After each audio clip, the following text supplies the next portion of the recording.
Belinda Audio and the O'Brien Press present this unabridged recording of The Granny, written by Brendan O'Carroll and read by Mark O'Regan.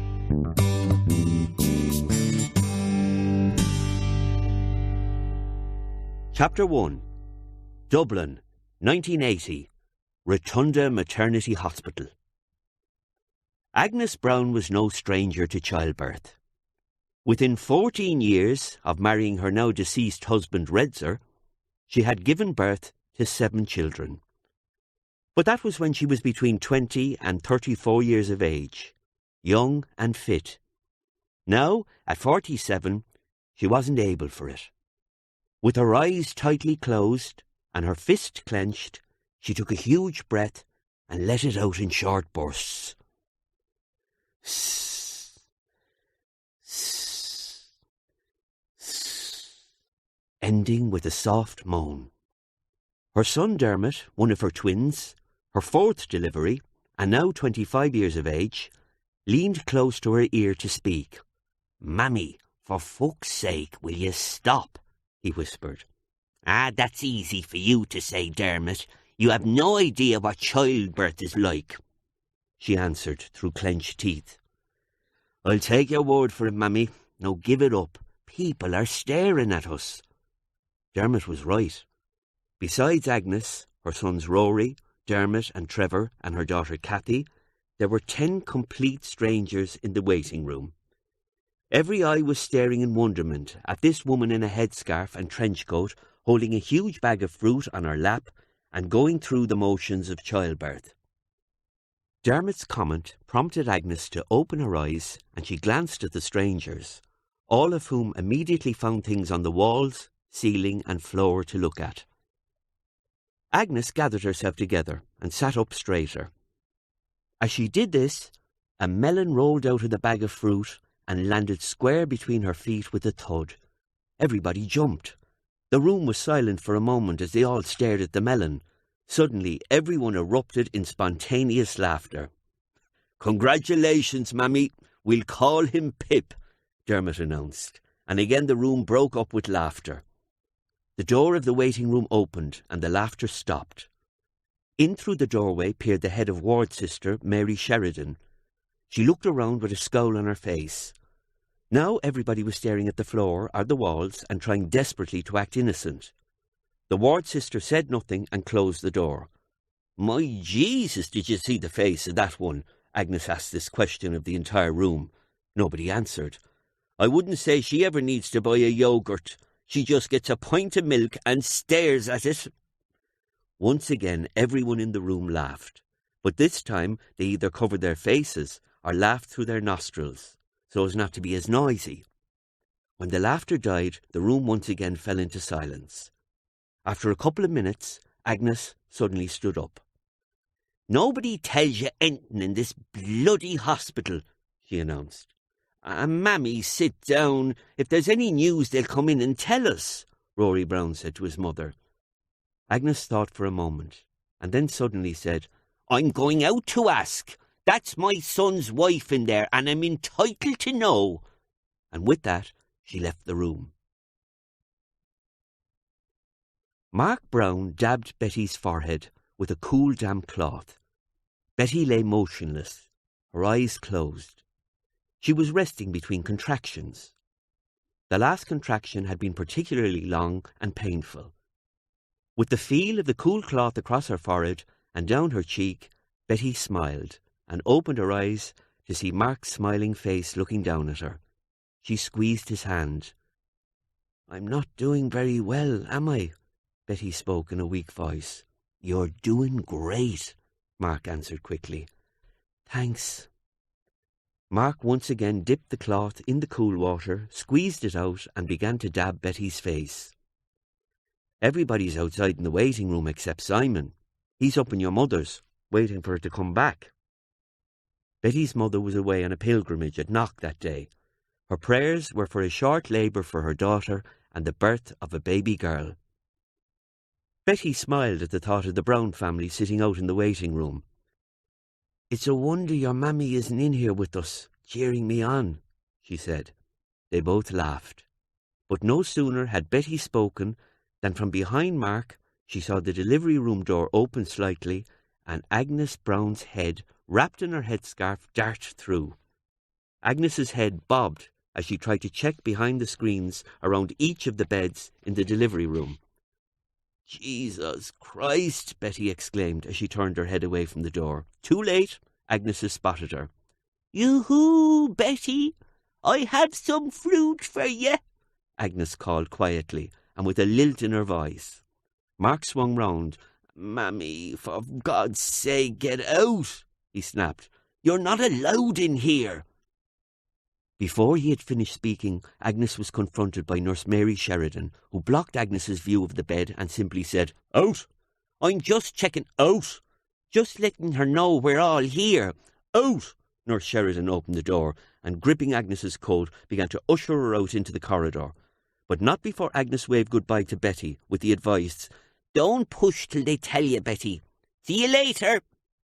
Out in the corridor, Agnes straightened her coat under the stare of Nurse Sheridan. "I just wanted to give her some mortal support," Agnes said by way of explanation. "I'm sure she's delighted. Now, Mrs. Browne, stay out of there, all right?" Nurse Sheridan turned her back and went to re-enter the delivery room. Agnes called after her, "Nurse, how's she doing really?" Although Nurse Sheridan was annoyed at Agnes's intrusion, she could hear the genuine concern in the woman's voice, and she softened a little. "She's doing well, Mrs. Browne. She's got a bit to go yet, but still, she's 7 centimetres. Nurse Sheridan turned and was gone, leaving a puzzled Agnes behind in the corridor. Agnes re-entered the waiting room and with an air of authority walked back and took her seat. As she did so, she was followed by every head in the room. For a few moments Agnes sat quietly. "Well?" said Dermot. "Well, what?" Agnes answered very smugly. "How is she?" "Oh, I'm very pleased with her. She's doing well," Agnes answered as if she had personally examined Betty, "although she has a bit to go yet, about 7 litres. 7 litres? What does that mean?" Dermot asked. "Oh, it's a gynecological term, Dermot. You wouldn't understand." Agnes brushed off the question and extracted her packet of cigarettes from her handbag. 2 hours later, there was still no news. Dermot had gone down to the newsagents across the road from the hospital and bought a deck of cards. Now he, Rory, Trevor, and one of the other men who had been waiting for hours in the waiting room were sitting in a corner playing Don. Agnes was staring across the room at a young man who spent the whole time biting his nails. Agnes was thinking that if this man's wife didn't have her child soon, he'd have chewed his hand off. At this point, the man looked up and caught Agnes's eye. He smiled, and she smiled back. "Is it your first?" she asked. "Yeah." "Ah, that's nice. Is she long in there?" Agnes asked, nodding towards the door. 4 hours. "Ah, don't be worrying, son. The first is the longest. Oh, don't remind me.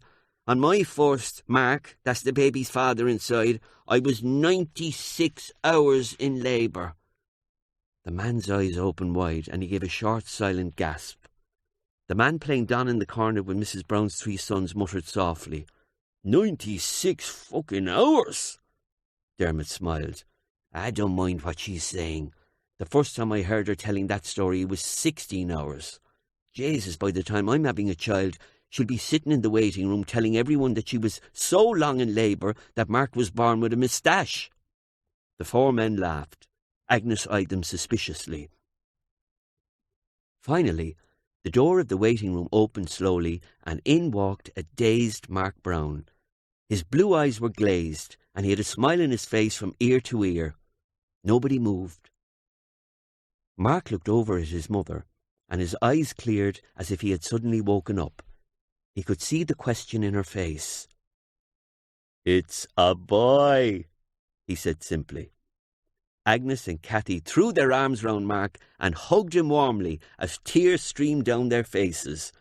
Trevor, Dermot and Rory jumped up simultaneously, sending playing cards scattering across the room. They first congratulated their brother, and then they began to congratulate each other. Just in the nick of time, it seemed. Simon and Mrs. Collins, Betty's mother, entered the waiting room. "It's a boy!" the Browne family all announced together. 30 minutes later, the Browne family and Mrs. Collins stood in a semicircle round the baby crib at the bottom of Betty's bed, their eyes glowing with pride as they beheld the newest Browne to enter the world.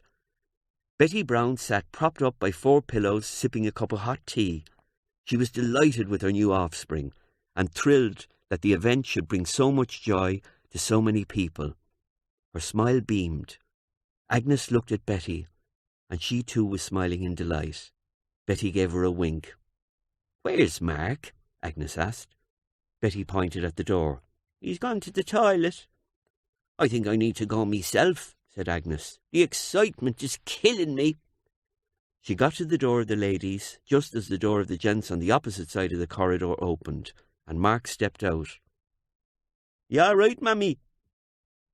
Agnes turned and smiled at her eldest son, as proud of him as she always had been. She walked over to him and placed her hands on his shoulders. "I'm fine, Mark, and I'm so happy for you, son. And I'm happy for you, Granny." Mark grinned and turned back towards the ward. Agnes looked in the hallway for a moment. "Granny? Granny?" The word fell like a sack of coal across Agnes's back. She felt her shoulders dip and her spine bend. For some inexplicable reason, she hadn't thought about it like that at all. She looked down at the back of her left hand. It looked wrinkled, and her wedding ring seemed to sink into the flesh of her 4th finger. For the first time in her life, Agnes Browne felt old.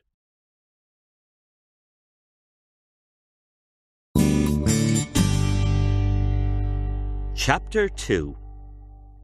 Senga Soft Furnishings Limited and its new managing director, Mark Browne, had been very good to each other. In the years following former owner Mr. Wise's demise, Mark had not just reorganised, but had completely refurbished the factory. Gone were the old belt-driven bandsaws and chain-driven drills.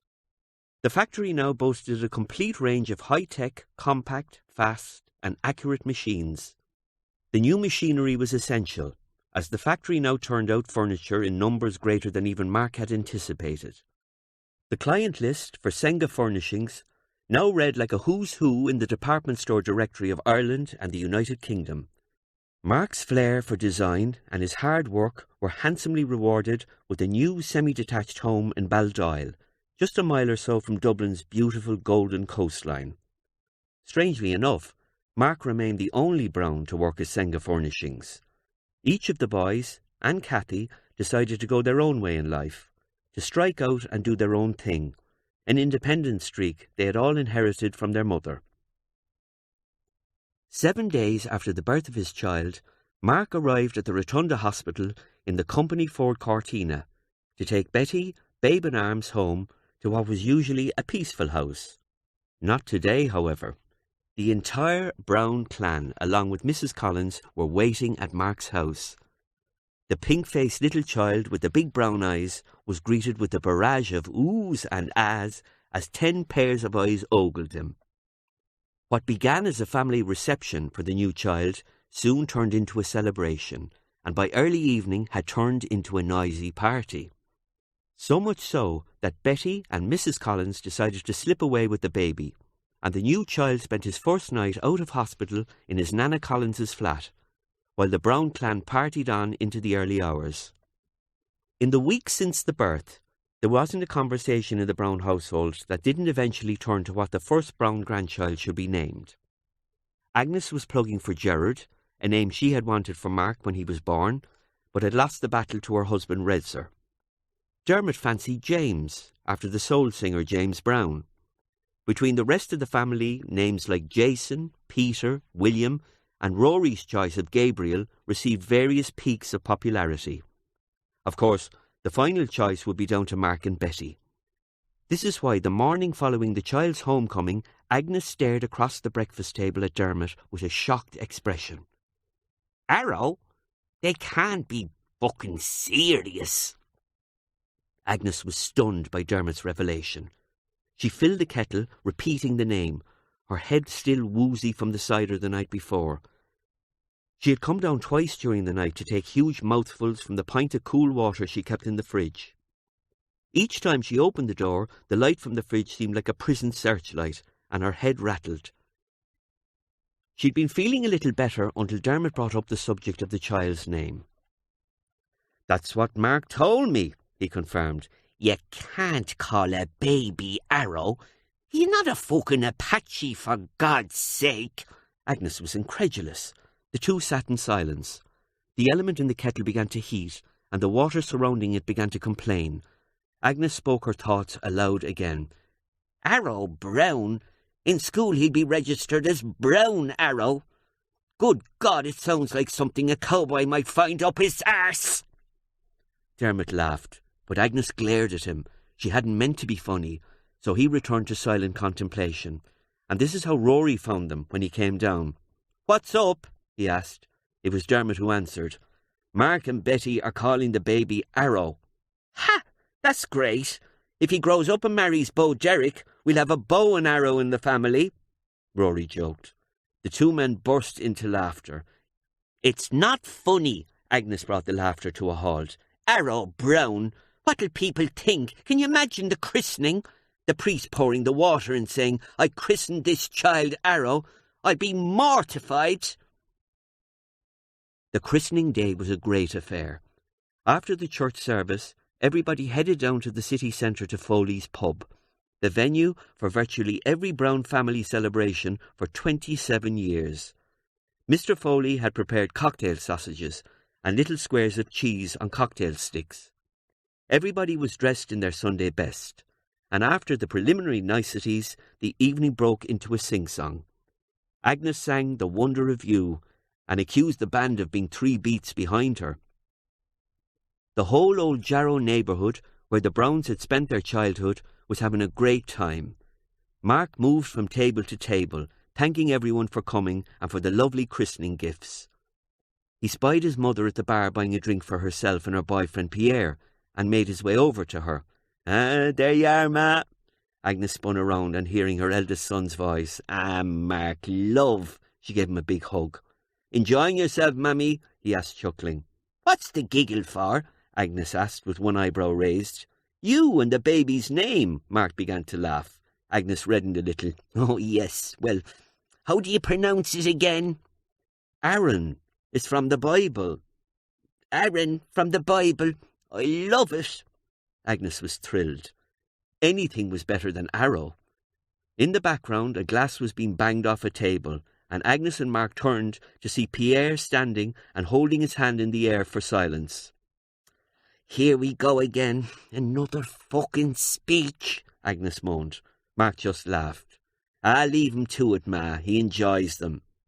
Silence fell over the room.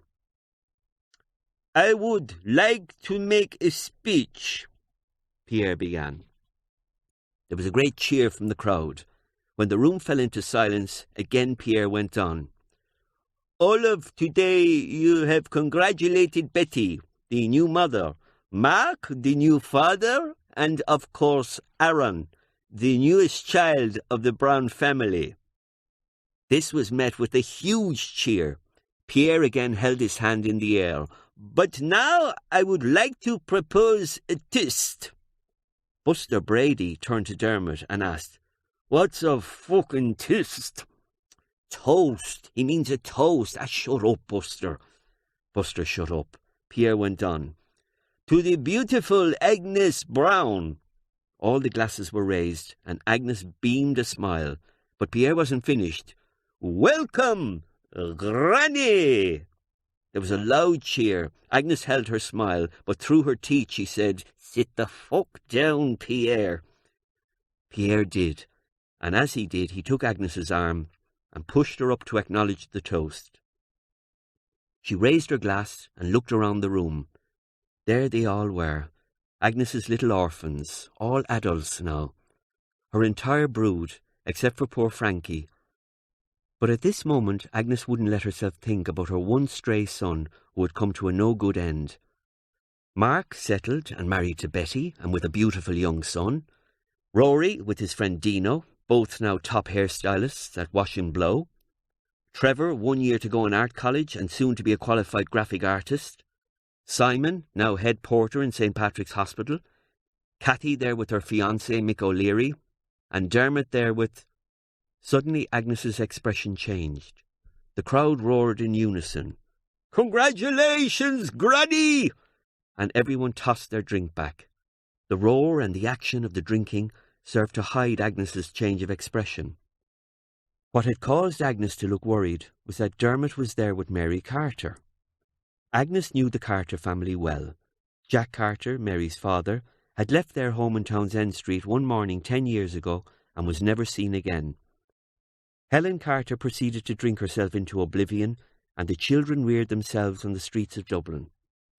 Agnes felt sorry for the family, particularly the children, but her pity didn't extend to accepting Mary Carter, now a known junkie, and Agnes suspected a drug pusher into the Browne family.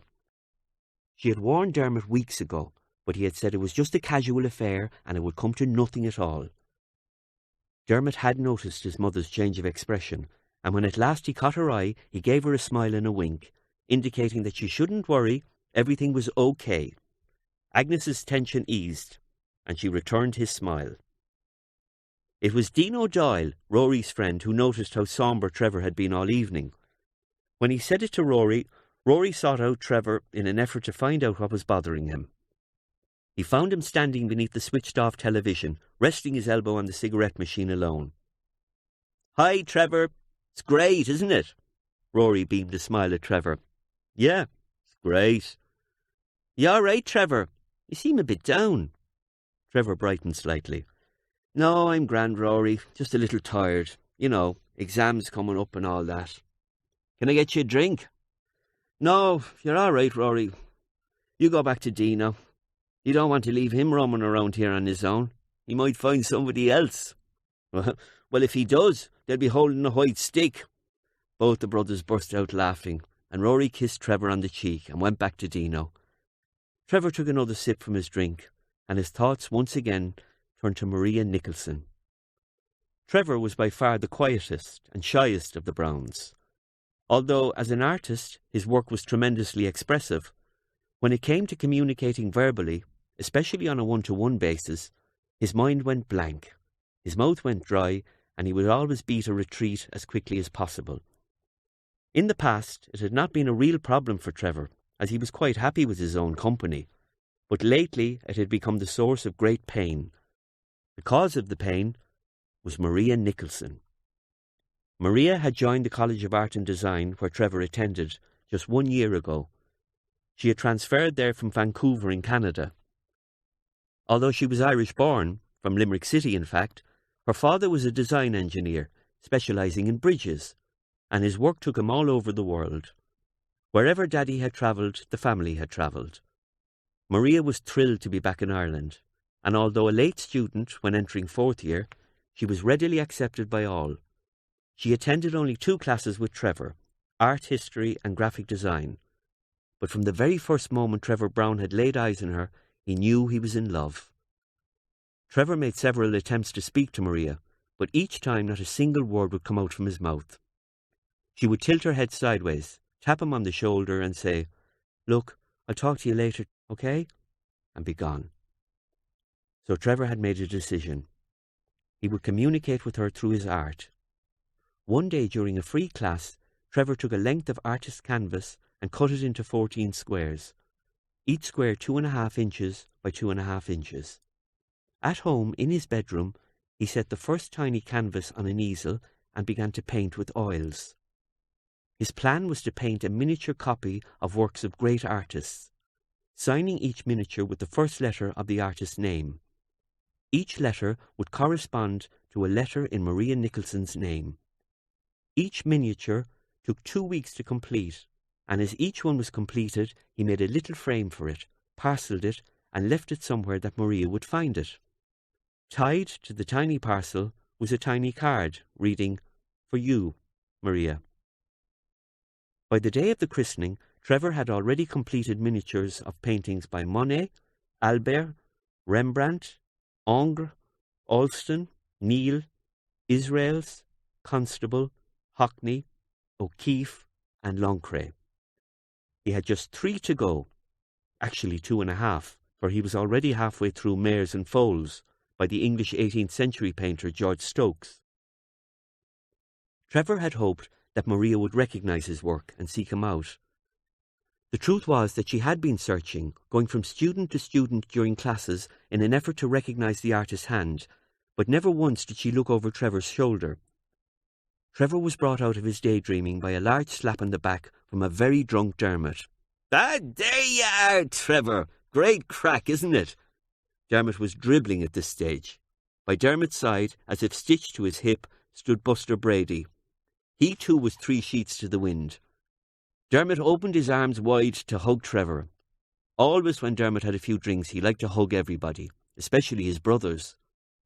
From across the room, Agnes watched her 2 sons hug, and she smiled. Pierre also saw the boys and glanced at Agnes's happy face. "You are happy, Agnes, yes?" he asked. "Sure, why wouldn't I be, with all me family here together in one room?" She took a mouthful from her glass of cider and smiled again. Little did Agnes Browne know that this night would be the last time she would see her entire family together, for fate and tragic coincidence were about to take a hand and scatter her brood to the 4 winds.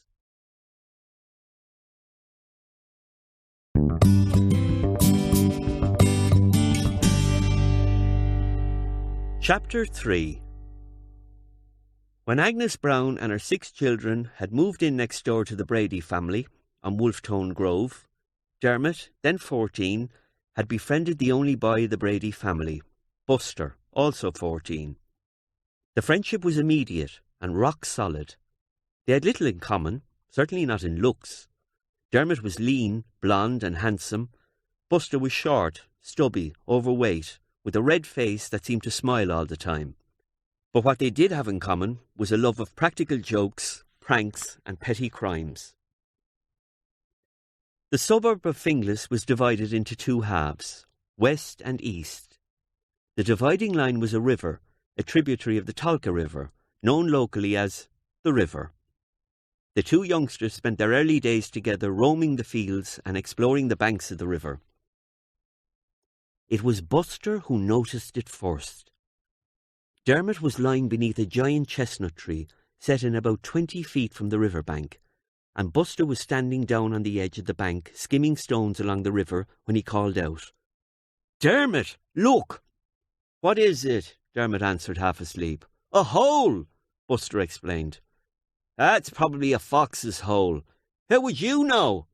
"Well, has it got a fox's tail over it?" It took just a little time before Buster burst into hysterical laughter, as he did every time Dermot made a funny comment. Then Buster searched along the river bank for a large stick and began to dig out the hole in the bank. From where Dermot sat, all he could see was Buster's head bobbing up and down and clay flying in all directions. Suddenly, all activity stopped. Dermot sat up. "Are you all right, Buster?" he called. There was no reply. Dermot got up and went to the edge of the river bank. Buster had vanished. "Buster! Hey, Buster!" Dermot was concerned now. Then Buster's red face appeared below him, sticking out of the bank like a big game hunter's trophy. "It's huge, Dermo," he announced, beaming. Within seconds, Dermot had scrambled down the bank, climbed through Buster's now excavated hole, and found himself in a cavern. It was huge. It was very nearly square. What Dermot found weird was that it looked man-made. The 4 walls were made of rough-hewn rocks, carefully placed upon each other, and the roof was heavy timber beams butted together. The entrance Buster had dug out was in fact a doorway. The 2 boys sat in wonderment.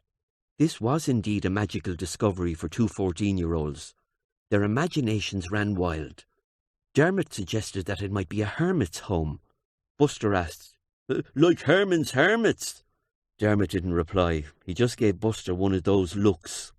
Buster then suggested that as it was so close to the casino cinema, maybe it was where Butch Cassidy and the Sundance Kid used to hide. Dermot's look didn't change. Buster shut up. "This is great," Dermot half whispered as he looked around. "Yeah, this is really great. This'll be our headquarters, Buster. The headquarters of the Boot Hill Gang." The idea of the Boot Hill Gang had been to recruit as many ne'er-do-wells as possible to serve under Dermot and start a real crime ring. Recruitment wasn't going well, and after 10 days, the Boot Hill gang still sported only 2 members. Over the next few days, the boys moved bits of furniture into the cavern and stored 12 dozen wax candles there, courtesy of the local hardware shop, although the local hardware shop owners were unaware that they had made such a donation. They even had a Primus stove, which they used to cook tins of beans. The very first tins of beans they heated up on this Primus stove exploded just as Buster was asking, "How will we open the tin, Dermot?" They kept the place a secret from everyone. Everyone, that is, except Dermot's mother, Agnes Browne. She insisted on knowing where Dermot and Buster were going day after day. So reluctantly, Dermot took her down to see their newfound den, fully expecting that she would make them close it up and never play there again. Instead, Agnes was charmed by the whole thing, and indeed complimented the boys on how good a job they had done in furnishing the place. She was afraid to ask where the candles had come from. To Buster, it was just a great place to play, but to Dermot, it seemed more than that. There was something about the place. He wasn't sure what it was. At night, from his bedroom window, he would look across the field and see the chestnut tree silhouetted against the dark blue sky, and his heart would lift. There was a special kind of magic about the place. That summer of 1970, Buster and Dermot filled the place with the booty of their shoplifting forays.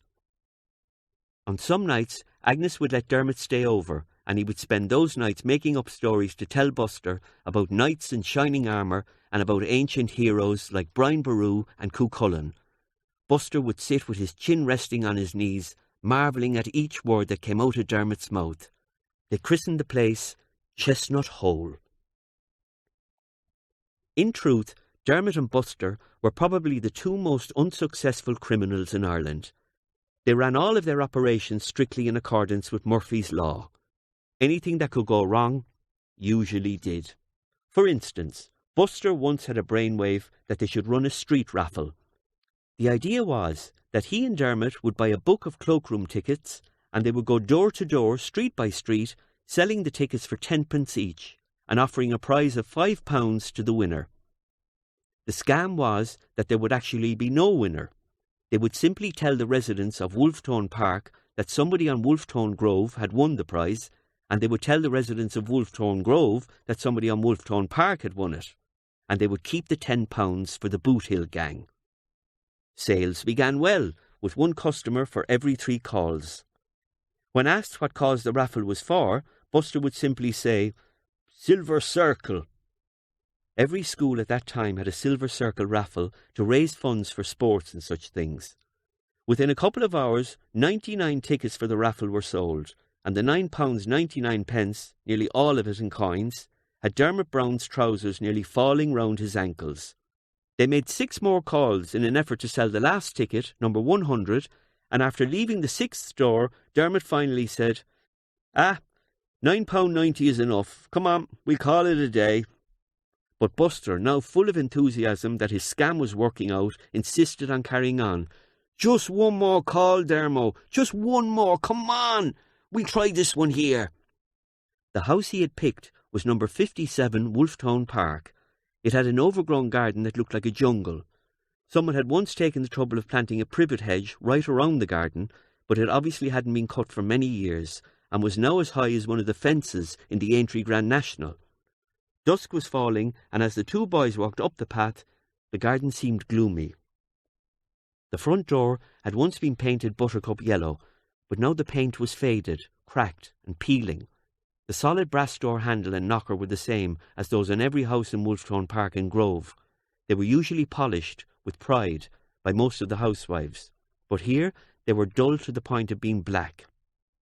The 2 boys arrived on the doorstep, and Buster rattled the knocker.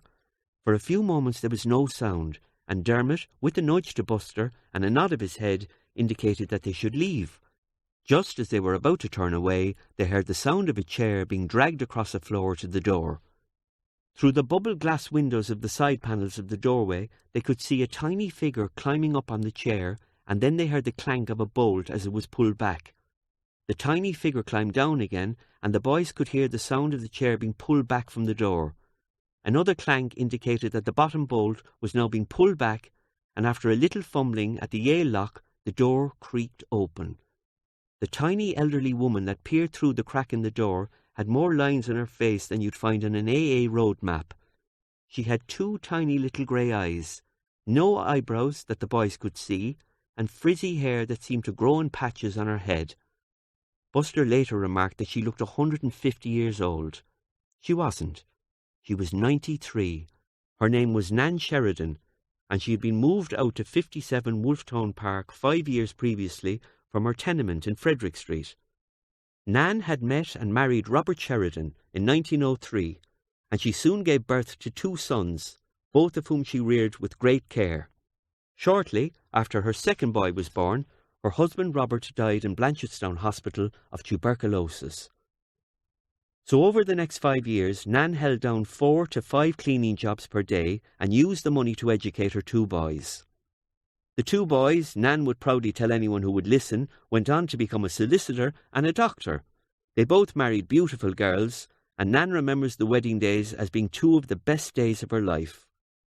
By the time Nan Sheridan was faced that night with the Boot Hill gang at her front door, however, she hadn't seen either of her sons for 4 years.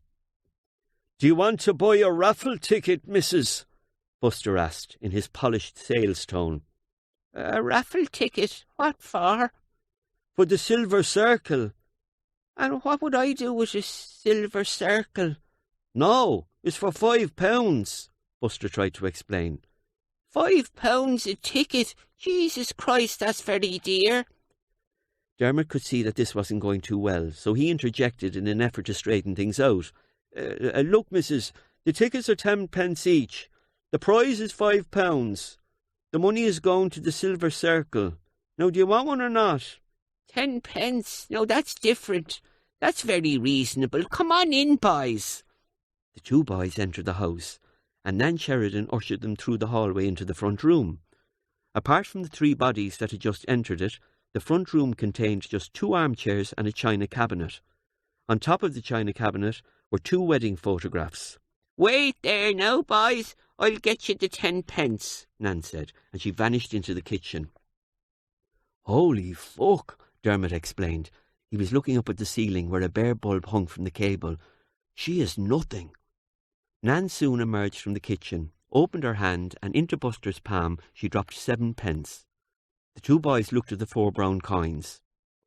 "There's 7p, and I've 3p upstairs, I think. Hold on." She turned to leave the room. "Hold it, missus," Dermot tried to stop her. 7p will do. You're all right. We let you off with the 3p. No, I wouldn't hear of it. That wouldn't be fair to all the other people who bought tickets. I don't know why I'm doing this. I never won anything in me life," the old woman moaned good-heartedly. Listening to the sound of Nan painfully making her way up the stairs, the 2 boys from the Boot Hill gang felt very small. It was 5 minutes before she returned with the 3p, smiling. Smiling, she handed it over to Dermot. Dermot tore out ticket number 100 and placed it in Nan Sheridan's wrinkled palm. She walked to the china cabinet and put the ticket carefully under the frame of one of the wedding photographs. "It'll be safe here. Right, boys, let me show you out." The 2 boys left and began to make their way home to Wolftown Drive.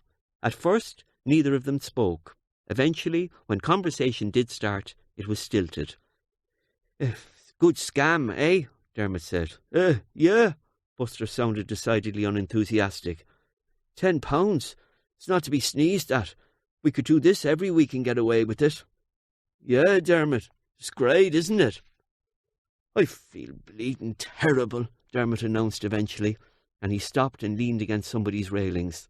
"So do I, Dermo. I feel shite." They both knew what had to be done, so they did it.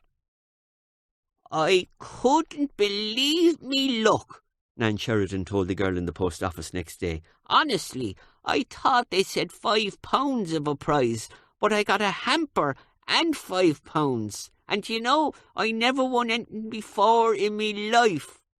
She was smiling happily, as she pushed her pension book across the counter to the young postmistress, along with the £5 note that she had been given as the prize by Dermot and Buster.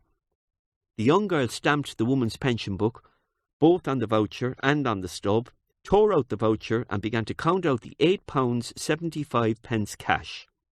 She passed the cash across to the woman, along with the turf voucher she was entitled to. She then picked up the £5 note and asked Nan Sheridan, "What do you want for this again, love?" Nan began to explain. "I want 2 postal orders, both for £2.50. One made out to Liam Sheridan and the other made out to Philip Sheridan. They're me sons, and they haven't had time to get out and see me recently, so I thought with me winnings I'd send them the price of a drink. Well, you know the way it is with boys. You have to look after them." The Boot Hill gang's first scam had cost them 40p. Having said all that, the Boot Hill gang did have some minor successes, as would become evident if one had the opportunity to browse through the contents of Chestnut Hole. It contained toasters, electric kettles, small pieces of silver jewellery, and thanks to Buster's learning difficulties, 2 large brown cardboard cases of what were supposed to be transistor radios, but were actually toilet rolls. Chestnut Hole, having served the 2 boys well as a playhouse in their teens, now served them in their mid-20s as an excellent storeroom. This is exactly what Dermot Browne was thinking as he pushed the large boxes of bum rolls aside to get at his hidey hole, a loose brick in the south wall of Chestnut Hole, behind which Dermot kept his own little valuables. Things like the condoms he had bought on a trip to Northern Ireland once, or about £200 he liked to have in cash of an emergency. He also used his hidey hole for his stash of cannabis. Dermot had got into the dope soon after meeting up with Mary Carter. After a couple of unsuccessful attempts, Dermot eventually got his first hit and now relished the thought of a bit of blow before introducing his soldier of fortune to a most welcoming Mary Carter. It was the blow that Dermot removed from his hidey hole this night. After sticking the 2 little 5-spot packs into the breast pocket of his mohair suit, Dermot checked his hair in the small mirror just beside the entrance of Chestnut Hole, straightened his tie, and set off for another night of passion with Mary. Although Dermot Browne hadn't found a love life yet, his sex life was doing fine.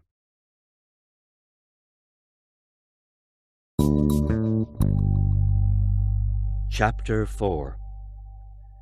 "This can be a wonderful time of life," Pierre began. Shut up, Pierre," Agnes snapped. Agnes didn't like Pierre talking when she was thinking.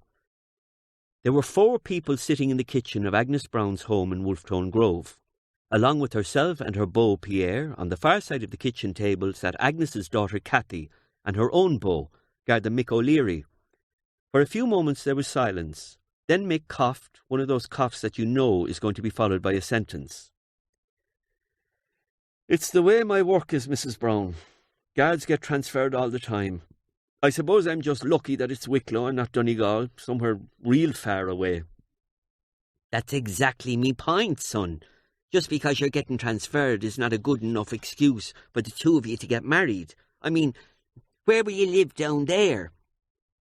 Mick and Cathy looked at each other, as if both were going to speak. Mick leaned back, allowing Cathy to go on. "Mick has found a beautiful mobile home at the back of a cottage that we can rent. It's near British Bay, Mammy, just a few 100 yards from the beach." Cathy's voice was excited. "Ah, yes, mobile homes today are a lot more comfortable than they used," Pierre began. "Shut up, Pierre," Agnes said again. Agnes had no objection to what was being said. She didn't mind the idea of her daughter moving away from Dublin to live with the man she loved. She didn't even mind that they would start their married life in a caravan. In fact, she thought that quite charming. But there was something niggling at her. It was Mick O'Leary. She couldn't put her finger on it, but there was something about him. At first she had liked him a lot and was happy that her daughter had found a man she loved, but the more she came to know Mick, the more concerned she got. There definitely was something about him that unsettled her. Her own mother used to describe it as his gimp. That was it. There was a peculiar gimp about him. These days gimp would probably be translated as karma. Mick O'Leary had bad karma. Agnes stood up from the table. I need a cigarette, she announced. She left to go into the front room, where her handbag was. Pierre followed. When the couples were separated by a wall, two different conversations took place. In the kitchen, Kathy looked dolefully at Mick and asked, "Well, what do you think?" "Well, I'm prepared to go along with this sham so far, Kathy, but I'll tell you, you're old enough to know your own mind, and I don't give a fuck what she says. We're getting married." "I know we will, Mick, but wouldn't it be better if she was in favour of it, and there would be no hassles then?" Kathy pleaded. "Yeah, I suppose so." Mick crossed his arms and stared at the ceiling. In the other room, Agnes was rooting in her handbag for her cigarettes, and Pierre came up behind her. "Why do you ask me to sit in on these family conversations?" "For mortal support," Agnes answered with a cigarette between her lips, scratching a match on the side of the box. "But you won't let me speak." "Mortal support doesn't include speaking," Agnes said, matter-of-factly, and made her way towards the door. Before she got there, Pierre said, I think they should marry." Agnes stopped in her tracks and slowly turned. She took the cigarette from her lips and exhaled the smoke slowly. "Do you know, Pierre? And why do you think they should marry?" Agnes asked him. "Because they want to." "I see, because they want to. And if Kathy decided to pour petrol over herself and put a match to it, would that be all right, if she wanted to?" "Don't be ridiculous. That's not what I mean. They are in love." "Love me arse. For a marriage to work, it needs a lot more than just love." "Agnes, you sound like a woman that has never been loved." "And Pierre, you sound like a man that has never been fucking married." With that, Agnes turned on her heel and re-entered the kitchen. After a few moments' pause for thought, Pierre did likewise. He took his seat by Agnes's side, and Agnes began to speak to the couple. "Well, I don't have to tell the two of you that marriage is a huge step. You're both adults, and if your minds are made up, I'll not stand in your way. I'll just ask you this, to be kind to each other, and remember how together you feel right at this moment, because it's only that togetherness that'll make your marriage work. Love will make your marriage happy, but first you need to make your marriage work." The young couple smiled and hugged each other. Then Mick stood up, walked around the table and kissed Agnes, and got quite a surprise when Pierre leaned over and kissed him. After a couple of cups of tea, the wedding date was set for the 24th of August, and preliminary wedding lists were drawn up. News of the impending marriage was received with mixed reactions in the Browne household. Mark and Betty were delighted for the couple, and Mark immediately promised them a wedding present of a suite of furniture. Rory and Dino both wanted to go to Hickey's fabric shop with Kathy to help pick out her wedding dress and bridesmaids' fabrics. Dermot and Buster Brady threw up. A Garda in the Browne family was unthinkable. Simon and his girlfriend Fiona Rock were delighted for the couple, and Fiona was doubly delighted when Kathy, having no sisters, asked Fiona to be her maid of honour. Trevor Brown's heart sank when he heard the news. Not that he was disappointed for Mick and Kathy, quite the opposite. He was delighted to see Kathy so happy. His heart sank because he wished it was him announcing the news that he was about to marry Maria Nicholson. Trevor's plan was not going well. He now had just one painting to complete, a beautiful piece by Nicholson, fittingly called Relief. Yet Maria Nicholson herself was no nearer to finding the mysterious artist, and Trevor no closer to declaring his love for her. But he had made one giant leap forward. On 2 mornings in succession, while passing her in the corridor, he had said, "Good morning, Maria." But her replies were disappointing. On the first morning she answered, "Good morning, Terry." And on the second she didn't even venture a name. She just said, "Yes, it is, isn't it?" On the evening, when he completed the Nicholson piece, Trevor sat in his bedroom putting the final touches to the tiny frame when Rory entered the room wearing one strawberry pink sock and in search of the other. "Trevor, you didn't notice a sock lying around, did you?" "No, and if it's the match for that one you're wearing, I'm sure I would have." Very funny. I like bright colours, okay?" Rory suddenly noticed the tiny painting in Trevor's hand. "Jesus, Trevor, that's beautiful. How much will it sell for?" Trevor chuckled and told Rory that this painting wasn't for sale, and he went on to explain to Rory that a true artist didn't create his paintings for sale anyway. He painted them because he had to.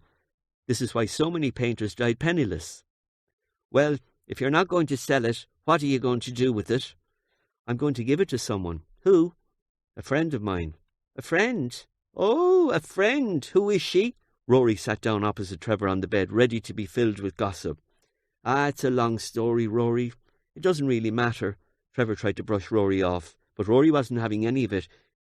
It must matter if you're doing a painting like that. It's a girl, isn't it? Trevor looked into Rory's face, and two things struck him. Firstly, Rory was genuinely delighted that it might be a girl, and secondly, Rory wasn't surprised that Trevor might have a girlfriend. Rory's confidence in his female pulling power relaxed Trevor, and for the first time he told somebody else the entire story of Maria Nicholson, the pictures and his failure to get a response. Rory sat silently throughout the whole story, although changing his expression at every twist and turn in the plot.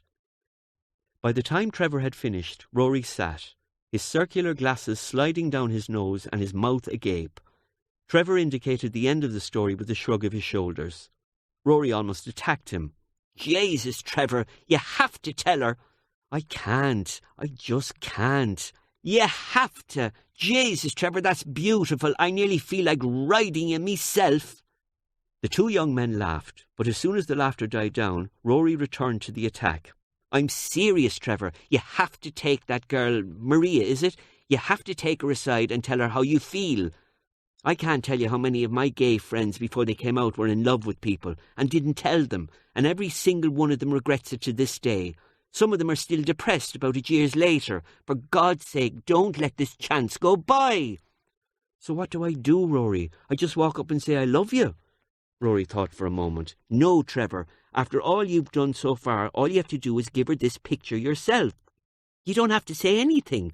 You don't have to tell her you love her. Just walk up to her and give her this last picture yourself. I swear to God, Trevor, that'll do the job. If it doesn't, she's a hard-hearted bitch and you're better off without her anyway. Again the two men laughed. I'll do it, Trevor announced. I will. I'll walk up to her and I'll give her the picture. Jesus, thanks, Rory. That's all I needed, you know. Somebody to tell me that I have to do it. And I do. I have to do it. The two brothers hugged each other, and Trevor looked forward to the following day. He slept well and dreamed about handing his picture to the beautiful Maria Nicholson. The next day was Friday, and Trevor shared the bus into town with Dermot and Buster, who were both going to collect their dole money from the unemployment exchange.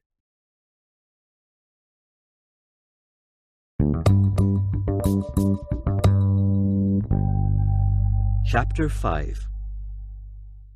The 13 tiny framed works of art stood in a row right across the top of the polished grand piano. The initial letter of each name on the copy spelt out MARIANICHOLSO.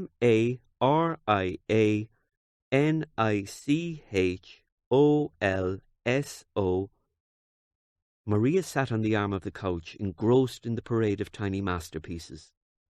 She held her mug of scalding tea in her cupped hands, and every now and then she took a sip without taking her eyes from the pictures. When Maria's mother Edith had buttered and applied marmalade to the toast, she made her way to the drawing room where she knew her daughter would be. She also knew exactly what she would be doing. She came to Maria's side and handed her the plate. She too looked at the miniature paintings. You're due an N any day now, aren't you, honey? Edith asked her daughter. Maria nodded several times before speaking. Yes. Still no idea who it is? Maria snapped out of her trance at her mother's second question. No, not a clue, Mum. I've looked at virtually everybody's work, and nothing compares to these. I've also studied all the likely candidates, and none of them that I can tell would have the depth of feeling that it took to even conceive this. She swept her hand across the room indicating the pictures, let alone to sit down and paint them. But he's in that college somewhere. Edith took the plate and mug from her daughter, and pointing to the clock exclaimed, And so should you be. Miss, go on, off you go. Maria put on her coat while her mother watched her fondly. Maybe he'll be here at the party tomorrow night. Maria spun round and giggled. Isn't it just like Cinderella, Mum? Edith gave her daughter a hug. Darling, when you're young, every love affair should make you feel like Cinderella. The tiny painting was burning a hole in Trevor's pocket.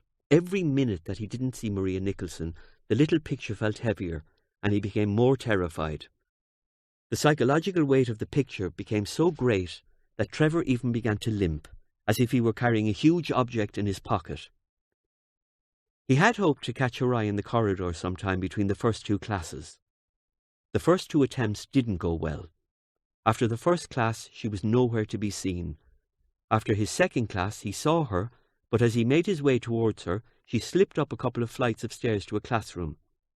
Eventually lunchtime came, and Trevor made his way down to the canteen where he knew for sure Maria Nicholson would be dining. Entering the canteen, he saw her sitting at a table with 6 other girls.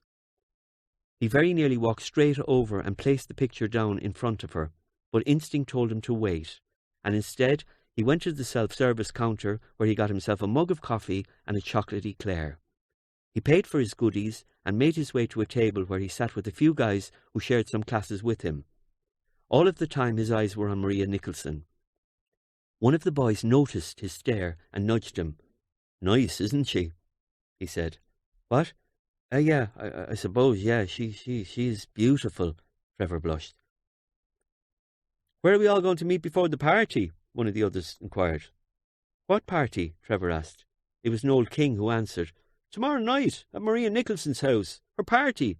Didn't you get an invitation?" Trevor quietly answered, "No." "Of course, you only have 2 classes a week with her. She probably doesn't even know you. She's invited all the lads. Come on, I'll introduce you." Noel stood up. Trevor panicked. No, I'm grand. No, you're all right. I have met her, so no, it's okay, thanks."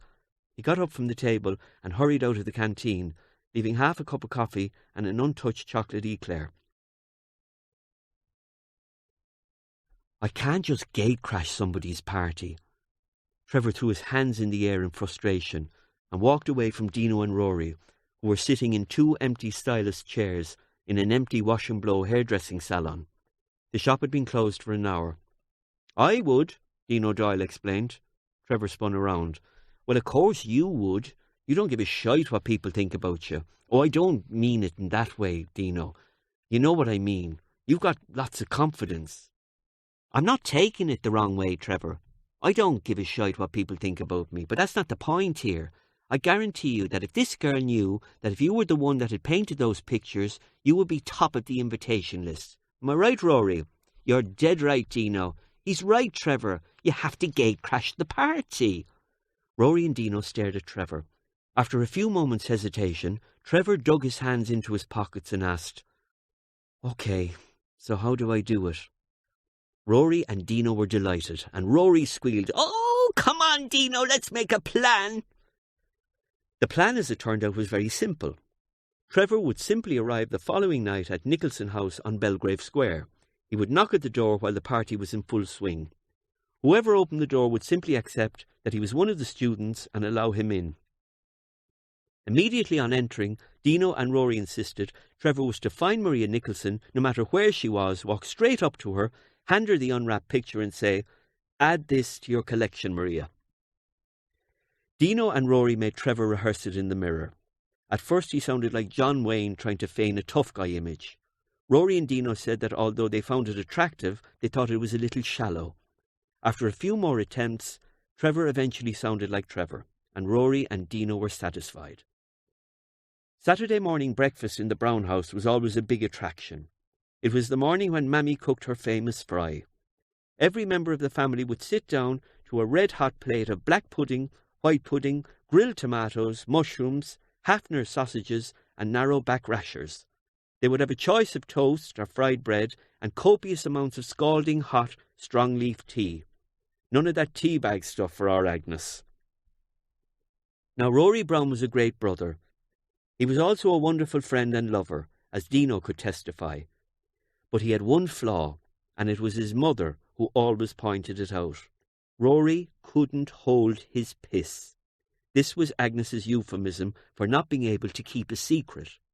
Trevor nearly died of embarrassment when Rory announced, "Tonight's a big night for our Trevor."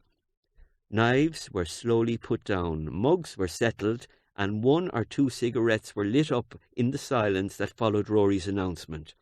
Agnes was the one who asked the question on everybody's lips. "Why? "What's on tonight, Trevor?" Trevor's face turned so red it seemed he was fit to burst. Grinding his teeth together, he mumbled the words, "Fuck you, Rory." Rory, sensing Trevor's inability to explain to the family what the big occasion was, took it upon himself to fill the entire family in on the state of Trevor's love affair, or as he would point out, non-love affair. Everyone was delighted for Trevor, and there were various pats on the back or little thumps from well-wishing brothers and a hug and a kiss from Kathy. Trevor was embarrassed by all this at first, but actually took some strength from the support offered by his family, and now relished the thought of delivering into Maria Nicholson's hand the last of his works of art. That day dragged on for Trevor. Every minute seemed to last an eternity, but eventually 8 o'clock came, and dressed in his newest black Levi's, a grandfather's shirt and black leather jacket, Trevor looked every inch the cool art college student. Rory and Dermot gave their approval, and Trevor headed for Maria Nicholson's party. Belgrave Square was beautiful, an expansive square of Victorian houses which surrounded a railed recreation area known as the Parish Priest's Park. There were 5 entrances into the park, one midway along each row of railings at opposite sides of the park, and one on the corner that faced the city centre. Trevor stood half hidden by a bush inside the gateway on the western side of the square. He was now across the street and 3 houses away from Maria Nicholson's home. From where he stood, he could hear the rhythmic beat of Desmond Dekker hammering out the Israelites, a song Trevor always loved but never understood a word of. Every so often a car would drive up, a young man or a young woman would get out and go into the party. He recognised most of them. From where he stood in the gateway, he was about 200 yards from a green postbox on the same side of the road. This postbox was 2 houses past Maria's house. He had walked to and from the postbox 10 times so far, all of the time mumbling to himself, "Add this to your collection." Trevor's shirt collar button was now open and he was sweating. His hands were dug deep into his pockets and he shuffled his feet. Suddenly he said aloud, "I can't do it!" and he walked away. As he rounded the corner from Belgrave Square into Victoria Street, he came upon a lighted phone box. He went in and dialed his mother's number. Rory answered. "Rory, it's me, Trevor." "Trevor? Well, how's the party going?" "It's going great. The music is brilliant." "What's the food like?" I don't know. I don't know." "Did you not eat any?" There was now a pause during which Rory twigged. "Ah, Trevor, don't tell me you didn't fucking go in." "I can't do it, Rory." "Course you can, Trevor. You have to." But I've seen loads of people go in, Rory. I know them all. What if she starts laughing? Trevor Browne, I don't know where that phone box you're in is, but you get your arse back in that door now and you go in and give that girl that painting, or I swear I'll never talk to you again. I mean it." It was Rory who terminated the call. Trevor stood for a couple of moments with the whining earpiece against his ear. Slowly, he replaced the handset, left the phone box and began to stroll. Before he realised it, he was standing at the bottom of steps outside Maria Nicholson's house. He took his hands from his pockets, closed his shirt button, stuck his chin out and murmuring, "Ah, fuck it," made his way up the steps and rapped on the door. The man who opened it was about 6 inches taller than Trevor. He was wearing a white shirt and white bow tie, over which he wore a red coat of tails. Ever so grandly the man said, "Good evening, sir. May I see your invitation, please?" Rory, Dino, Dermot and Agnes were sitting around the kitchen table having their late-night cup of tea and a chat when they heard the front door opening. Agnes looked up at the kitchen clock. It was 2:30 in the morning. Rory smiled and winked at her. All 4 were looking at the doorway long before Trevor's frame filled it. He was drunk. Very drunk. His hair was tossed. There was a brownish dribble coming down the right-hand side of his mouth, and his eyes were glazed. Everybody wanted to, but nobody dared ask the question. Trevor took 4 unsteady steps to the kitchen table. He plunged his hand into his jacket pocket and withdrew the tiny little painting. The eyes of all 4 at the table were riveted on it. Trevor simply tossed it on the table, turned, and went to bed. Nobody said a word. No words were necessary. Trevor Browne's usual routine on a Sunday morning was to have an early morning breakfast, after which he would pack his bag with his sketchpad and pencils and bus his way to some locale where he would sketch for most of the day. Even after the previous night's events, this Sunday was to be no different, except this Sunday he had his breakfast in silence. As Agnes went to pour him his second cup of tea, Trevor simply held his hand up, indicating that he wasn't about to have one. Instead, he stood up, took his plate, cup and saucer, one on top of the other, to the sink and placed them on the draining board. Agnes picked up the tiny painting off the kitchen window ledge where she had put it and handed it to Trevor without a word. Trevor looked at the painting and then looked at his mother's face.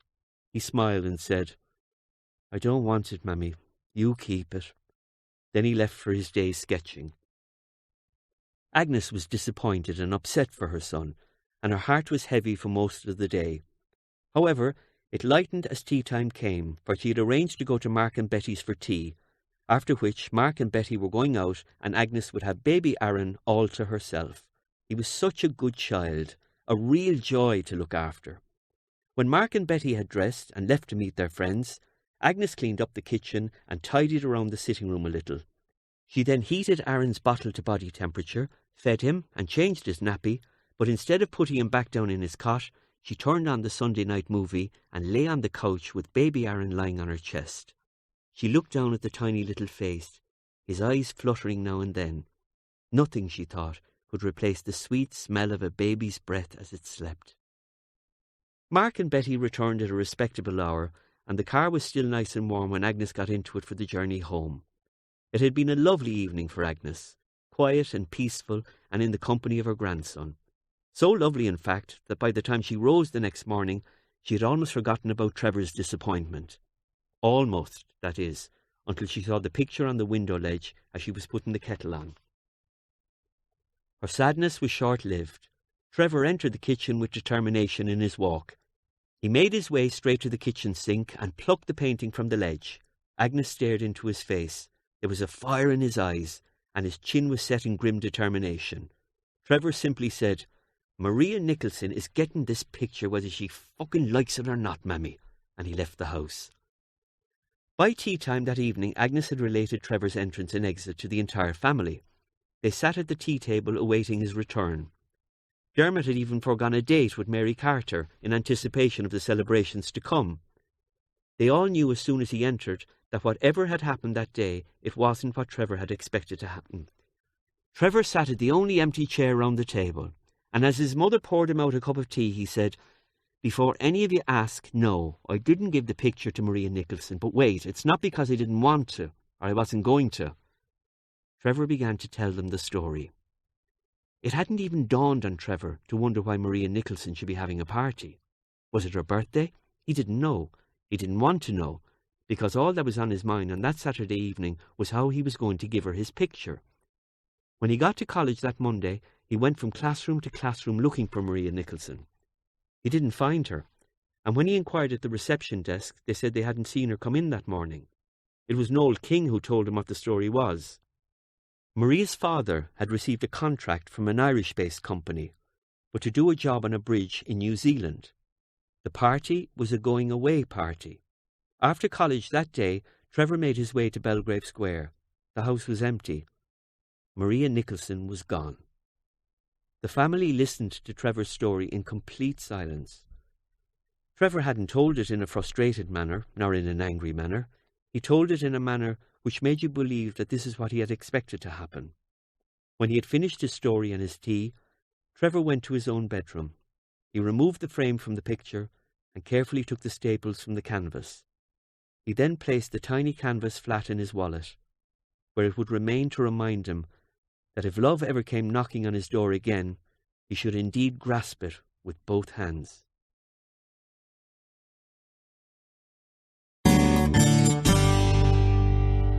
Chapter 6. Agnes Browne's 6 living children were now all adults. It seems incredible that in their adulthood, 5 of the 6 should still be living at home. However, this is not unusual for an Irish mother. Agnes didn't complain. The fact was, she loved it. She would gladly have allowed them to stay forever. She had always known that Mark would be the first to marry and leave the nest, but she hadn't expected that Kathy's marriage would begin the exodus it did. The marriage ceremony of Kathy Browne to Mick O'Leary took place in St. Canice's Church in Finglas Village on the 24th of August, Kathy's 23rd birthday. The O'Leary family travelled up from Bishopstown in Cork, and within hours of arriving in Dublin felt like they had known the Browne family all their lives. Mick's father Thomas, a former policeman himself, eyed Dermot and Buster suspiciously, but other than that settled in well. Agnes didn't really take to him. He was a very rigid man. He always spoke very loudly, unlike his wife Florrie, who seemed quiet and retiring. The only boy of the O'Leary household, Mick, had 4 sisters, all of whom could be recognised for their one common physical feature, a mouthful of teeth, so crooked they looked like badly kept graveyards. Dermot christened them Gums and Bullets. There seemed to be little affection between father and son in the O'Leary family. Agnes noticed that Mr. O'Leary always spoke to Mick in a military fashion. She had remarked on this to Winnie the Mackerel one day, standing in the Moore Street sunshine after her first visit to the O'Learys in Cork. "He offered me a cup of tea," she told Winnie, "and I felt like fucking saluting him." On the other hand, Agnes had hit it off really well with Florrie O'Leary. In looks, she reminded Agnes of her late friend Marion Monks. The ceremony went really well. Kathy arrived at the church, accompanied by Pierre, her surrogate father, who proudly marched her down the aisle. Agnes was in tears. Mrs. Browne's boys stood with their chests puffed out, immensely proud of this vision of beauty that was their sister.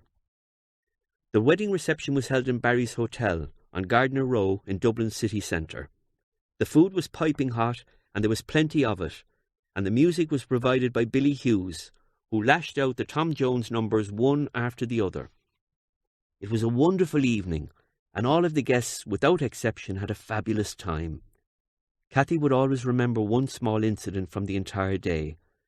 At the appropriate time during the reception party, she and her new husband left to change into their going-away clothes.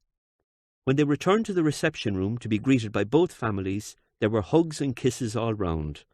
As Florrie O'Leary put her arms around Kathy to say farewell, she whispered in her ear, "Remember this, dear, don't lie down. Whatever you do, don't lie down." Kathy hadn't a clue what Florrie O'Leary had meant, but she would soon learn. The happy couple were still on honeymoon when 2 more of the Browne boys announced their intention of leaving the nest. Dino Doyle, Rory's friend, had found an apartment, it seemed, that was very comfortable, central, but a little too expensive for him to manage alone. Rory had decided to move in with him so they could share the cost. That was the story anyway. Agnes took it at face value and didn't question Rory. Pierre often laughed to himself when he recalled one evening that he and Agnes were sitting in to watch a good movie on TV. Rory came into the room to say good night before heading out for the evening. He was wearing red suede shoes, red skin-tight denims, a studded earring in his right ear and mascara. When Rory left the room, Agnes leaned towards Pierre and whispered, "It wouldn't surprise me a bit, Pierre, if that fella one day came out of the wardrobe. I think he's gay and doesn't know it yet." She had completely forgotten that only 2 years before he had indeed come out of the wardrobe, but at that time Agnes didn't even understand the word gay. More shocking even than the possibility of Rory's homosexuality was Simon's announcement. Simon had been dating Fiona Rock for some time now, and Agnes always expected that they would one day marry and set up home. But she expected it to happen in that order. Instead, Simon surprised everyone by announcing that he and Fiona were to set up home before getting married. Simon explained that he and Fiona knew that they loved each other enough to want to live together. They would then see if they loved each other enough to want to marry. Mark commented that he thought it was very adult of them. Agnes, on the other hand, thought it was disgraceful and wasn't sure that it wasn't even illegal. Despite her reservations, Agnes had to admit 2 months later, after she had visited Simon and Fiona in the apartment they had taken on Rathmines Road, that they had made a lovely couple, and indeed their home was warm and welcoming. She and Pierre had gone over for tea and spent the evening sipping beer, or in Agnes's case cider, and chatting. Agnes remarked to Pierre on the way home that it felt like sitting in the company of friends, rather than in the company of one of her sons. On top of this, Trevor graduated from art school that September of 1980 with straight A's. He was immediately offered 4 positions from different companies in the advertising industry. Advertising was beginning to boom, and good illustrators were at a premium. He eventually chose Hutchinson and Bailey, as he felt they offered the biggest challenge to his talent. They were involved in the international market, which would give Trevor a chance to show his work overseas, and on top of that, they offered the most money. Agnes was delighted that Trevor had been so sought after, and she was full of pride in her youngest boy. She was sad, though, that he had chosen this particular company, for their head office was in Bond Street in London, and it meant she was to lose yet another son. And London was a great source of pain for Agnes, since Frankie had met his sad end there. Mark drove Trevor and Agnes to the airport. Trevor sat in the front seat beside Mark and they chatted away. Mark full of compliments for his younger brother, and Trevor's voice full of excitement in anticipation of the adventure ahead of him. Agnes sat in the back seat, listening to these 2 men who called her Mammy, more than a little proud that they had come this far. She made the journey from Finglas to the airport in silence. She thought about Frankie, and wished that she had had the chance to see him off at least. The entrance to the departure gates at Dublin Airport is fondly known to Dubliners as Tears and Snots. That night was no exception, as Agnes said goodbye to her emigrant son. When she returned to her home in Finglas, Agnes stripped the linen off Trevor's bed in the boys' room, which now had 4 bare mattresses. She went downstairs, threw the linen into the laundry basket, went to the kitchen and took out 2 mugs, one for herself and one for the only other resident of 43 Wolfstone Grove, her son Dermot. Dermot didn't return that night, so Agnes washed her mug, and for the first time that she could remember, went to bed without a late-night family chat.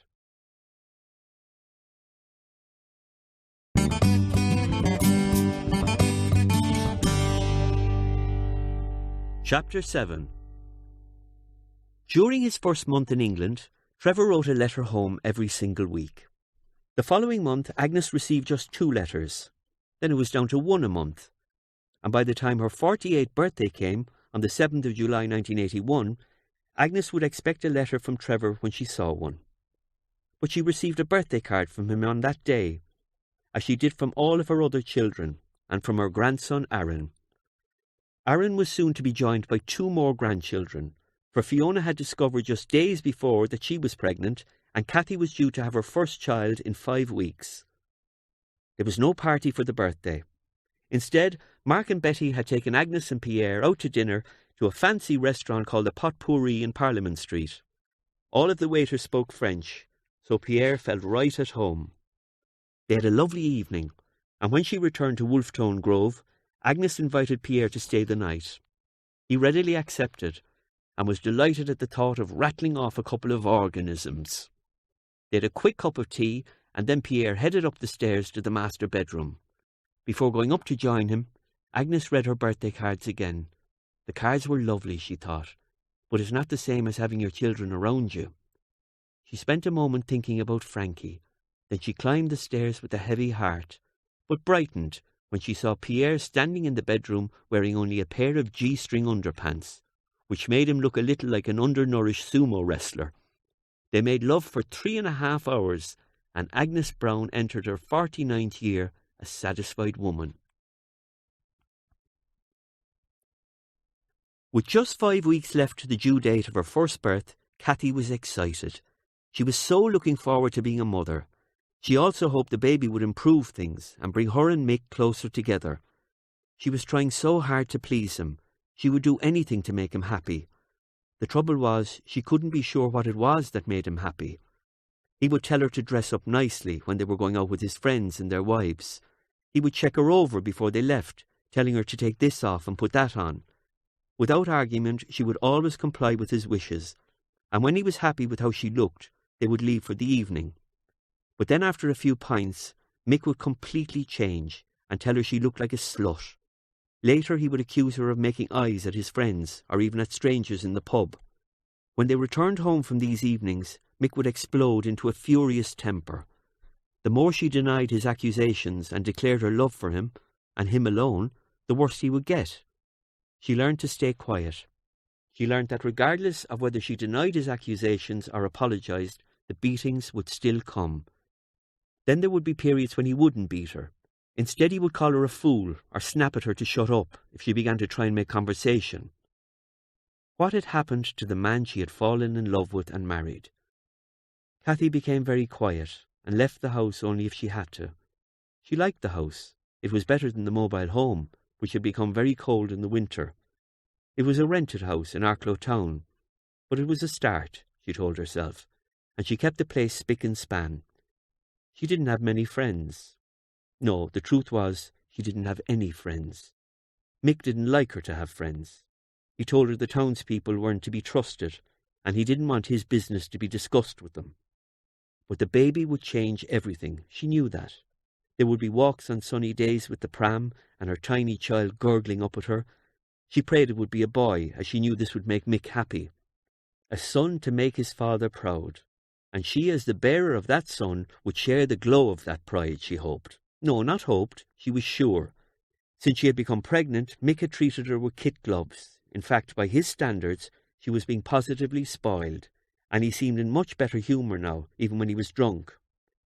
There had been a couple of drawbacks to being pregnant. For instance, Mick had decided Cathy wasn't to smoke anymore, although she supposed this was a good thing. Unfortunately, he had also decided that she wasn't to drink. She missed going to the pub with him and meeting other people. Still, each night he returned from the pub, he brought fish and chips smothered in vinegar. She loved vinegar since she became pregnant. Yes, she was sure the baby would change everything. Trevor settled in very well at Hutchinson and Bailey. Besides Trevor, there were 3 other artists in the creative department. They were a close-knit unit, but they welcomed Trevor in with genuine warmth. The 3 were Tony Viscoli, Sue White, and Bert Chadwick. It was very obvious to Trevor that Tony and Sue were an item. Tony Viscoli's family came from Liverpool. They were of Italian Catholic origin, and Tony had been educated in St. Thomas's School for Catholic Boys in Speke, before taking his art degree at Manchester University. Like Trevor, Tony had been headhunted straight from college by Hutchinson and Bailey, albeit 5 years previously. Tony was a kind, likeable and even-tempered man, and he and Trevor struck up an immediate friendship. Sue White began every day in the office like a freshly uncorked bottle of champagne. She had a smile for everybody and always seemed to see the bright side of things. Along with this ebullience, she had a motherly instinct and was the office agony aunt. She completely bowled Trevor over on his first day when she welcomed him with a huge hug, a kiss and a cup of coffee, followed by 100 questions. She was easy to talk to, and within 1 hour of meeting him, Sue White knew more about Trevor Browne than anybody else on this planet. Sue was a natural artist and a real go-getter. She had not been headhunted, rather she had targeted Hutchinson and Bailey in her final year at college as the company she wanted to work for. However, her interview 3 years previously failed to get her a position in the Bond Street office. Instead, she had gone to the company's Glasgow office with the promise of a transfer as soon as an opening came up. She jumped at the chance and was in Glasgow, where incidentally she was a huge hit, for only 2 years before she was brought to the head office in London. Sue was born and spent her childhood in a beautiful Tudor-style home in Camberley in Surrey, not far from Ascot Racecourse. Bert Chadwick was from London's East End, a chubby man in his mid-30s. His only passion was soccer, to be precise, Tottenham Hotspur. His handshake, although sweaty, was firm and warm. Trevor liked him. The highlight of Bert's day was the mid-morning coffee break, where he would devour the sports pages of the Sun along with a half dozen donuts. Sue was deeply in love with Tony, but the problem with Sue was that she couldn't understand why everybody didn't have a love affair akin to hers and Tony's, particularly somebody as young, attractive and available as Trevor. So it became a personal challenge to her, as soon as Trevor arrived in the office, to match him up with a girl who would steal his heart away. This was not a first for Sue. She had done it before, in Glasgow. In the Glasgow office, the target of her Cupid's bow and arrow was her best friend and fellow artist, Nikki. Nikki was a fabulous-looking girl with a great personality, and yet Sue had failed to find her a suitable boyfriend. Instead, the two girls became best friends, and although Nicky still lived in Glasgow, they remained best friends. There would be hours of telephone conversations between Hutchinson and Bailey's Glasgow office and its London office, without any business actually taking place. Sue kept Nicky up to date on her efforts with Trevor. She even suggested that Nicky should come down to London for a weekend and meet Trevor, whom she was sure Nicky would like. Nicky had heard that one before. Sue, unfortunately, was having as little success with Trevor as she had had with Nicky in Glasgow. Weekend after weekend, she would organise yet another foursome with herself and Tony, and time again, none of the girls, although some of them were very beautiful, managed to tickle Trevor's fancy. So it was that Trevor's first couple of months in the office in Bond Street were happy ones. However, outside the office, things were not so great. Trevor had got himself accommodation, which was all it could be called, in Sussex Gardens. It was literally just one room with a shower and a television. There were no cooking facilities, no table big enough to open a sketch pad on, not even an armchair to relax in. Although his room was on the 5th floor, the only view he had from his window was of an adjacent building which seemed close enough to touch. Trevor called the place his cell. He hated it, and began to feel very, very lonely for home. In an effort to alleviate this loneliness, Trevor began to visit the Irish pubs, where he would take a few glasses with people from Ireland. They would sing rebel songs and tell exaggerated stories from home. But when the pub closed, he would go back to his cell and to a landlord who didn't even speak English. And the loneliness would return. In his first couple of weeks, he wrote home to his mother virtually every day. When the loneliness took a grip, this was the first thing that suffered. Fearful that his loneliness would come through in his writing, he began to write less frequently. He didn't want his mother to know that everything about life away wasn't perfect. No immigrant wants their mother to know that.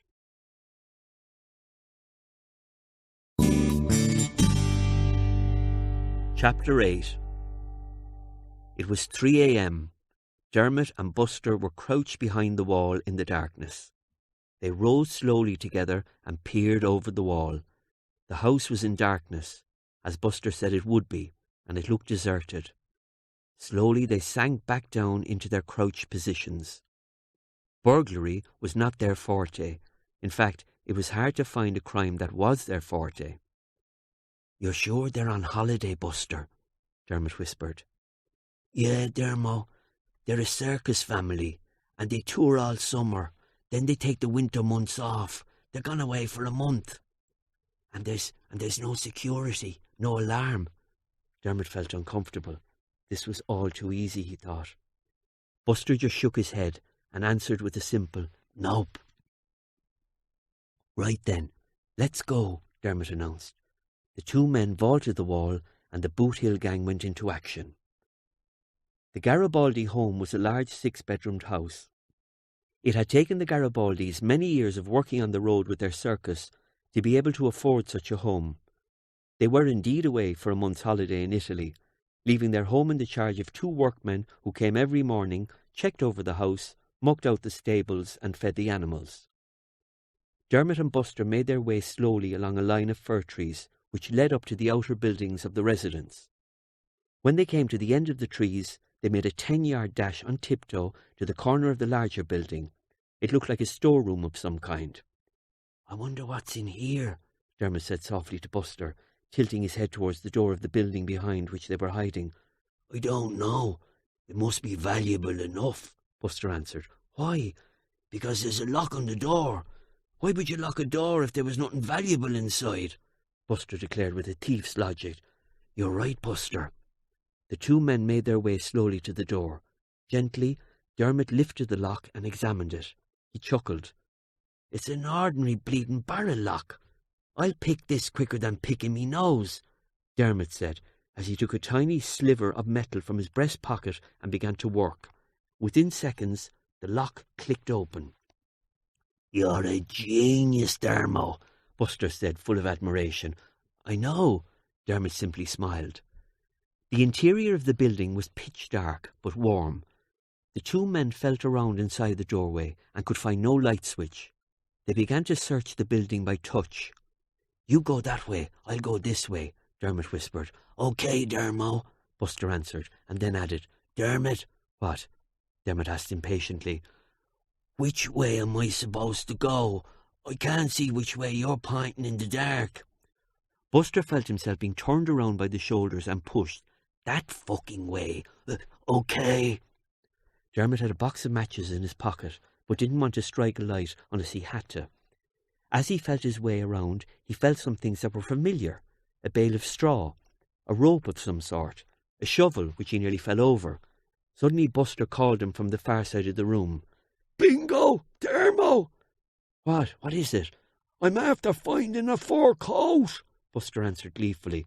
"Brilliant," Dermot answered, as he felt his way over to where Buster's voice had come from. Maybe it's not brilliant," Buster said in a very even voice. "Why?" "It's after licking me," Buster answered with a rattle in his voice. Dermot struck a match, and the two men were treated to a live performance of the MGM Studios trademark. The growl of the lion couldn't even be heard above the screams of the two men.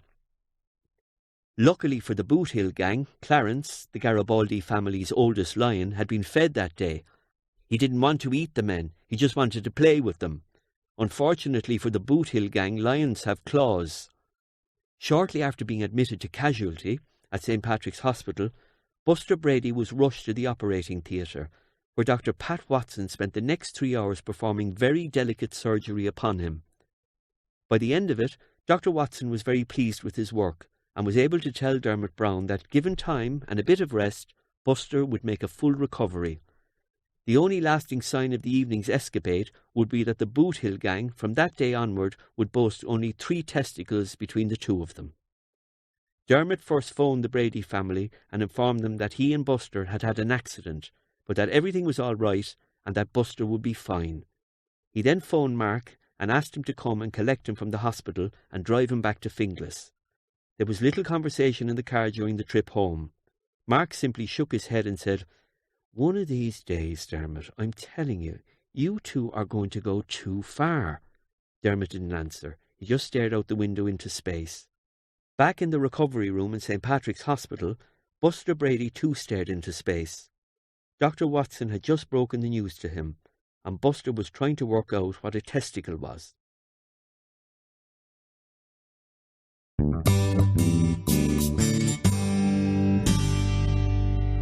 Chapter 9. With only Dermot in the boys' bedroom, Agnes saw little point in having 5 beds there, especially since it meant that Dermot was squeezed into a corner. She mentioned this to Pierre, and he immediately volunteered to remove and store the extra beds, as well as centralise Dermot's bed. When Agnes accepted his offer, Pierre was quite surprised and delighted. He felt that this moved him a little closer to cohabitation, his ultimate goal. Early the following Monday morning, Pierre rolled up his sleeves and began to shift the furniture. Manoeuvring the beds down the narrow stairway on his own was difficult, and by the time he had the last bed out of the house, Pierre was pumping perspiration. He next pulled the mattress off Dermot's bed and moved it to the doorway at the top of the stairs. When he returned to the bed base, he was greeted by a smiling brunette named Cheryl. She was standing with her hands propping up enormous naked breasts. Her brown eyes were staring at Pierre from the cover of Mayfair magazine, Dermot's bedside reading. Pierre lifted the magazine and began to flick through the pages. He then sat down on the edge of the bed base and began to read. He became most interested in an article which had the headline, "Turn Me On, Set Me Loose." This was an in-depth look at what it was that turned normal women into sexual animals. When he was only halfway through the article, Pierre again began to perspire, and by the end of the article he had made up his mind. It was time to turn Agnes Browne into a sexual animal. Tony McMullen's knowledge of the hardware industry was the envy of many a counterhand at Lenihan's hardware store in Capel Street. In the years he had spent in the hardware business, everything had passed through Tony McMullen's hands, from a torque wrench to carpentry pins the width of a human hair. He was indeed a valued senior member of counterstaff in Lenihan's. Of course, Tony was like all men. Just when you thought you had seen it all, something would come along and change all that. He scratched his head and once again began to flick through the stock book. He found the index page and scanned everything listed under the letter N. No luck. It didn't help that the customer had a French accent and mumbled. He looked up again at the Frenchman. "Nipple clamps?" he asked, with a puzzled frown on his forehead. Yes, nipple clamps. Would you keep your voice down, please?" Pierre answered. Macmullen closed the stockbook and called across the counter. "Arthur, nipple clamps. Do we have any?" Arthur, who had been showing an elderly lady where the starter fuse was inserted in a fluorescent light, stopped what he was doing and looked up at the ceiling as if expecting to find the answer to Tony's question there. He scratched under his chin and looked back at Macmullen, shrugged and answered, "I don't think so, Tony." A few of the younger customers stared at Pierre. Some began to giggle. Macmullen wasn't giving up. "Is it an oil nipple or a water nipple you want?" Breast nipples," Pierre mumbled. "Breast? What do you mean, breast?" Pierre cupped his hand beneath his breast, as he had seen Cheryl do in her cover pose. "Breast nipples," he said, pointing to an imaginary nipple about 4 inches out from his breast. Tony Macmullen's expression changed completely. Even his ears moved back, as if pinned to the side of his head. His face reddened with a mixture of embarrassment and anger. "Now you listen, pal. Perverts like you should be locked up. Now get your arse out of this shop." Pierre was confused. He was sure that this man was an adventurer like himself, and just misunderstood how effective nipple clamps could be. No, it is not perverted. It is very pleasurable. Let me show you." Pierre went to pinch Macmullen's nipple.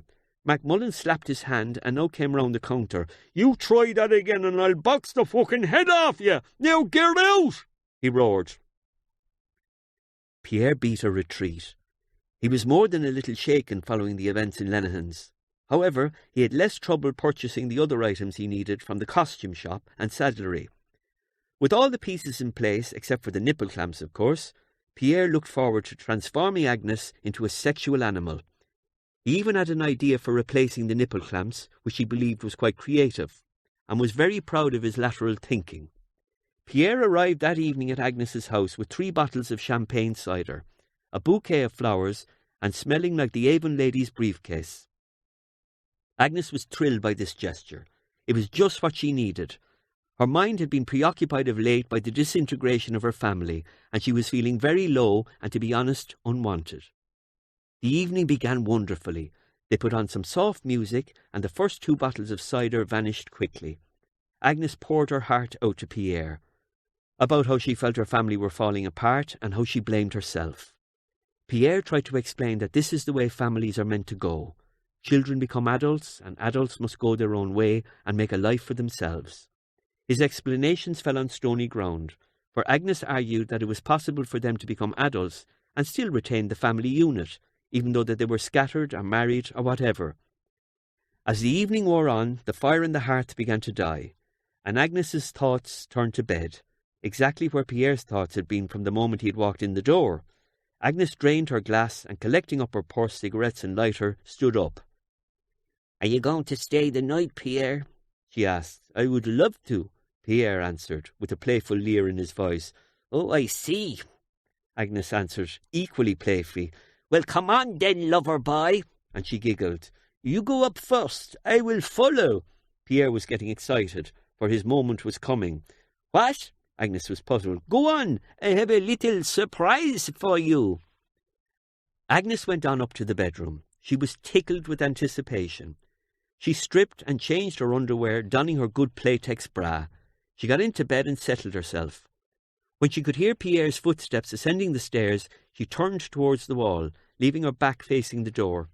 She did this because she knew Pierre would begin by kissing her all over her back, and she liked that. She couldn't see the tears in Pierre's eyes as he entered the room. Tears or no tears, Pierre was determined to see this through. It was the crack of the bullwhip that removed the smile of anticipation from Agnes's face. She turned slowly to see what had made the noise. "Sweet loving Jesus," were the words that came from her lips as she sat up, frozen at the sight that lay before her. "Come on, you sexual animal," Pierre said in a guttural voice. "Have you gone fucking mad, Pierre?" Agnes now stood out of bed face to face with Pierre, who was naked except for a Lone Ranger mask and 2 plastic clothes pegs, one of which he wore on each nipple. Pierre let out a theatrical laugh and cracked the bullwhip again. The bullwhip ripped a large gash in the net curtains on its outward journey and burst the pillow on its return journey, sending feathers billowing around the bedside light. "Come on, sexy. I hit you, then you hit me, Agnes, baby." Except for the name, this was a direct quote from Turn Me On, Set Me Loose. "Right, me first," Agnes roared. Agnes's right cross to Pierre's chin bent him nearly completely backwards. He tried hard to stay on his feet, swinging his arms in an effort to counterbalance his arched form. There was a sharp click-click as the 2 plastic pegs released their grip on Pierre's now blue nipples, and with a slight smile of relief, he buckled into unconsciousness. In fairness, Agnes embellished the story a little more when she retold it the next day to the other stallholders in Moore Street's market. Carmel Dowdall laughed so much that she had to slip away to Guineas to buy a new pair of knickers, after wetting the one she came to work in, when Agnes reached the point in the story where she described the 2 clothes pegs and Pierre's blue nipples. For his part, Pierre de Gloss learned that turning Agnes on was one thing, but setting her loose was dangerous.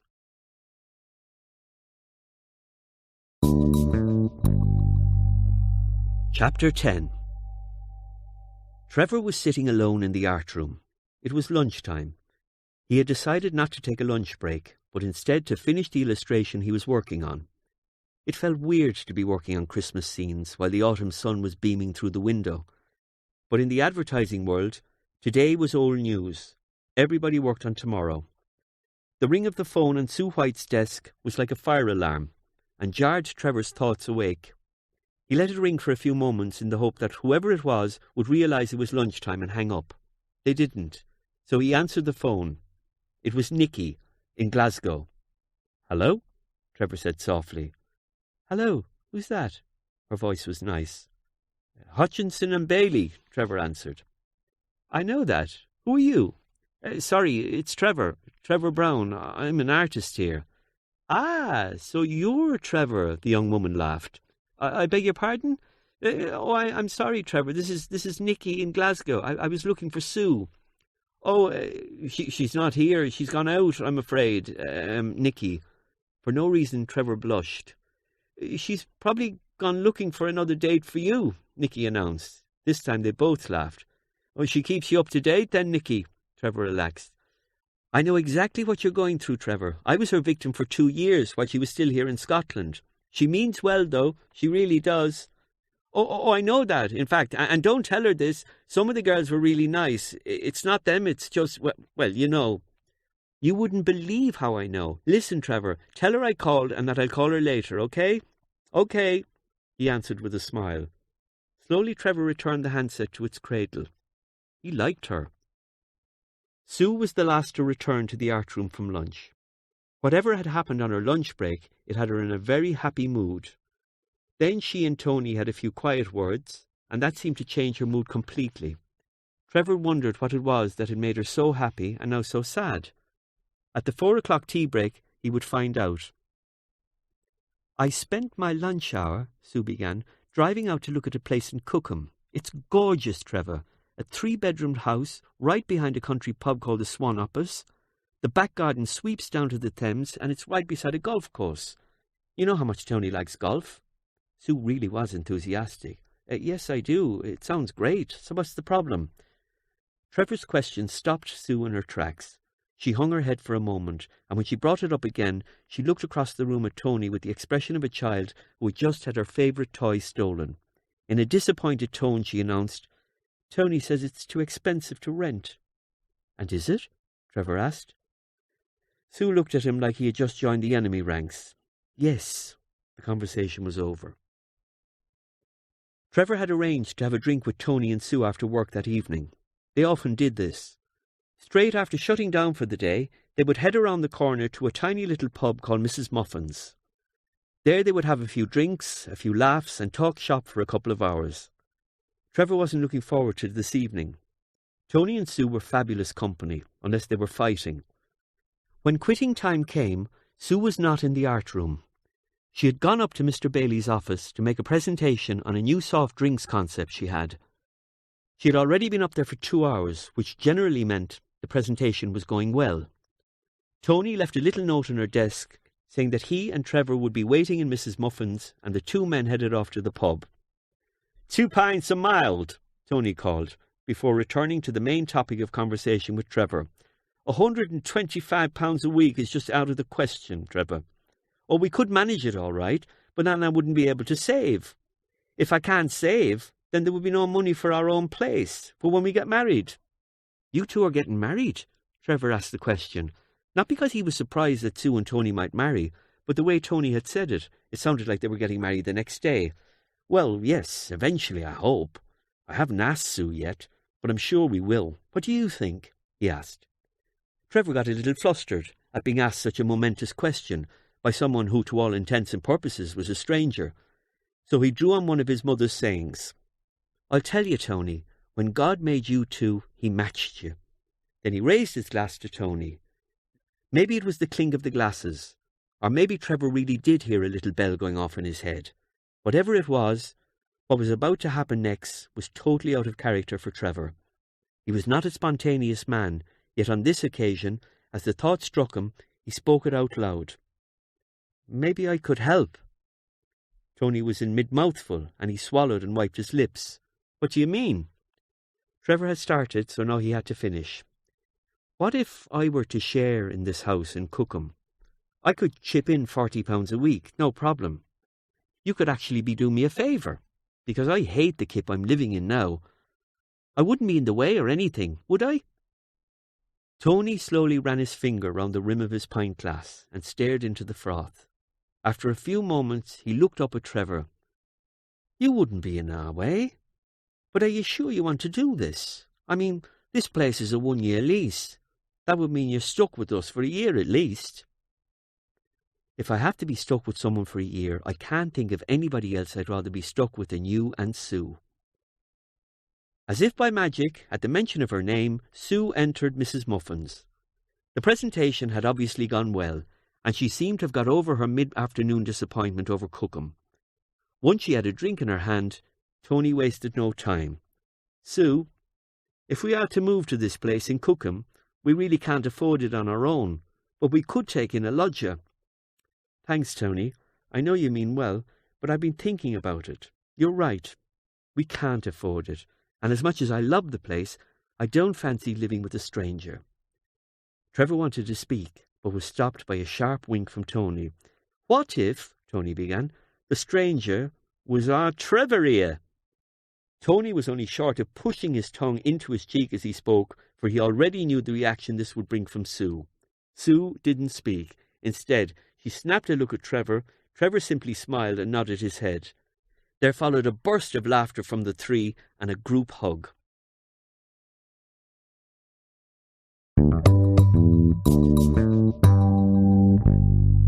Chapter 11. Very few of us really understand or witness the full consequences of our pranks. This was particularly true of Dermot and Buster. For instance, sitting in a cafe, Dermot would pour the contents of the salt cellar into the sugar and leave. He would not know that the elderly woman who would use this table next would be violently sick following her first mouthful of salted coffee, or that this sickness would have an adverse effect on the reputation of the cafe and its owner, who struggled every day to make the business pay. To Dermot and Buster, it was just a giggle, but sometimes consequences do catch up with us. And they did for Dermot Browne and Buster Brady on the night of the 17th of September, 1981. Dermot had never seen Mary Carter look so ill. When they were sitting in the bar of Foley's pub, her coordination was so bad that she couldn't even pick up her glass. She was loud and boisterous, and Dermot was getting embarrassed at being the focal point of all the other customers in the bar. Mr. Foley's insistence to Dermot that he get her out of there only just preempted Dermot's own thoughts on the matter. He half walked, half carried her back to her flat, where he left her asleep on the couch before returning to Foley's. He now sat beside Buster and was very quiet. "She's just overdone it a bit, Dermo," Buster offered by way of consolation. "Yeah, sure, Buster. She'll be all right in the morning. Yeah, sure she will, Buster. The two young men were sitting on the high stools at the bar. This was more comfortable for Buster, who since his testicular surgery had difficulty in sitting on a low seat and bending his midriff. There was something nagging at Dermot. While he was taking Mary Carter back to her flat, she was ranting and raving and coming out with all kinds of gobbledygook, most of which Dermot didn't understand. But when they reached her flat and he was laying her on the couch, there could be no mistaking what she said. She spoke in a flat tone, but it was quite clear. "Easy, Dermo, don't hurt the baby." The words swam in his head. He didn't mention anything to Buster. Instead, with a wave of his hand, he ordered 2 more pints from Mr. Foley, who was only delighted to be serving Dermot and Buster on their own. The next round would be accompanied by 2 small Irish whiskies. The 2 young men proceeded to drink themselves into oblivion. By midnight, the 2 of them were standing outside Shaker's nightclub. Dermot stood away from the door, leaning against the lamppost, using the lamppost as most Irishmen use history, for support rather than illumination. Meanwhile, Buster was talking to the doorman and trying to convince them that he and Dermot were 2 overseas salesmen just out for the evening. The doormen were very experienced, although they didn't need to be too experienced to know that not too many overseas salesmen had Manchester United tattooed on their right arm and spoke with strong Dublin accents. The doorman tried the tactful way at first, telling Buster that only a certain kind of person in a certain kind of dress was allowed into the club. Buster's reply to this was, "Is that why they make you 2 gorillas stand outside?" The doorman then resorted to the standard doorman's farewell. "You're not getting in, pal, so fuck off." They stumbled along up the east side of Parnell Square, Buster telling Dermot how lucky the bouncers were that Buster happened to be in a good humour, otherwise he would have killed them. By the time they had reached Frederick Street, they had attempted to wave down at least 20 taxicabs. Some of the cabs were already occupied, and those that weren't had drivers experienced enough to know drunks when they saw them. When they reached Mountjoy Square, they scrambled through a gap in the railings surrounding the park in an effort to get into the bushes and relieve themselves. Buster finished first, and as Dermot was completing his shakes, he could hear Buster in the distance calling to him, "Hey, Dermo! Push me! Come on! Push me!" Dermot followed the voice and came out of the bushes to see Buster sitting on one of the swings in the children's playground. He began to laugh aloud and ran to Buster and began pushing him. Buster went higher and higher with each push until at the apex of one of the swings, Buster threw up, and on the downward swing it looked like he was breathing fire. "Stop me, Dermo! Stop me, please!" was now the cry. Dermot tried to put his hands in front of him to stop the swing, but the power of Buster's return went straight past his hands, and the swing seat caught him above the eye, knocking him straight off his feet onto his back.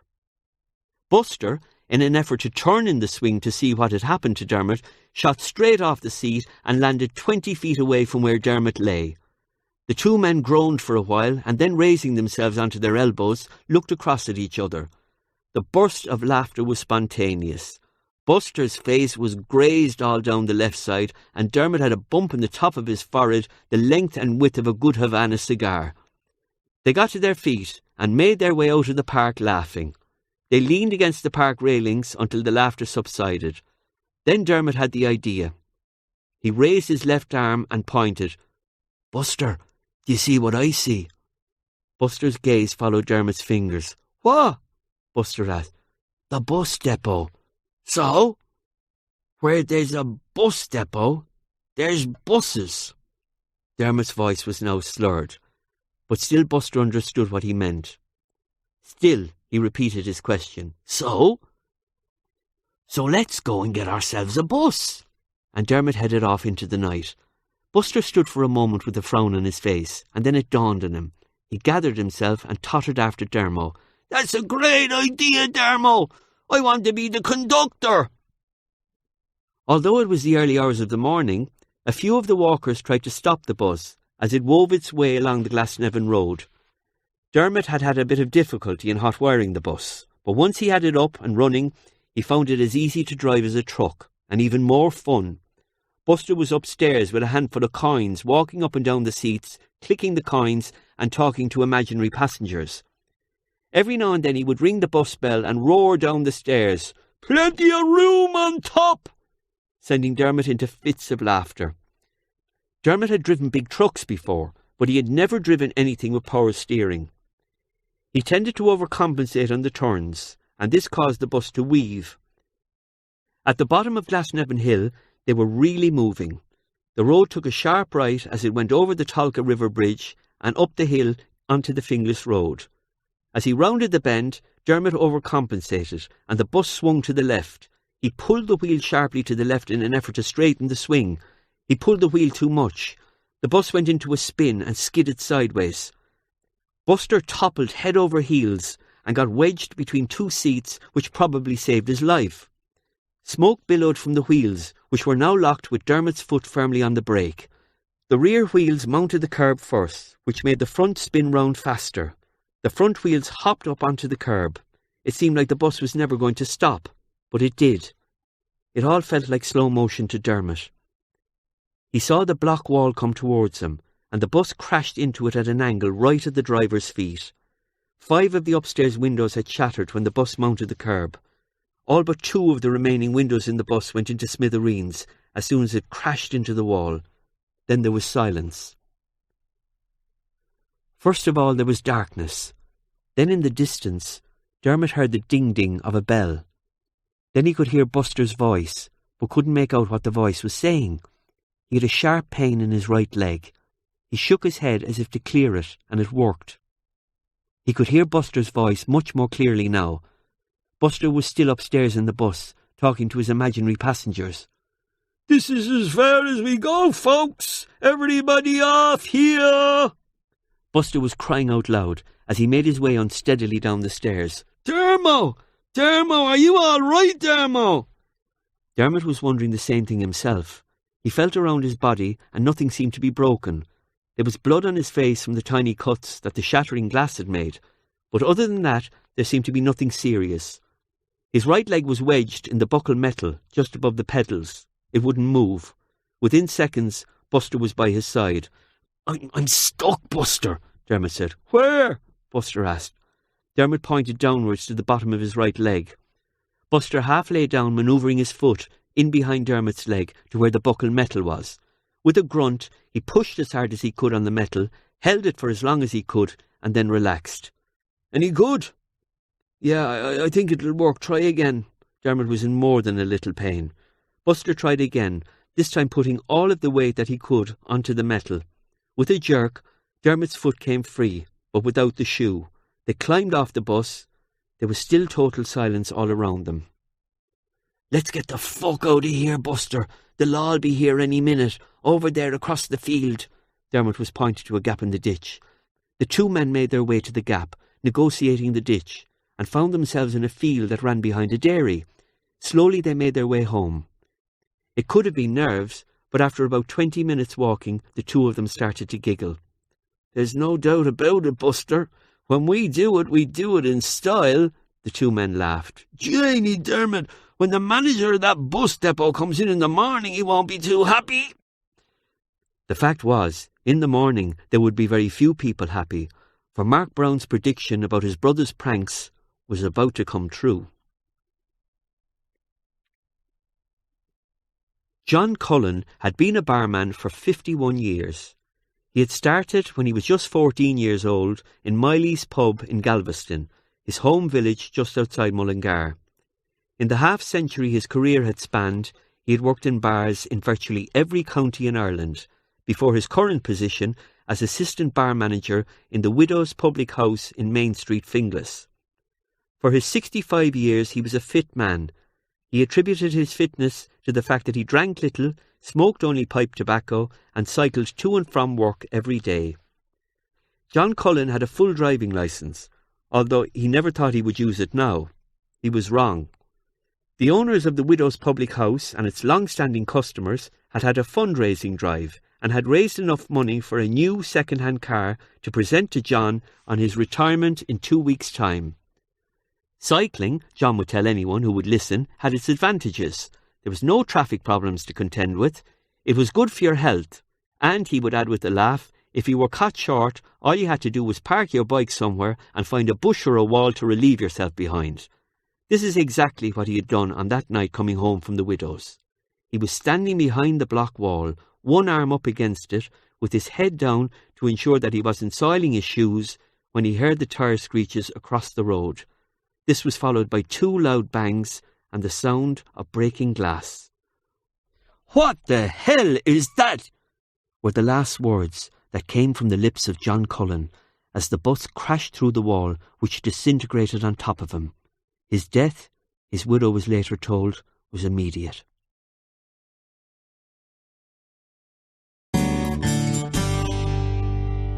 Chapter 12. "Would the accused please stand?" Justice McCarthy spoke loudly and deliberately. Dermot Browne and Buster Brady slowly took to their feet and stared at the jury in an effort to garner some hint of their fate. It had been reasonably short for a manslaughter trial. Most of the 9 days were taken up with the evidence from the Bouncers in Shaker's nightclub, from Mr. Foley, from a courting couple who had seen Dermot and Buster playing in the playground of Mountjoy Square, and from the night watchman at the dairy who saw Dermot and Buster hobble across the field. There were only 2 witnesses for the defence, Dermot Browne and Buster Brady, although the police did make much of the fact that Dermot Browne had handed himself into the police station on the morning following Mr. Cullen's death. Giving himself up was his mother's idea. The morning after the crash, when Dermot heard that John Cullen had died in the accident, his immediate reaction was to run. He and Buster hadn't returned to their homes that night, but had gone instead to Chestnut Hole, where they had both bedded down. It was the next morning, while they were having a cup of coffee in a cafe in Finglas Village, and the death of John Cullen was being discussed at a table next to them, that they realised that they had been the perpetrators. Buster panicked. "Jesus, Dermo, they're going to get us this time." "Shut up, Buster. They don't know who it was. Now shut up." They'll find out, Dermo. They'll find out." Dermot grabbed Buster by the collar. "Will you stay fucking quiet?" Dermot thought quickly. "First things first, Buster. You get to a public phone and ring your house. Make sure nobody has been up there. If the police haven't been there yet, then it's because nobody saw us. Anybody will tell you, unless things like this are solved in the first 24 hours, they rarely ever get solved. So keep the head." "But what if they have been up there, Dermot?" "Then, Buster, you and me are going to have to get out of town. Get out of the country." Buster was sniffling as he left the table to make his way to a public phone box. Dermot ordered another coffee and waited. 15 minutes later, Buster returned. Dermot didn't have to ask him any questions, for as he entered through the cafe swing doors, his face was deathly white. He quickly slid into the cubicle facing Dermot. "The police were up this morning at your house and my house, Dermo. It was the security man from the dairy, Paddy Riley. He recognised us. What'll we do?" Buster began to cry softly. Dermot's instinct was to grab Buster and tell him to calm down, but instead he gently put his hand on Buster's arm. "Hey, Buster, it's all right. If the worst comes to the worst, it was my idea and nothing to do with you. But I still think we should have a go at getting out of here." Buster looked at Dermot.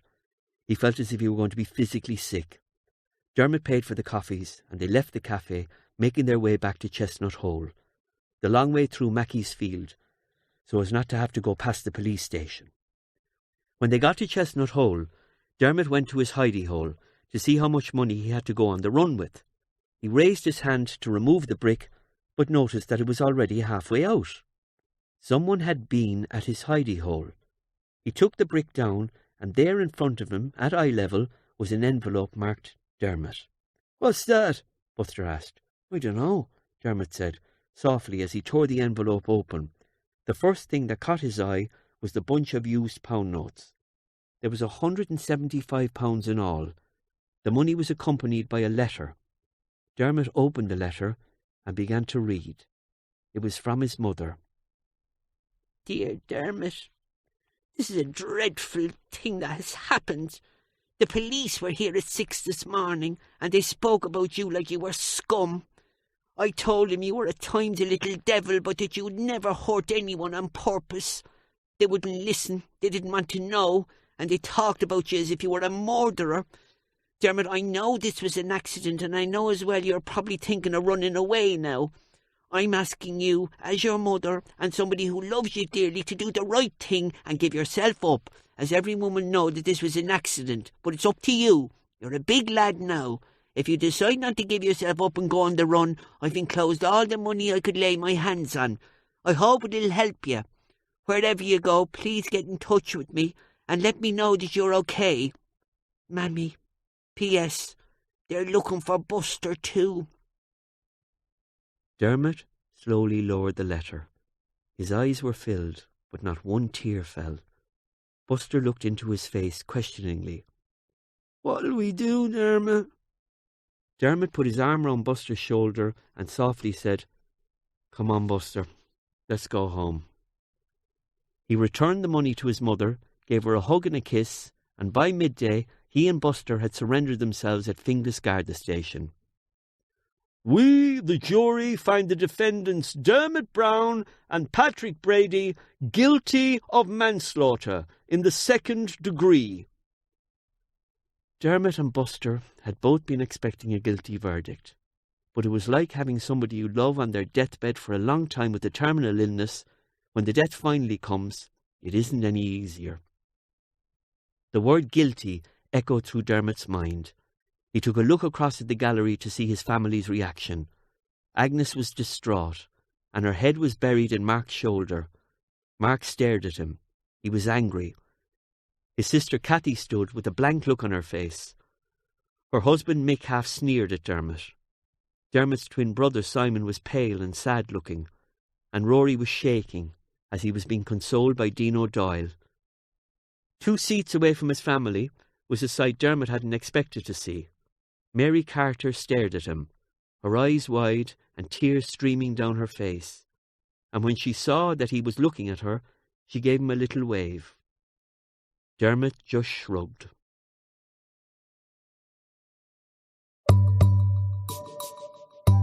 Chapter 13.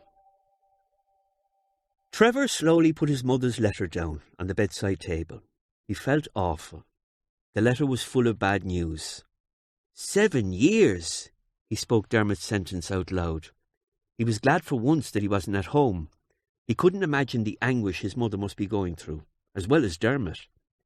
He knew how his mother would take the worry on board, as if she herself were to serve the sentence.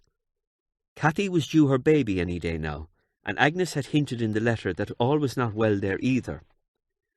His mother had talked about coming over to visit him, to give herself a break. He must remember to ask Sue and Tony if it was okay that she stay here with them in the new house. He was happier now than he had ever been since he had come to England. Cookham was beautiful.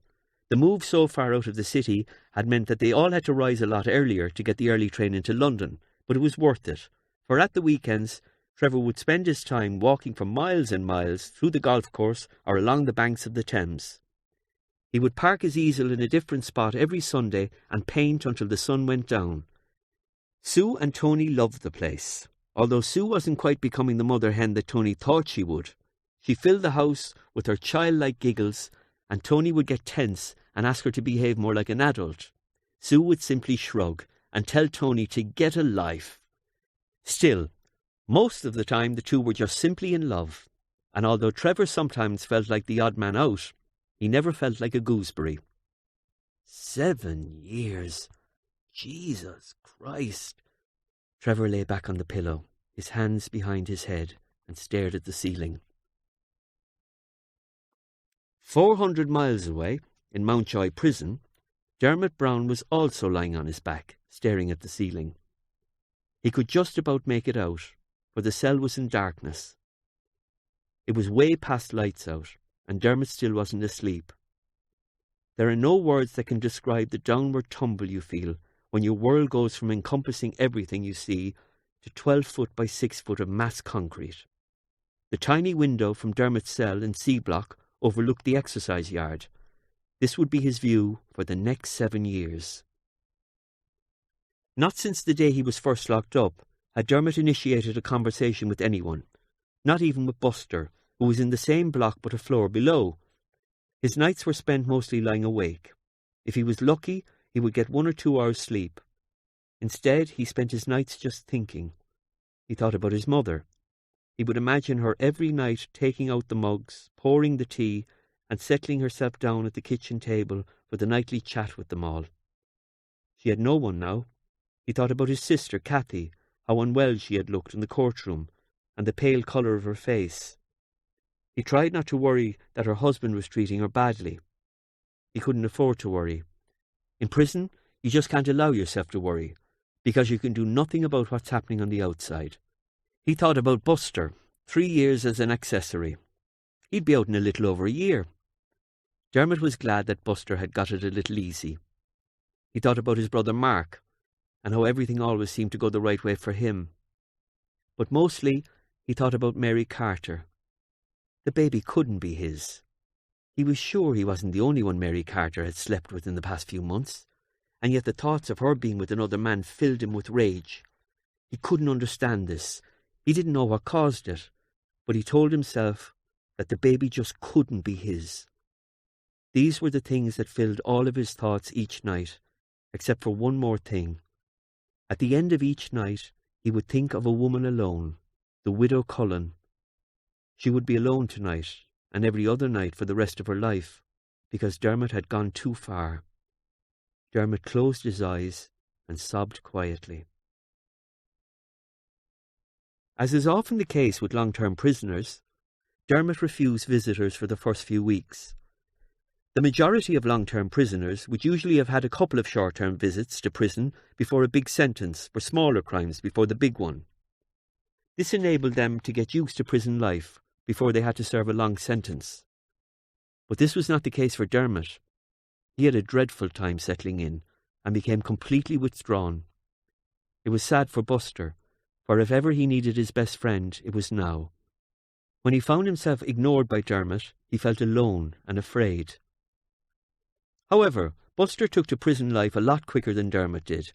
He even started taking some of the courses that were available in the prison education scheme. He began to do leather work, then woodwork, but the course he enjoyed most was a letter-writing course. Here Buster learned how to construct sentences and how to place those sentences in such a way as to give structure to a letter. He found it challenging, but enjoyable. Unfortunately for Buster, his letter-writing course became somewhat akin to playing table tennis alone, for the only address Buster had to write to was his home address, and neither his mother nor father would reply to any of his letters. So he wrote instead to Dermot's mother. Agnes replied, but only once in the blue moon. Father Gibney, the prison chaplain, lined up a couple of pen friends for Buster, but soon they too stopped writing. Dermot, on the other hand, received at least 2 letters a week from his mother. She tried her best to keep them light-hearted and full of local news and gossip, and would read them over and over to herself before posting them to ensure that her writing didn't reflect how desperately she was missing him. Initially Dermot didn't reply, as he felt he had nothing to say, but as time wore on he began to write at least 1 letter a fortnight home. When eventually he wrote that he would like to see Agnes on a visit, she was delighted. She arrived in the visiting room with a carton of cigarettes, some fresh fruit, and a few bags of licorice all sorts, Dermot's favourite sweets. The visit went reasonably well, although Agnes was taken aback at how pale Dermot had become in just 3 months of incarceration. She tried not to show her shock, and joked about how much weight he was losing. During the 30 minutes they spent together, Agnes spoke virtually without taking a breath, for she was afraid that if she stopped talking, either one or both of them would begin to cry. Once they had got through the first visit, subsequent visits became easier, and Agnes noticed that Dermot started to seem a little brighter each time. He was still very intense and withdrawn, though, and Agnes continued to worry for his well-being. In his first year of imprisonment, Agnes visited Dermot on 8 occasions. Thanks to her visits, Dermot was able to share in the major events in the Browne family. It was Agnes that brought him the news of the birth of Simon's son, Thomas. She spent the entire half-hour visit speaking of how beautiful the baby was, and her excitement in the telling of the story sent Dermot back to his cell that day feeling better than he had felt at any time since he had come to prison. On another visit, Agnes described every inch of the interior of the new direct sales store Mark had opened for Senga Furnishings on the south side of Dublin. Like his mother, Dermot was thrilled for Mark, although on that day the sparkle in her eye as she recounted Mark's progress made Dermot feel dirty. Just as a blind man has a heightened sense of hearing, when you are imprisoned and not affected on a daily basis by the hustle and bustle of the outside world, you become extremely sensitive to people's body language. At the end of each of Agnes's visits, Dermot would always feel a little unsettled. He felt sure that Agnes was holding something back. He couldn't imagine what it was, and often in his letters, and indeed in Agnes's visits, he would probe into areas that he thought might be the cause of it, but to no avail. He sensed Agnes's tension, even in the early visits, caused by her worrying about Cathy and how things were going on for her down in Arklow. Like Agnes, Dermot suspected that Mick O'Leary might be giving his sister a hard time, and that Cathy was covering it up. When he questioned Agnes about this, she readily admitted her fears. They had spent a long time discussing it quite openly, so openly, in fact, that Dermot realised that although Agnes had not discussed it previously so as not to worry Dermot, this was not the thing that she was holding back. It was on her 9th visit to Mountjoy that Agnes was to reveal the thing, and Dermot stumbled upon it quite by accident. They were about midway through the visit when Dermot asked, "Tell me, Ma, have you heard how Mary Carter is doing?" "Mary Carter?" Agnes answered, as if she was hearing the name for the first time. The tone of voice and the sudden quick movement of her eyes told Dermot immediately that this was the thing, and Dermot suddenly burst out with, "Aha! So that's it!" Agnes became flustered and even blushed. That's what? What are you talking about? You've been visiting her, haven't you? The odd time." Neither spoke for a few minutes, and Dermot rolled and lit up another cigarette. He became agitated now, turning sideways in the chair and crossing his legs, looking at Agnes, half over his shoulder. "Did she have the baby?" Dermot finally asked. "Yes, it's a boy. She's called him Cormac," Agnes answered flatly. Dermot exhaled a long stream of smoke. "Cormac, yeah? That's a nice name." Agnes didn't speak. "He's not mine, Mammy." Dermot said this without looking at Agnes. She didn't reply. Dermot turned and placed his elbows on the visitors' table, and looking straight at Agnes, he repeated his statement, this time more slowly. "He's not mine, Mammy." "Okay," Agnes replied, without even raising her head. "What do you mean, okay?" "I mean okay. If you say he's not yours, okay. What do you want me to say?" "I want you to say something like, 'Of course he isn't,' or 'Yes, son, I know he's not yours,' or anything, but Jesus Christ, Mammy, okay?" Dermot's frustration was now starting to show, and his voice was getting louder. In the background, a warder lifted his head, moved off his stool, and began to walk slowly towards their table. "How can I say all that? I've held Cormac in me arms, Dermot. I've looked down into his face. He looks up at me smiling, and what do I see? I see you, as you were in my arms 25 years ago. If he's not yours, Dermot Browne, then you've a double going around Dublin somewhere that's after fathering that child." "It could be anyone's. She's a junkie, for fuck's sake, Mother." Dermot stood up, and as he said this, his chair flew back.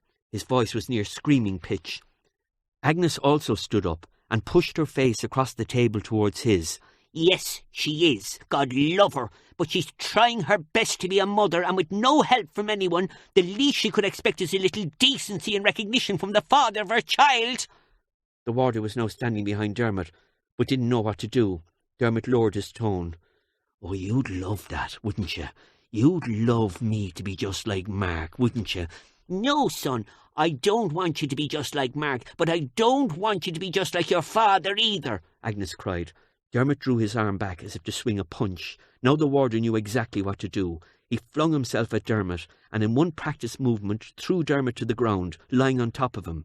The warder was quickly joined by 2 colleagues, who restrained Dermot on the ground. Agnes screamed at them, "Christ, don't hurt him! Please don't hurt him!" Another visitor came to Agnes's side and began to escort her to the exit. As they got to the door, Agnes was crying. She looked back and saw Dermot, who was standing now but handcuffed, being bundled away. He was red with rage, and there were tears streaming down his face. "Don't come back, Mammy. I don't want to see you again, and I mean it. Don't come again." Dermot roared as they dragged him through the steel door back into the cell blocks.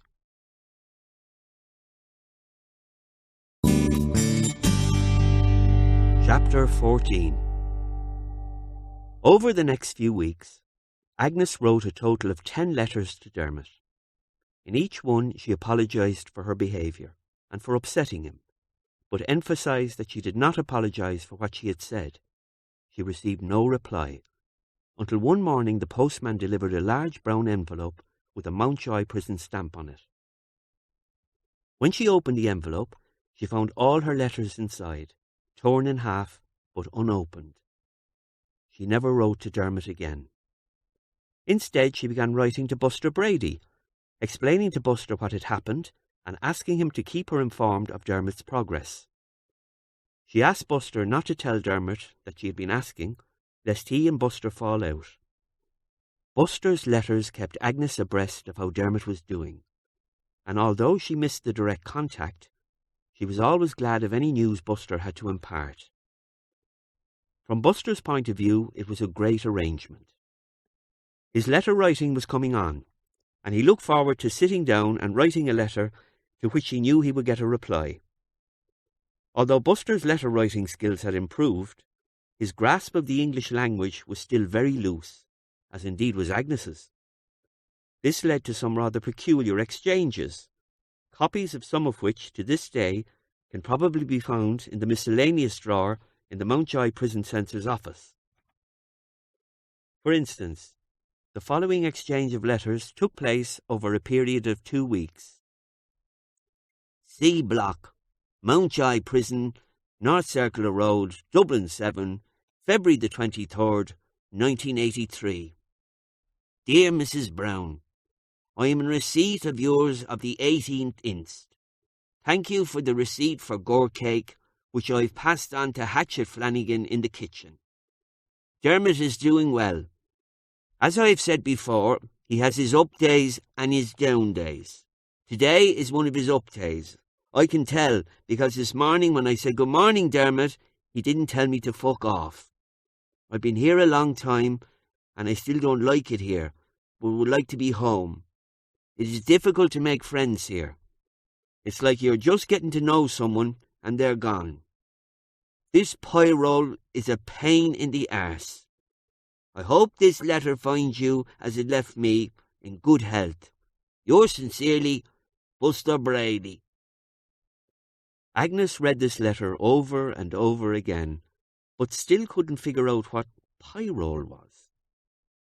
When she showed it to Pierre, Pierre suggested that, as the word was in the same sentence as pain in the arse, he could be talking about piles.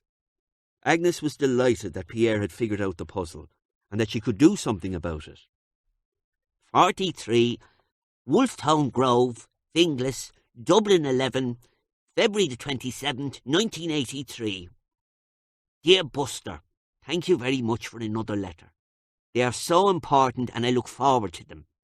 Your mother and father are well, and they were delighted when I told them that you were due out at the end of the month, but said to tell you not to come home. I'm sorry about that, Buster. I've tried hard, but your mother talks about prison as if it was a disease. Everybody is well here. Young Aaron is getting bigger by the day, and he's only 2.5, but he could pass for 4. Rory and Dino are still talking about opening their own salon, but the only thing they have done so far is each other's hair. Simon and Fiona are getting a house together in Raheny. I'm delighted, as this will give young Thomas a garden to play in. I never liked that bloody flat. I haven't heard from Cathy in a while, so I can't give you any news about her. Why don't you write to her yourself? I've enclosed her address on a piece of card. Well, that's all for now, Buster. I look forward to your next letter.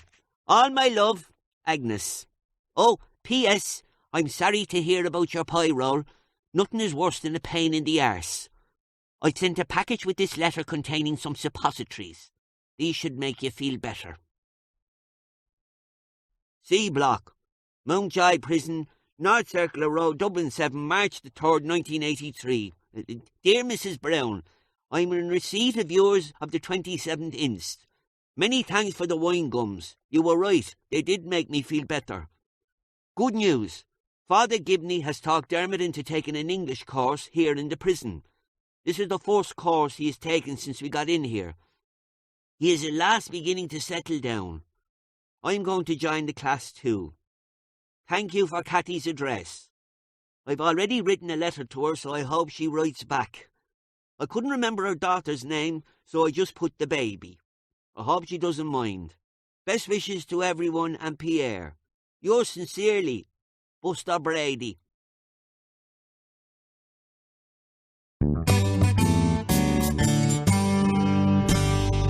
Chapter 15.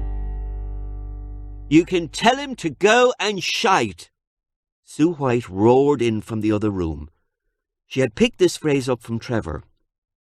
The word shite doesn't sound the same when said with an English accent, though. Can you hear her? Trevor spoke in a low tone into the mouthpiece of the phone. It was Tony on the other end of the line. The row had started over nothing, it seemed. Well, not exactly nothing.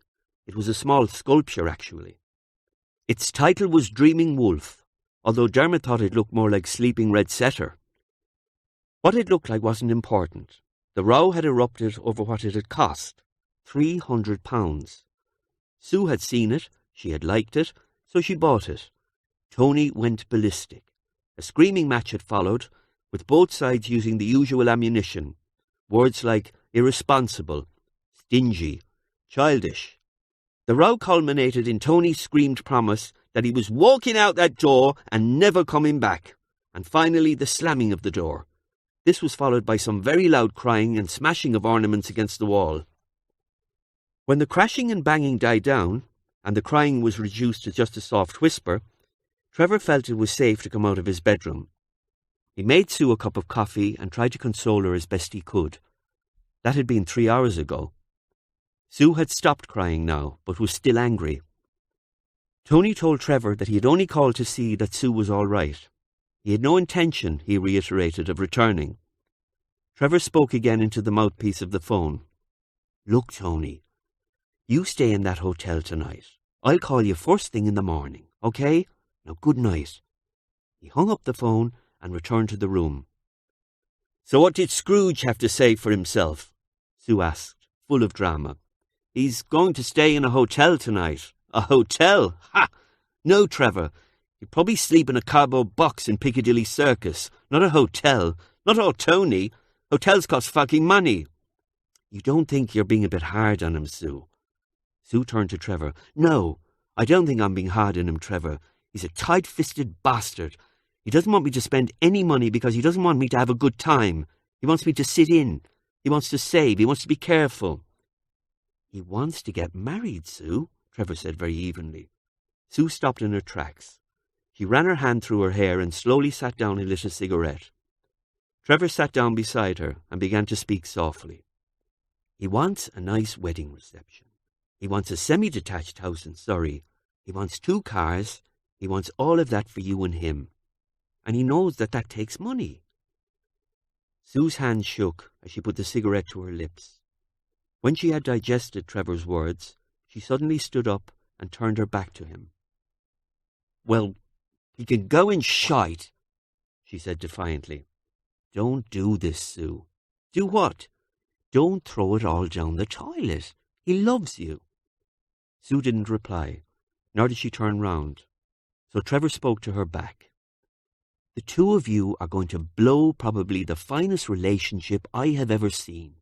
And all because you're too stupid to recognize how much you love each other. Sue slowly turned and looked at Trevor. He wasn't finished. He was on a roll now. Believe me, Sue, I know this. The opportunity of real love comes along very, very rarely, and when it does, you have to grasp it with both hands. If you don't... Trevor now sat down slowly. He wasn't looking at Sue. He wasn't even talking to Sue. If you don't, you'll regret it for the rest of your life. I know this, Sue. Sue could tell from Trevor's face that he did know it. She stubbed out her cigarette and picked up the 2 mugs from the coffee table. I'll make us a cup of coffee, shall I, Trevor? Without waiting for an answer, she left the room. 10 minutes later she returned with 2 hot mugs of coffee. When she was seated, Trevor asked, "Are you okay?" Sue simply nodded. She lit another cigarette, and it became obvious the way she settled herself in the chair that she was ready to talk. "You're right, Trevor. I know I am. And you're not the first to tell me that. You know Nicky in Glasgow?" "Yes, I do. What about her?" "She said the same thing to me 2 years ago. Do you know, Trevor, when she was in college, some guy used to leave little paintings for her. Tiny little copies of some of the great works of art. She'd find them in weird places, Trevor. And the first letter of the artist's name corresponded with the letter in her name. She never found out who it was, and she tells me she regrets it to this day. You're right, Trevor. This is a make or break for me and Tony. Either we get married, or we finish it now." Sue wasn't looking at Trevor during the telling of any of the story. Trevor, on the other hand, was transfixed, eating every word that came out of her mouth. The blood had drained from his face. He felt dizzy. His mouth had gone completely dry, and when the question came, he could barely get the words out of his mouth. "Nicky? In Glasgow? Nicky?" Sue now noticed the change in Trevor. "Yes, what about her?" "What's her surname? What's Nicky's surname?" "That is her surname, Trevor." "Well, that's not all of her surname. Her surname is Nicholson. She's Maria Nicholson, but everybody calls her Nicky." The four of them sat around the circular table in the dining room of the house in Cookham. It was Tony Viscoli's first night back in the house since his departure 4 days earlier. At the same time as Trevor had gone to the hotel to pick Tony up, Sue had gone to the station to meet Maria Nicholson. Sue was delighted when Trevor asked her to invite Nicky down for dinner. For 2 reasons. Firstly, she would at last get a chance to introduce her 2 Cupid failures to each other, and secondly, it would help to break the ice on Tony's return. When Trevor arrived at the hotel, it was hard to tell which of the 2 men was the more nervous. When Tony opened the door of the hotel room, he had his shirt collar turned up and a tie wrapped awkwardly around it. "I can't tie this, Trevor. My hands are shaking so much," Tony said. "Well, don't fucking ask me, Tony," Trevor replied. "Jesus Christ, Trevor, you'd think it was your big night, not mine." Tony laughed, but it was a nervous laugh. But now here they all sat at the table in a circle, Tony facing Sue, Trevor facing Nicky. If Nicky recognised Trevor, she showed no flicker of it in her expression. Her greeting when introduced to Trevor had been very formal, and her thoughts seemed to be all in how the evening would turn out for Tony and Sue. Sue had obviously filled Nicky in on the situation, between phone calls and on the journey from the train station. Sue, with a little help from Nicky, had prepared a beautiful meal of stuffed pork fillets, broccoli, asparagus and new potatoes, to be followed by lemon cheesecake with cream, all of which coincidentally happened to be Tony's favourite dishes. The table had been cleared of all the used dishes by now and held only 4 coffee cups, a coffee pot, sugar bowl, cream jug, 3 empty wine bottles and a candelabra. Tony coughed, ready to make his announcement. "Susan White, begging your indulgence and that of our esteemed company," he nodded towards Trevor and Nicky, and they both nodded back, "I would like to formally ask you to be my wife. If you accept, I would ask you," and now Tony put his hand into his pocket and produced a small purple velvet-coated box.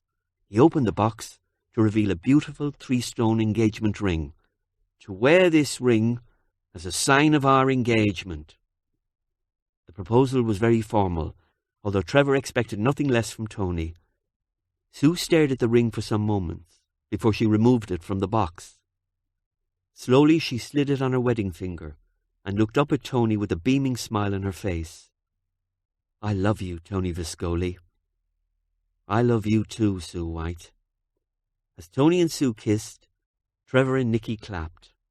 "This calls for champagne," exclaimed Trevor. He left the room to collect the bottle of champagne from the fridge. When he returned and all the glasses were filled, the 4 of them toasted the happy couple. The toast completed, Trevor cleared his throat.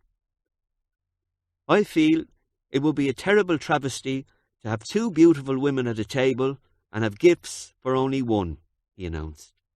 The 2 women giggled like little girls. "Well, good on you, Trevor," Tony said, as he slapped Trevor on the back. Trevor reached into his back pocket and extracted his wallet. He carefully placed the wallet on the table and opened it flat. The eyes of the other three were riveted on the wallet. Slowly, from the back of his wallet, Trevor slid out the last canvas from the Maria Nicholson collection. He placed it in front of Nicky. Then he spoke the words that he had rehearsed with Rory and Dino that had been stuck in his throat for so many years. Add this to your collection, Maria. Trevor Browne and Maria Nicholson were married 12 weeks later in a small Catholic church in Deepcut in Surrey. The only two of the Browne family who were not at the ceremony were Trevor's brother Dermot and his sister Kathy. Although she enjoyed the day enormously, Trevor's mother Agnes was dismayed that yet again a family celebration had come and gone, and she had failed to gather all of her family into one room.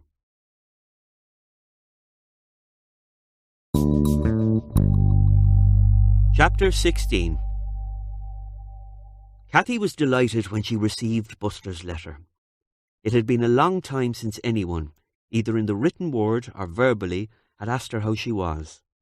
Buster had also used phrases like, "I hope you're as beautiful as ever," which made her feel like a teenager once again. She read his letter at the breakfast table alone. Mick had not returned home from his late shift. Again. She read it to herself first, then she read it aloud to Pamela. Kathy's baby daughter smiled and gurgled in the right places, and when Kathy finished reading, Pamela frowned and began to cry, so Kathy read it again and again, until eventually Pamela drifted off to sleep with Buster Brady's words ringing in her ears. Pamela's birth had made no difference at all to Kathy's relationship with Mick. Kathy no longer fooled herself that she was in a real marriage, or that Mick would ever be anything other than the bastard he was. But where could she go? What could she do? It had certainly crossed her mind on some days to just pack up everything and move herself and Pamela back to Dublin to her mother's. But then she would recall her best friend Kathy Dowdall, and the harrowing years she had in her late teens trying to support herself and her child alone. So the thought of leaving would quickly vanish from her mind.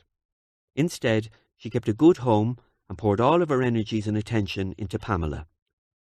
While Pamela was sleeping, Kathy tidied the kitchen and then sat down at the table and replied to Buster's letter. She began to tell Buster of the state of affairs between herself and Mick.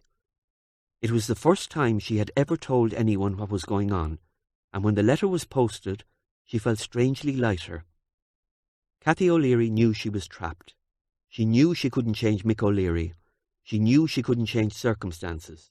She knew the first thing that had to change was Kathy O'Leary, and with an infant child, she wasn't ready for that change. Not yet. The C Block supervisor gave permission for Dermot to walk Buster down to the administration building. It was March 24th, Buster's release day. They strolled together slowly towards the building, Buster carrying a nylon bag containing the meagre belongings he was taking home with him. Dermot walked by his side, his hands in his pockets. When they reached the door of the admin building and Dermot could go no further, they stopped. The two men turned to face each other. Dermot looked down on his chubby little best friend. He was about to speak when the admin door opened and the new arrivals for the day were bustled through. Dermot and Buster looked at the new boys arriving. "Same old faces. They just keep coming back," Dermot said flatly. "Yeah, but it won't be me, Dermo. I'm never coming back." They looked at each other again. "I hope not, Buster. Look, when I get out of here," Dermot began. "Well, you know," Dermot began to shuffle his feet. "Dermot, I'll be outside that gate waiting for you. I will." Buster's eyes were filling up. "Sure. Don't I know you will, Buster." Dermot slapped Buster on the shoulder. "Now, go on, get the hell out of here." Dermot turned and began to walk away. "Dermo," Buster said. Dermot turned. "Can I write to you?" Buster asked. "You better, or I'll kill you when I get out," Dermot replied with a smile. The two men burst into that laughter of sadness that only parting friends can know. That evening, as he queued for his food in Mountjoy Prison, Dermot wasn't in the humour for conversation, but he had little choice. One of the new arrivals recognised him. Dermot wanted to tell him to shut the fuck up and allow him to just pick up his food and get back to his cell to eat his dinner in peace. But Dermot also knew that feeling of just in, and how sometimes the only way to relieve the nerves was to talk and talk. So he let the man go on. Little of what the guy was saying was of any interest to Dermot, but he feigned attention. Until the man said, "Oh yeah, by the way, an old friend of yours croaked it." This got Dermot's interest. "Croaked it? Died like?" "Yeah, overdosed on heroin." The man now spoke with the relish a gossip has in the knowledge that he is imparting fresh news. "A friend of mine? Who? Your woman, from Townsend Street. What's her name? Mary Carter. Yeah, that's it, Mary Carter." Dermot instantly dropped his tray. He pushed the man aside, turned around, and began to make his way unsteadily back to his cell. As he reached the top of the stairs of his own landing, he threw up. Father Gibney spent that night with Dermot in his cell, the young prison chaplain listening through massive sobs to the outpourings of guilt and regret from a broken young man.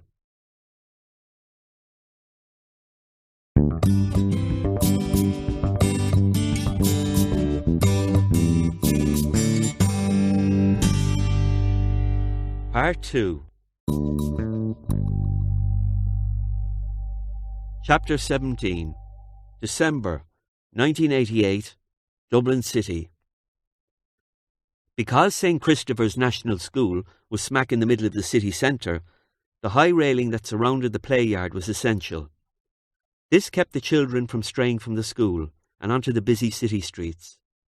Needless to say, the older boys, those of 10 or 12 years of age, had found ways to scamper either over or through the railings and make their way to the local shops when the teachers weren't looking.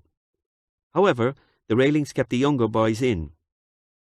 It was the morning break, and children were screaming and running in all directions all over the schoolyard. The chatter of their voices was deafening. At one end of the yard was a long stone building with a long bench along the wall. The children referred to it as the shelter. They would sit on the bench and eat their sandwiches or drink their milk or whatever they had. Cormac Carter cupped his hands together and blew hard into them.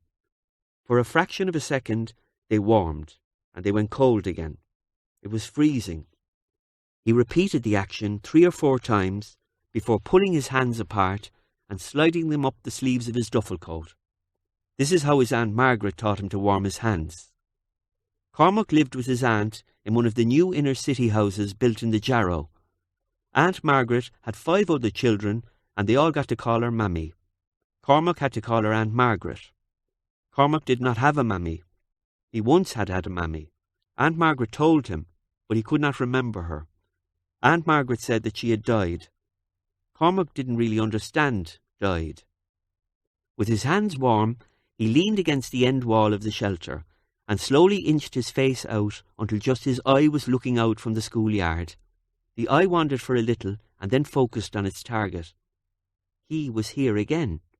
Cormac quickly pulled his head back. He wondered who this person was, this man who had been hanging around the school every day at playtime for the last few weeks. He had told Aunt Margaret about him at tea one evening. She had quickly looked over at Uncle John, who was reading his newspaper. Uncle John looked up from the paper to meet her gaze. He shrugged and went back to his paper. Aunt Margaret had simply said, "Don't mind him." Cormac took another peep out of the man. I wonder who he is, thought the boy. He made a decision there and then. Puffing up his chest, he stepped out of the shelter and began to walk across the yard towards the man. He was going to ask this man who he was. He didn't get a chance. The man saw him coming, and by the time Cormac had got halfway across the schoolyard, the man had vanished. The little 6-year-old stood with his hands on his hips, wondering.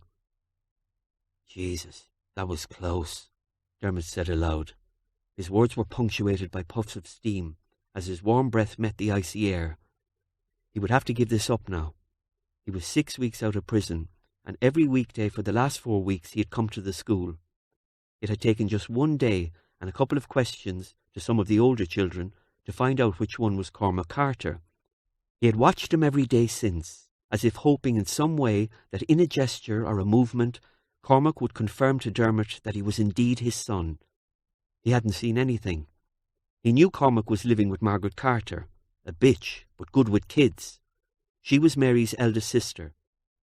Dermot heard the bells of St. Jarlath's Church ringing out the 12 o'clock Angelus, and again he spoke aloud to himself. Christ, I have to get to work. He checked his plastic bag to make sure it hadn't burst. Then he quickly headed off down the street. Since his release from prison, Dermot had been staying at the Ivy Hostel near Christchurch in Dublin. It was Father Gibney who found him the accommodation, although he tried first to talk Dermot into going back to live with his mother. Dermot wouldn't hear of it. He knew he had changed a lot himself over his 6.5 years in prison. But the bitter memory of that confrontation with his mother in the visiting room of Mountjoy prison had not left him. His feelings about that hadn't changed. The Ivy Hostel was a shelter for indigent men. It had originally been set up and donated to Dublin City by Lord and Lady Ivy of the Guinness family, and was now run by volunteers. It was crowded at night, and noisy too. A lot of the men staying there had drink or psychiatric problems. There were no cooking facilities, though you got a cup of tea every morning before you left at 8 a.m. Dermot didn't have to worry about his meals during the day, for Father Gibney had also fixed him up with a job. The priest had explained to Dermot that the job didn't pay too much, but at least it was a start, and if he was wise and put a few pounds aside, he could eventually move into a flat and get himself a better job. When Father Gibney told Dermot of the position he was being offered, Dermot smiled wryly. Dermot was now a kitchen porter in the Gresham Hotel, just like his father had been 20 years previously. Maybe his mother was right. Maybe he was just like his father. Anyway, although the money wasn't great, thanks to the Ivy Hostel, Dermot was able to save a few pounds. And thanks to the Gresham Hotel, where Dermot had all his meals there, he had put on weight since leaving prison. When he arrived at the Gresham Hotel that day, he went to the locker room. He changed into his kitchen overalls and carefully, placing his plastic bag of books in the bottom of his locker, he closed and locked it. For the next 8 hours, Dermot would wash pots.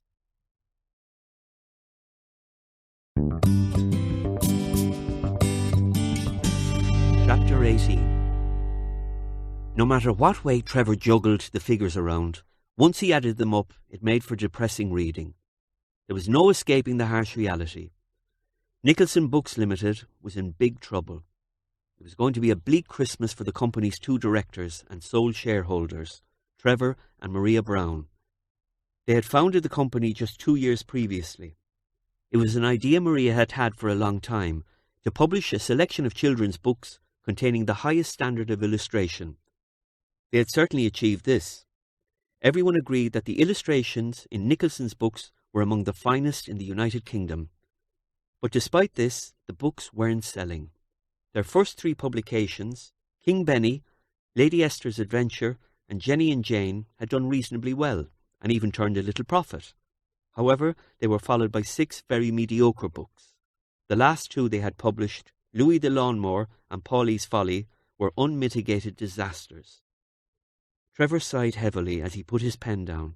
He removed his glasses and began to massage the bridge of his nose, just as Maria arrived into the room with coffee and biscuits. She placed the tray on the table and then wrapped her arms around Trevor from behind. He smiled. It was one of Maria's greatest talents, delivering a hug just when it was needed. "Is it that bad?" she asked as she passed him his coffee. "Yes, it's that bad," he answered. "We've a printing bill for £3,500. We're 2 months behind in the payments for the car. We're probably going to have the phone cut off. And we still owe Hobson's over £1,000 for those cardboard display boxes we got for Henry Hippo. Christ, they were a waste." Trevor threw down the pen again. "No, they weren't a waste, Trevor. They were a good idea, and we certainly can't blame them for Henry Hippo's failure. It was just a shit book." This statement brought a sideways glance from Trevor. He had illustrated Henry Hippo. Maria caught his glance and was quick to add, "The illustrations were fine. It was just a weak story. How are this month's sales?" Trevor rifled through the pages on the tabletop until he came across the sales result sheet. He began to run down the titles with his finger. "Well, Lady Esther and King Benny are starting to move a bit. They should sell well over the Christmas. It's hard to know how these 4 will go, but we can expect 75% of Paulie and probably all of Henry Hippo to be returned. Christ, it is looking bad, isn't it, Trevor? Yes, it is. The couple began to sip their coffee, and they both sank into silent contemplation. Trevor stood up from the table and walked to the fireplace. He lifted the tongs and placed a few more pieces of coal on the open fire. A small Christmas tree glittered in the corner, the tinsel shivering in the heat haze that oozed from the fireplace. If only we could attract some of the really big writers, like Keith Clark or Wilbur Livingston, Trevor exclaimed. But that takes money, Trevor. We don't have enough to pay our own bills. Never mind give big-name writers big advances. You're right, Trevor replied in a resigned tone, and returned to his coffee. I spoke to Sue today, Maria announced, and she brightened, as she always did when Sue's name was mentioned. Trevor also brightened. Did you? And how are things in the advertising world? Tony and Sue had moved to Liverpool, where they too were pursuing their dream. They had opened up a small advertising agency of their own. At last count, the Viscoli White agency had 20 solid clients on its books. The business had grown from working from home to a large 5-roomed office complex in Liverpool city centre. Tony was very proud of the fact that they had made a go of the agency without taking one single account with them from Hutchinson and Bailey, not the usual practice in the advertising world. Sue says business is quiet, although it always is at this time of the year, Maria answered. Maria paused, taking extra care about how she phrased her next sentence. Her husband was a proud man. Sue says that she and Tony could do with some help in the new year, if we're not bogged down by work ourselves. What do you think? Trevor saw through it straight away, but he wasn't angry. I know they mean well, love, but we really have to make a definite decision. Either we go on trying to make a go of this, or we go back into advertising on a full-time basis. Don't you agree? A handout from Tony and Sue, well-meaning or not, is still a handout, and it'll only solve our problems in the short term. I must ring them tomorrow and thank them. So, when do you think we could make this decision then? Well, I think it would be foolish to make any decision till we see how the Christmas sales go. We leave things sit over Christmas, and maybe by mid-January the picture will be clearer. Let's make our decision then. If we decide to go back into advertising full-time, it may mean moving out of here and back to London, Trevor said, with a little woe in his voice. Maria let out a sigh. She liked this house. She liked the area too. When they had decided to go into children's book publishing, they had also decided to move away from London. It was Maria who found the house they were now renting in Altrincham, just on the outskirts of Manchester. She hated the thought of moving out of this house, nearly as much as she dreaded the thought of moving back to London.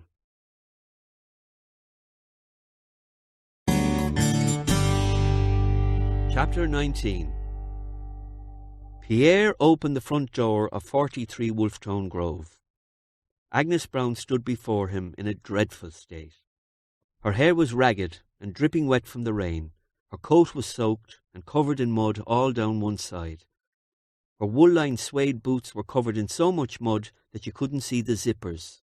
"My God, what has happened to you?" Pierre exclaimed. "I fell. Get out of the way," Agnes said, disgruntled as she pushed past Pierre. "Where were you?" Pierre asked, concerned. "Out," Agnes snapped, as she made her way to the bathroom, kicking her boots off on the way. Within 15 minutes, Agnes was immersed in a steaming hot bath. Pierre had taken her boots out to the backyard, where he scraped all the mud off and left them in the coal shed to dry. He went back into the kitchen, put on the kettle, and while he waited for it to boil, he gathered up Agnes's wet clothes and hung them in the hot press to dry. He then brought Agnes in a cup of steaming hot tea and sat down in the toilet bowl. "You were out looking for Dermot again, weren't you?" Pierre asked. Agnes lay in the bath, her eyes closed, the scent of Radox gently tickling her nose. She didn't answer. "You know, Agnes, my love, Dermot has a lot of things to get right in his mind before he even dreams of mending fences. 6.5 years is a long time to be locked away, Agnes. Things that you and I take for granted. Dermot must learn all over again. Simple things, like crossing the road, and big things, like how to become part of society again, how to deal with people, how to deal with pain. When he's ready, he will come.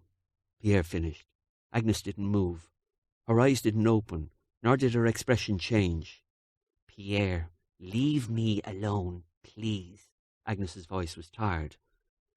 Pierre left the bathroom and returned to his armchair by the fire, where he continued to wrap the Christmas presents for Agnes's grandchildren. All along Dame Street in Dublin city centre, people were scurrying this way and that in an effort to stay out of the rain. The film of rainwater on the ground made the streets look black at night, and they reflected the city lights. In virtually every shop doorway along Dame Street, people were sheltering. Not Dermot Browne, however. He walked along the street with the footpath virtually to himself and a smile on his face. He loved the feel of the rain. In prison he had missed the rain. If it were raining, the inmates were not allowed out into the exercise yard. So for 6.5 years, Dermot Browne hadn't felt the rain on his face. To Dermot, the ice-cold rain dripping from his face was a symbol of freedom. He had just finished a 10-hour day at the Gresham Hotel. The hotel was at its busiest during the Christmas weeks, with dinner dances and Christmas parties. He liked working overtime. He did else to do. When he arrived at the Ivy Hostel, dripping wet, he was met in the hallway by one of the volunteers with a cup of hot tea. He then went to his cot, at the end of which he hung his wet clothes. The hostel was noisy and overcrowded, but it was warm. He propped his pillow up against the headboard of his bed and sat cross-legged on the bed. He lifted his nylon bag from the floor and took out his books. The English course he had taken in prison had encouraged an interest in reading. He was a fussy reader and preferred children's or teenage books to adult books. Adult books, he thought, were too complicated, and many of them were too sad to read in prison. So instead, he had taken to books aimed at a younger audience, and he devoured everything that they had in the library. He had been stunned one day to find a book called Lady Esther's Adventure in the children's section. Stunned because it bore the name of Trevor Browne as author and illustrator. Just a quick flick through the illustrations confirmed to Dermot that his brother was now writing and illustrating books. He glowed with pride. He also stole the book. He then wrote a letter to Trevor at the publisher's address given in the book, telling him how proud he was of him, and was delighted within weeks to receive a package containing 7 more books. But he had to admit that although the illustrations were beautiful, the stories were crap. Nevertheless, his youngest brother was an author and publisher, and Dermot was very proud of that. He flicked through the pages of Lady Esther's Adventure once again. He wondered what young Cormac would think of it, if he knew that he had an uncle who was an author and illustrator. He wondered if young Cormac knew he had an uncle. Trevor was the first person that Dermot had phoned on his release from prison. He rang Trevor at his home in Manchester to thank him. Just a week before Dermot's release day, he had received a letter from Trevor containing £50, which Trevor had sent to help Dermot in his first days of freedom. Things must be good in the book world, Dermot thought. Over the following couple of weeks, Dermot contacted all of his family, except his mother. He'd had a varying reaction from each of them, but they all wanted to help him. He was glad of that, but refused all of their offers as he knew that the next few steps had to be taken alone. When he called into Mark's office at Senga Furnishings, Mark's initial welcome had been warm, with a big hug for his brother. Then over a cup of coffee, Mark offered him a job in Senga, where now, by the way, Buster Brady was also working. But Mark had insisted that before he could take Dermot on, he would have to make up with his mother. Dermot told Mark that what was between his mother and him was his business, and none of Mark's affair. Mark then kicked into his fatherly mode, and the whole thing degenerated into a row. Dermot marched out of the offices with Mark shouting, "Selfish bastard," after him. Rory and Dino were delighted to see Dermot. Dino styled Dermot's hair, while Rory filled Dermot in on all the family news. He went back to their apartment on Appian Way in Donnybrook for dinner that evening. He hadn't been down to Carlow to see Cathy. When he phoned her, she had asked him not to come, as a visit from an ex-prisoner might unsettle Mick. At Simon's house in Raheny, Dermot was made feel very welcome, and he actually stayed the weekend there. Young Thomas was around the same age as Cormac, and was a real character. He really took to his Uncle Dermot, and the feeling was decidedly mutual. Over the weeks, Dermot had met up with Buster on a few occasions to have a couple of drinks. Buster was living with his eldest sister Sharon out in Ballyfermot.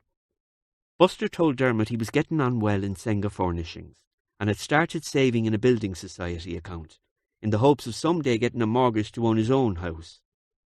Buster Brady owning his own house, what was the world coming to? Dermot smiled at himself as he sat on the bed in the Ivy hostel. He returned Lady Esther's adventure to the bag and took out one of his Biggles books, which he read till he fell asleep.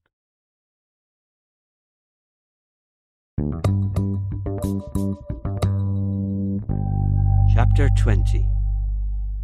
It had now virtually become a tradition. On Christmas Day, all of the Browne family who were Dublin-based would come to Mark and Betty's house for tea. Everybody would make their own arrangements for Christmas dinner, but by early evening, Agnes Browne's children and grandchildren would be sitting in Mark's house exchanging Christmas gifts. Agnes's arrangements for Christmas dinner changed every year, as she shuttled between each member of the family. This Christmas, she and Pierre were to have Christmas dinner in Raheny with Simon, Fiona and Thomas. The five of them would then drive out to Mark's house for tea. Rory would join Dino's family for dinner. Rory was welcomed into the Doyle home as if he were a son. Dermot had declined an offer of Christmas dinner at Simon's, because his mother would be there.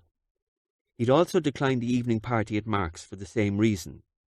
Instead, Dermot joined hordes of Dublin's homeless at the Mansion House in Dawson Street, where he enjoyed a slap-up Christmas dinner and a few glasses of wine with the compliments of Dublin's Lord Mayor.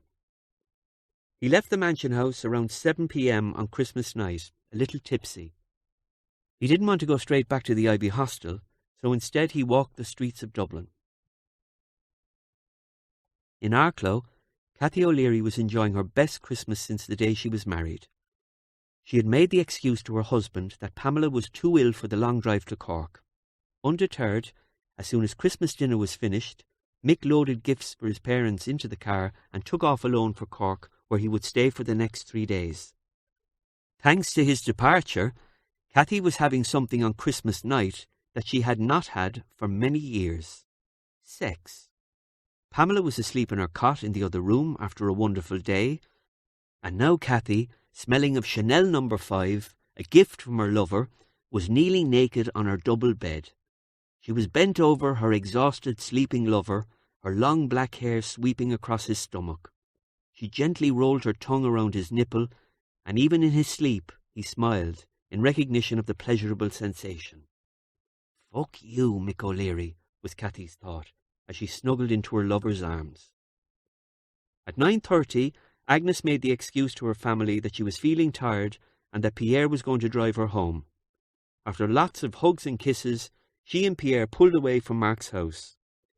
When they reached the crossroads at Oscar Traynor Road, where Pierre would usually turn right and head for Finglas, Agnes instructed him to drive straight on and into the city centre.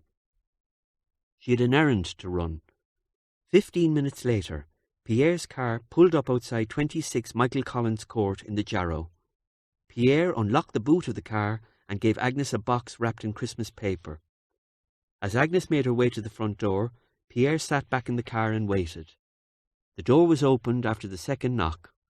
Margaret O'Brien, Mary Carter's eldest sister, was a little startled to see Mrs. Browne standing at the front door with the Christmas gift for Cormac. I'm sorry to disturb you on Christmas night, love. This is just something for Cormac." Agnes proffered the gift. Instead of taking the box from Agnes's hands, Margaret stood back and held the door open. "Step in for a minute, Mrs. Browne, won't you?" Agnes stood into the hallway, and Margaret closed the door. "Maybe you'd like to give it to him yourself, Mrs. Browne." "God, no. You give it to him, love. It'll just confuse him. He'll wonder who I am. It's just a little something that Dermot sent for him." "And why didn't Dermot deliver it himself, Mrs. Browne?" "Oh, he's away on business," Agnes lied. "I don't think so, Mrs. Browne. He's actually standing in a doorway across the street."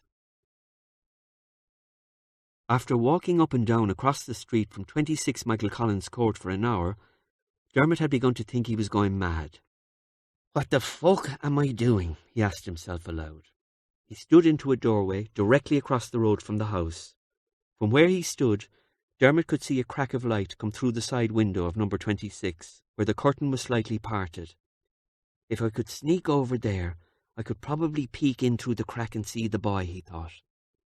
He left the doorway and walked to the edge of the curb, but suddenly heard a car coming down the street.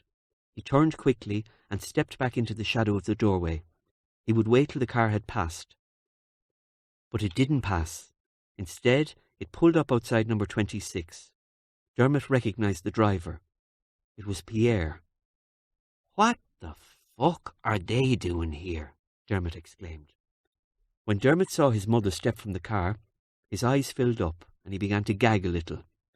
He watched as Agnes and Pierre went to the boot of the car and took out a large box covered in Christmas wrapping paper. He watched from the shadows as Margaret O'Brien held the door wide open, then Agnes stepped through the doorway and the door closed.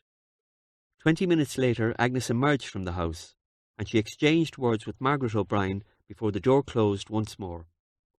Agnes then got into the car, and she and Pierre talked for a few seconds before Pierre gunned the engine and the car disappeared round the corner. Dermot waited for 5 minutes. The street now had become totally quiet, and it had begun to snow. He left his hiding place in the doorway and quickly walked across the flurry of crystal white snow. Instead of going in the gateway of number 26, he went instead in the gateway of number 28. He walked up to the door as if he were going to knock on it, glanced quickly around to see that nobody was there, then vaulted the fence into 26 and pressed himself flat against the side wall. Crouching, he made his way to the side window and slowly rose till his eyes were level with the crack in the curtain. The room seemed to be full of children, but he easily picked out the boy, the only blonde among them. Cormac was sitting directly beneath the Christmas tree on the floor. He was in the process of removing the Christmas wrapping from the box that Agnes had delivered.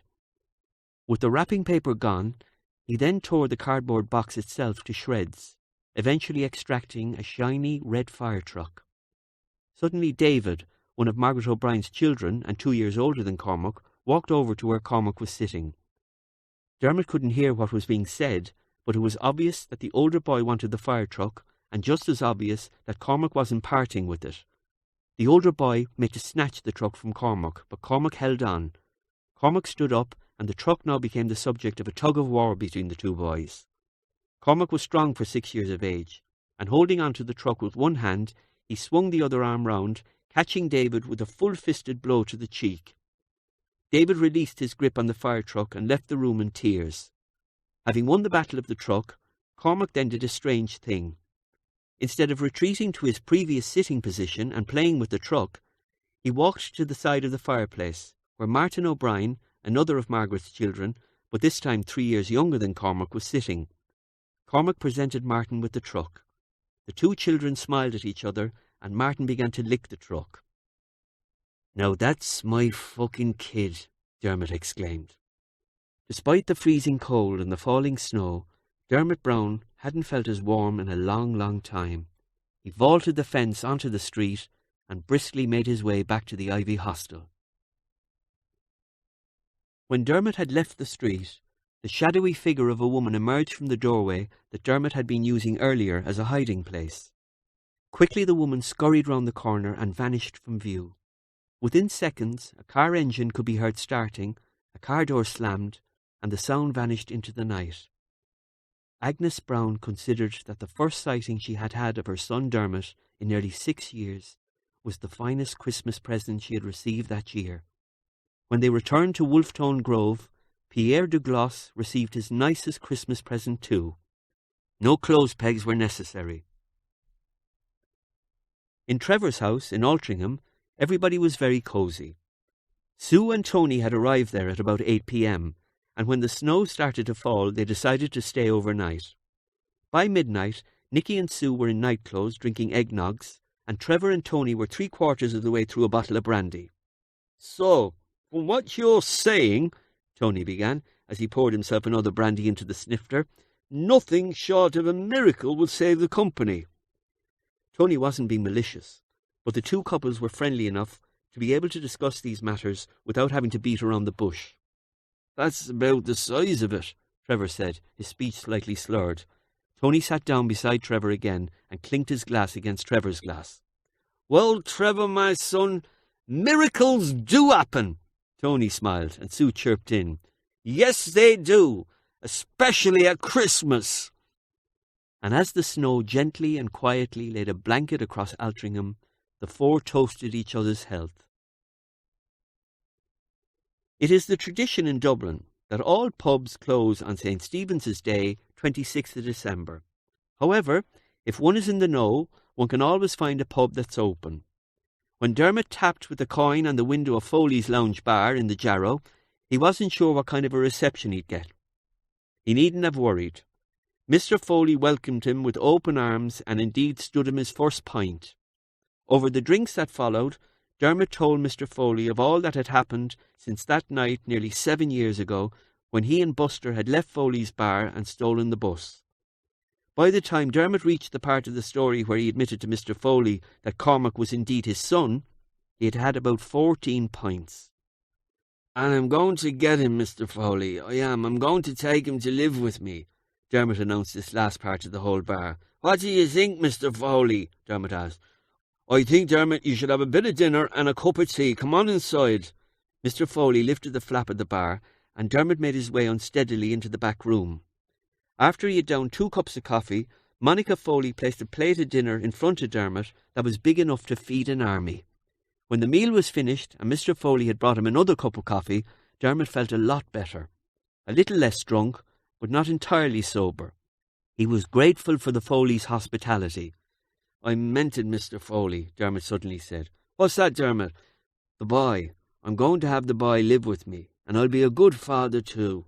"Of course you will, Dermot. Now, why don't you sit over there in the armchair beside the fire and have a little sleep, eh? It'll do you good."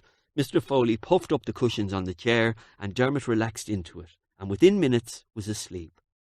When he woke an hour later, he was drenched in perspiration, and the side of his face was scarlet red from the heat of the fire. "Jesus Christ, I'm burning!" Dermot stood up a little unsteadily. There was nobody else in the back room. Both Mr. and Mrs. Foley were out in the bar serving. Dermot made his way to the toilet, relieved himself, and then went out to the lounge to where the Foleys were. Monica Foley greeted him. "Ah, there you are, Dermot. Are you feeling better? Ready for another session?" Dermot smiled, but dismissed the suggestion of another session with a wave of his hand. "God, no, Monica. Listen, I'm off. Tell Mr. Foley thanks very much, and a very happy New Year to both of you."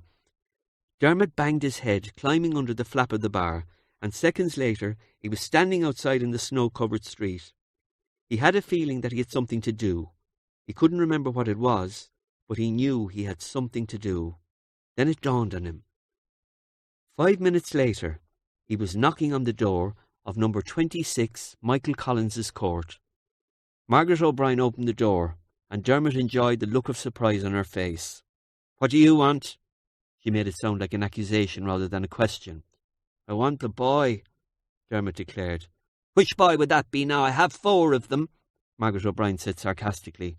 "My boy, me son." "Oh, he's your son now, is he?" "He was always me son, and I want him." "You just wait there, Dermot Browne." Margaret O'Brien closed the door. Dermot had been expecting this.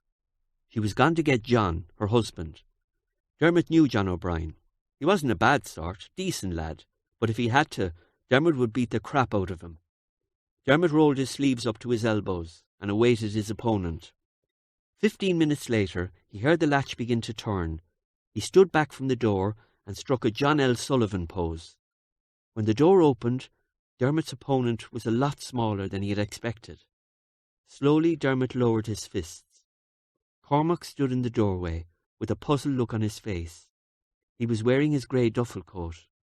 In his right hand, he had a small cardboard suitcase, and under his left arm, he held a shiny red fire truck. Margaret O'Brien gave the boy a little push out of the doorway. "Now, Mr. Big Shite, take your son. I've enough of me own, and I want that fucking suitcase back." She spoke the last sentence as she closed the door. Dermot took the boy's suitcase and took the boy's tiny hand in his. Then father and son walked out of the Jarrow. When they came to the corner of North Earl Street and Gardner Street, Dermot sat down on the snow-covered steps of Moran's Hotel. The boy stood in front of him with his hands deep in his pockets. "What's your name?" the boy said. "Dermot Browne's son." "You're the man that was standing outside our school, aren't you?" "You saw me," Dermot said. "Yes, and Margaret said not to mind you, but I will." "You will what?" "I will mind you. You look like you need minding." Dermot laughed aloud. Without removing his hands from his duffel coat pockets, the boy sat down on the steps beside Dermot. For a few minutes the two sat in silence. It was the boy that spoke first. "What are we going to do now?" "Son, I was just asking myself the same question."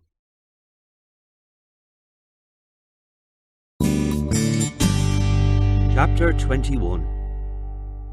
Agnes was happy but worried as she returned the receiver to its cradle. She walked slowly into the kitchen and was about to tell Pierre to put the kettle on, but it was too late. He already had a pot of tea made. When she sat at the kitchen table, Pierre placed her mug and an ashtray in front of her. Agnes was in a slight daze, still trying to get it all straightened out in her head. "I take it that was Trevor?" Pierre asked. "Yes, he has the boy," Agnes answered. "What boy?" "Cormac, young Cormac." "Trevor has Cormac?" Pierre was amazed. Agnes snapped out of her daze and began to explain the situation to Pierre. "No, Dermot has the boy.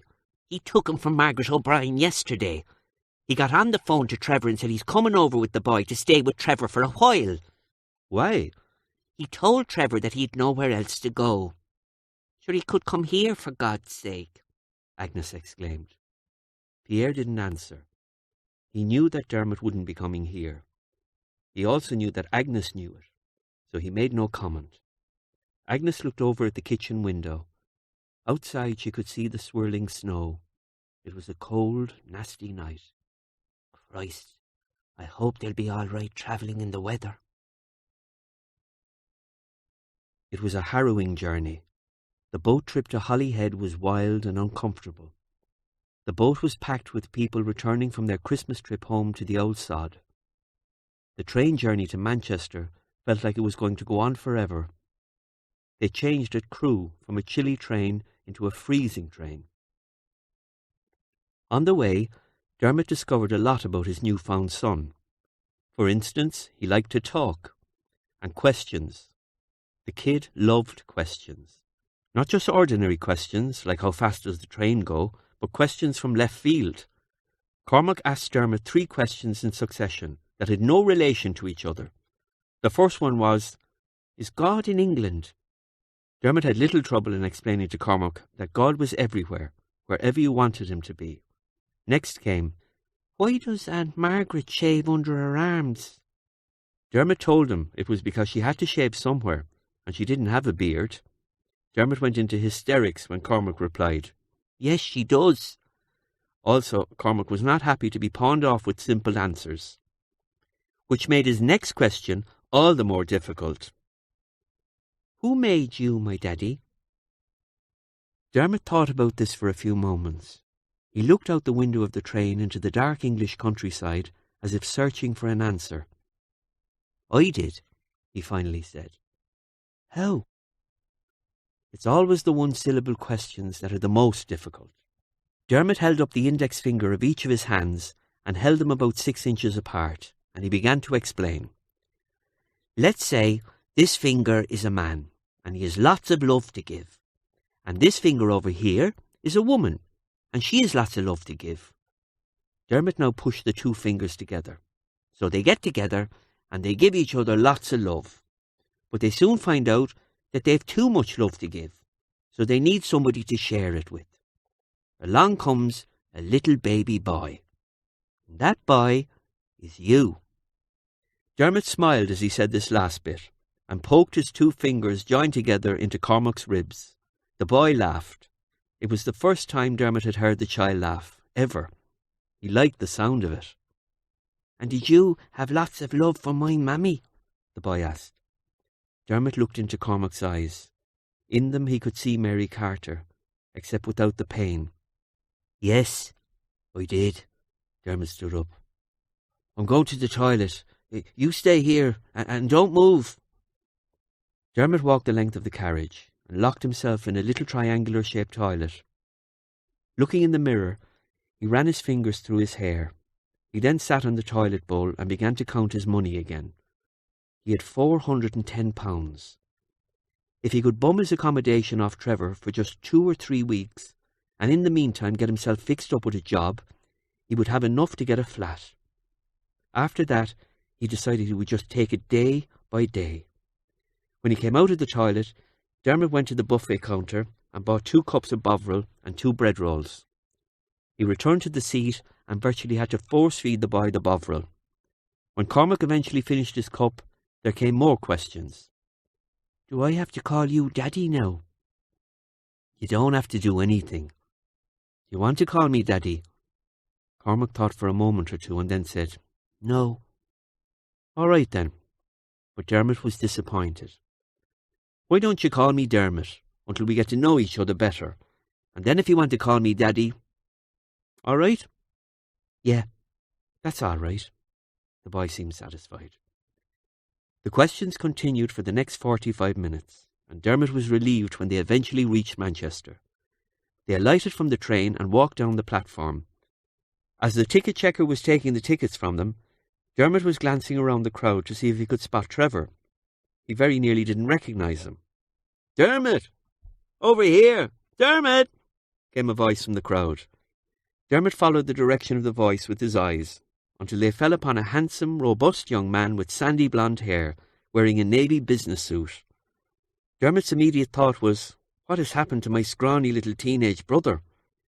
As the distance between the 2 men shortened, Trevor's face lit up with a smile, and Dermot was wrapped in a hug of genuine warmth and welcome, such as he hadn't felt in a long time. He felt safe. The drive from the station to Altrincham was one of rushed questions and half-answers, with both men eventually deciding that they would wait till they got back to the house, as some of the answers were awkward for Dermot, with the boy sitting in the back of the car.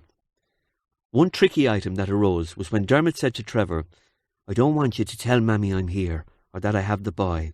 I have to sort this out myself, Trevor." Trevor was perplexed, and he hoped it didn't show in his answer. "Mammy? Oh yeah, sure, Dermot, whatever you say."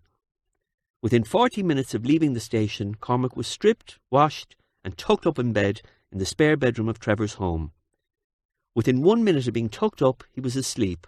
The boy was exhausted. Still, for 5 more minutes, Dermot stood over the bed and stared at him. He tried to push to the back of his mind the enormity of the task he had undertaken. Raising a child. He could barely look after himself.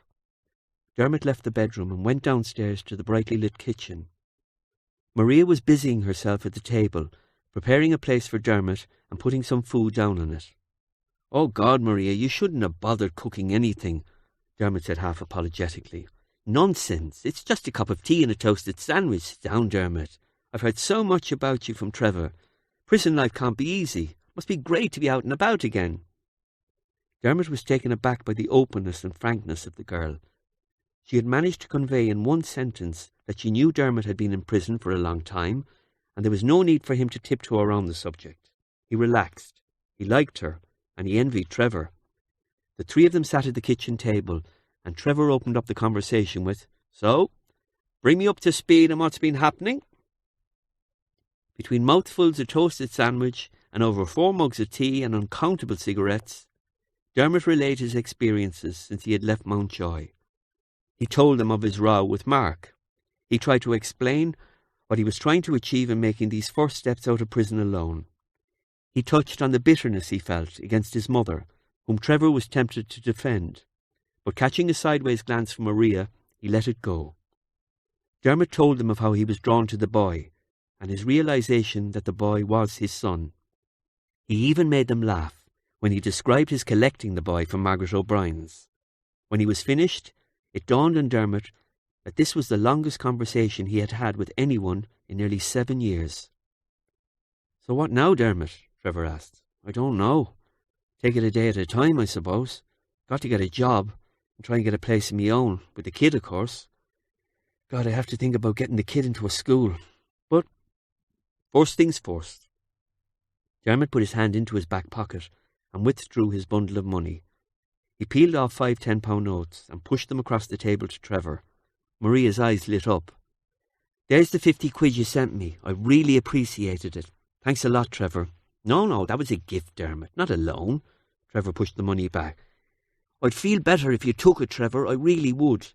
Dermot pushed the money back to Trevor. "Don't be ridiculous." Trevor pushed the money back again. Maria was following the money like a tennis ball. When Dermot eventually won the argument, and Trevor took the money, Maria had it spent before he even got it into his pocket. "I'll make more tea," Maria announced, and went to the sink to fill the kettle.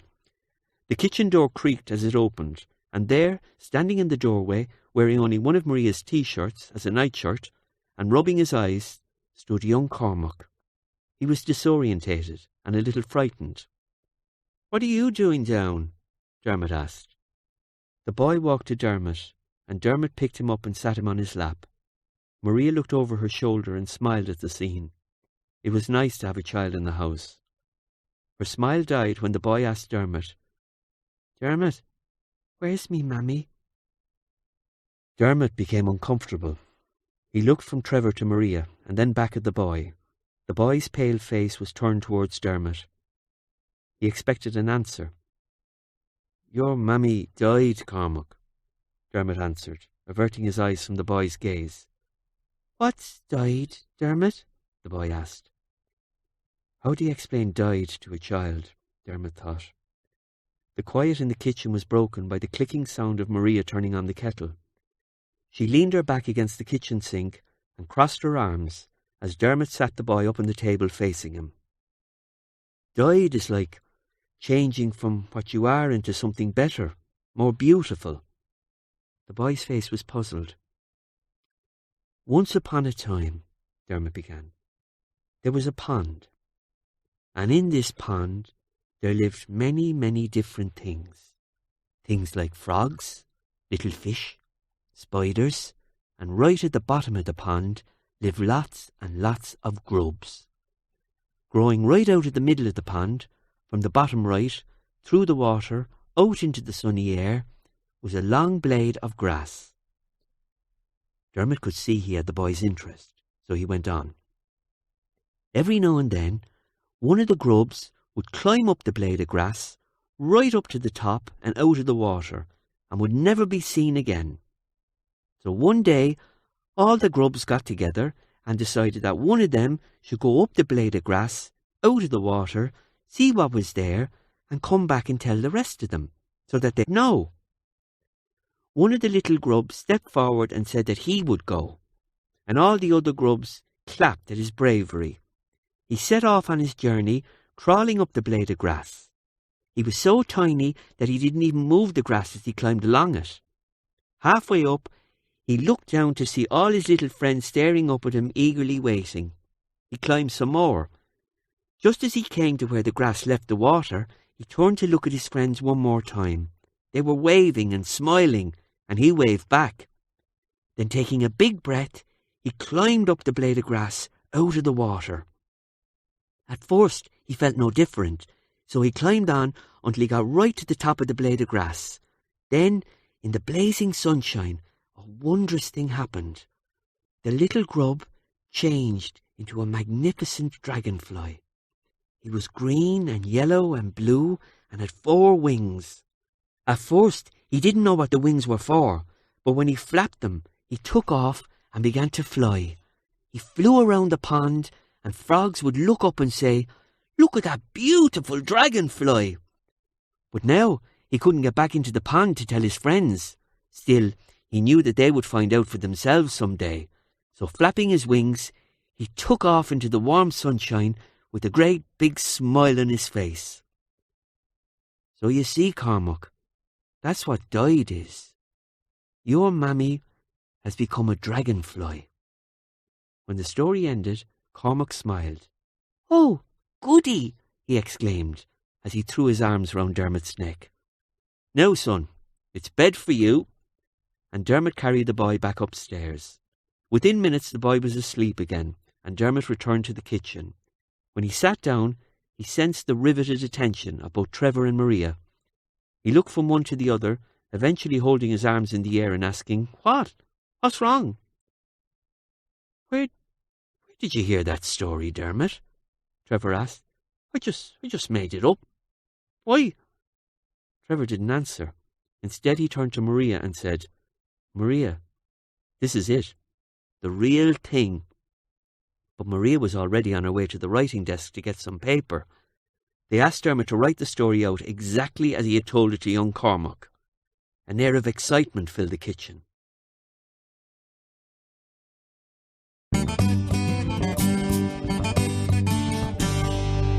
Chapter 22.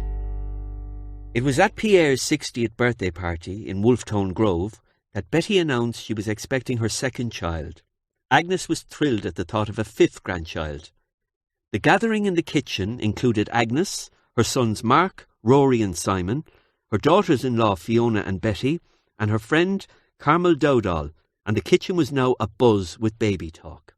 The boys were feeling uncomfortable enough on the edges of this conversation, but when Betty exclaimed that she hoped her next birth wouldn't take as long as her last, and then Agnes burst in with, "Don't talk to me about long deliveries. I was so long in labour on me fourth that they had to shave me twice." The boys made a hurried exit, while the girls howled with laughter. The boys joined the rest of the party in the sitting room. In there, Pierre and Mr. Brady, Buster's father, and Agnes's next-door neighbour, a baker, were discussing the different techniques of baking. Mr. Brady was passing on tips to Pierre that could be useful in Pierre's pizza business. Pierre, on the other hand, while recognising the convenience of the sliced pan, was explaining to Mr. Brady that only in France could real bread be bought. Pierre noticed that Rory seemed to be wandering aimlessly through the party, so he excused himself and went to join Agnes's third eldest son. "Dino is not coming, then, Rory?" Pierre got straight to the point. "No, Pierre." Rory looked down into his glass and added, "It's over, Pierre. He's gone." "Don't be silly, Rory. You two have fought before.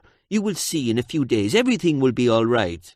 Rory shook his head. "No, Pierre, this time it's over for real. I blame that fucking shop. We should never have opened it." The shop that Rory was referring to was a hairdressing salon in Prussia Street named the Lazy Curl. Rory and Dino had indeed at last made the move to go into business for themselves. The premises had been a salon before, but not a very successful one, so the two men took a lease on the building in the hopes that they could turn it around. They didn't. Where it's not always true that lovers do not make good business partners, unfortunately in the case of Rory and Dino, it was. The real problem was that although both of them were excellent stylists, when it came to business, neither of them knew their arse from their elbow. Also, jealousy began to creep in.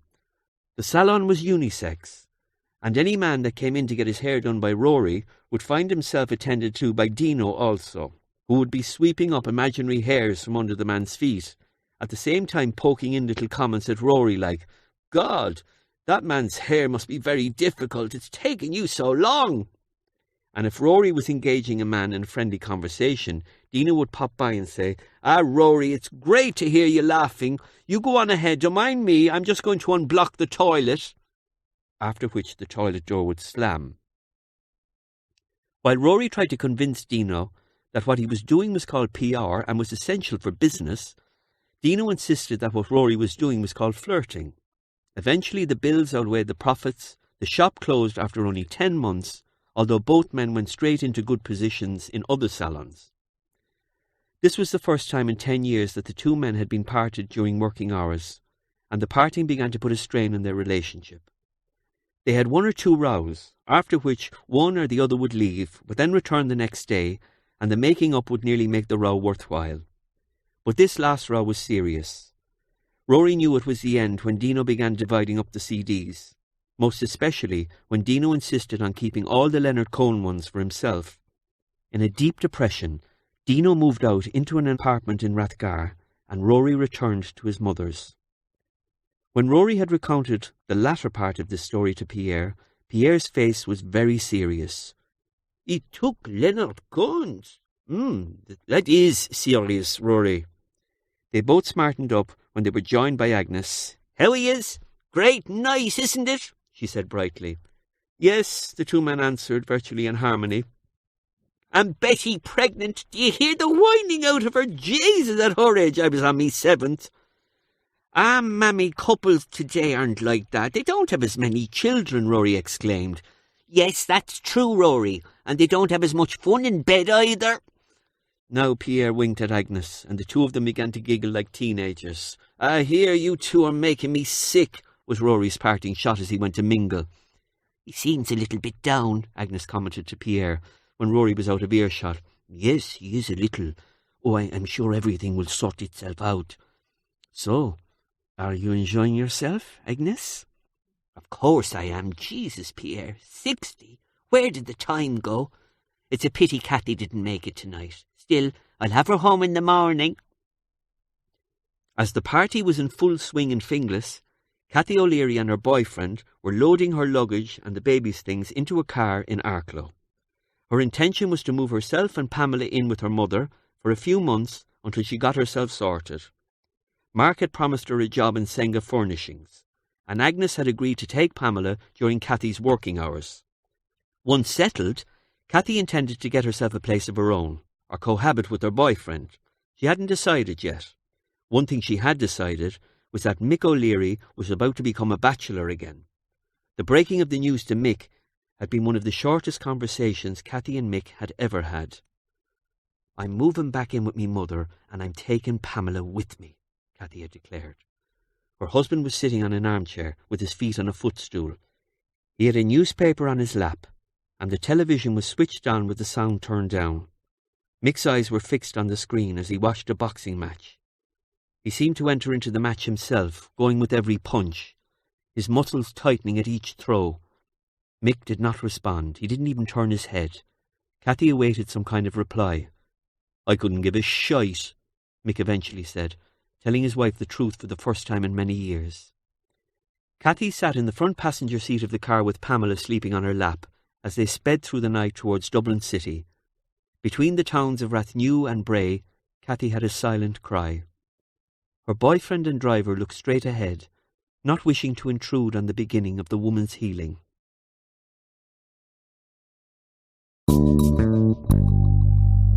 Chapter 23.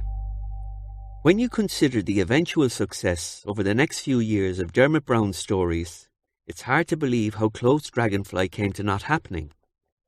Within 6 weeks of Dermot recounting the story, thanks to the hard work of both Maria and Trevor on the illustrations, Dragonfly was ready to go to print. Unfortunately, the printer decided he wanted to be paid up to date before he would print any further books for Nicholson's books. There followed 24 hours of depression, which was lifted when miraculously Geoffrey Collington, the printer, called to say that he would do this one last book on credit, but no more. Trevor was delighted, but wondered what it was that had changed the printer's mind. Maria Browne knew exactly what it was. Viscoli and White Advertising Agency channelled at least £30,000 worth of business a year through Collington printers. Tony Viscoli called Geoffrey Collington and agreed to personally guarantee payment of any outstanding Nicholson book debts in 3 months if Collingtons would go ahead and print Dragonfly. That was when Mr. Collington had his miraculous change of heart. Maria would not tell Trevor about this. Her husband was a proud man. Tony's guarantee was never called upon. Sales of Dragonfly were healthy enough right from the start, but when Peter Ustinov chose it as his subject for reading on BBC's Jackanory Storytime, the sales went through the roof. Dermot Browne received a generous royalty on sales of Dragonfly, and anxious to hang on to their talented brother and have him involved in the business, Trevor and Maria also offered Dermot a 15% shareholding in the company if he agreed to come up with 4 more stories. This Dermot did. His latest offering was a story about 2 young boys whose parents were treating them so badly that they ran away from home. For research, Dermot called upon his memory of the many days spent with Buster by the river in Finglas. The book was of course named Chestnut Hole. It was a huge hit with young readers, and it gained Dermot the Young People's Writer of the Year award in 1991. In the time between the telling of a tale in his brother's kitchen to the award, just 3 years had passed, and Dermot Browne had established himself as one of the most prominent children's fiction writers in the United Kingdom. Nicholson Books now had 31 titles on the shelves of bookshops throughout the United Kingdom and Ireland. Along with Dermot Browne, they had also attracted Wilbur Livingston to their increasingly talented stable. Needless to say, Trevor and Maria were delighted with the success of the company, but not complacent. They were careful to consolidate each step forward before risking another new writer, with the result that the company's growth was very solid. Their best year yet came in 1991. Dermot's 15% shareholding was in good hands. But what really set them all up was 3 film deals that were made for Dermot's titles. 2 major feature films were already in production, and a third was in preparation. Dermot had struck gold. While Trevor and Maria had now taken up an option to buy the house they had previously been renting and make it their permanent home, Dermot still rented his home. Trevor urged him to buy a place of his own, but Dermot insisted he was happy to carry on renting. In the back of his mind, like all Irish exiles, Dermot still harboured thoughts of moving back to live in Dublin. He could write just as easily from there. Cormac, now 10 years old and growing fast, looked more like his father the older he got. He was doing well at school. He was a bright kid, and nobody was surprised when he took the District Under-11 Public Speaking Championship Award. Dermot lived very comfortably. He was happy to take his money in dribs and drabs as it came from Nicholson Books, and on only one occasion asked Trevor for a substantial loan. It was for £2,000, which he told Trevor he was sending home to Buster Brady. Buster, it seemed, had decided to start up his own little gardening business, and Dermot was borrowing the money from Trevor to loan it to Buster. Trevor called it an advance rather than a loan, and deducted it from future royalty payments.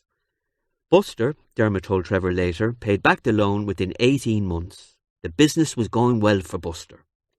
Trevor was pleased to see Dermot settled and enjoying his parenthood of Cormac so much. Life at last, he felt, had taken a turn for the better for his older brother. The only sad part for Trevor was that, despite his encouragement, Dermot had still not spoken to his mother, and Trevor knew how much this was hurting both of them. Maria had assured her husband that, given time, these things would sort themselves out, and she urged him not to interfere. Trevor followed Maria's advice, though it broke his heart to do so.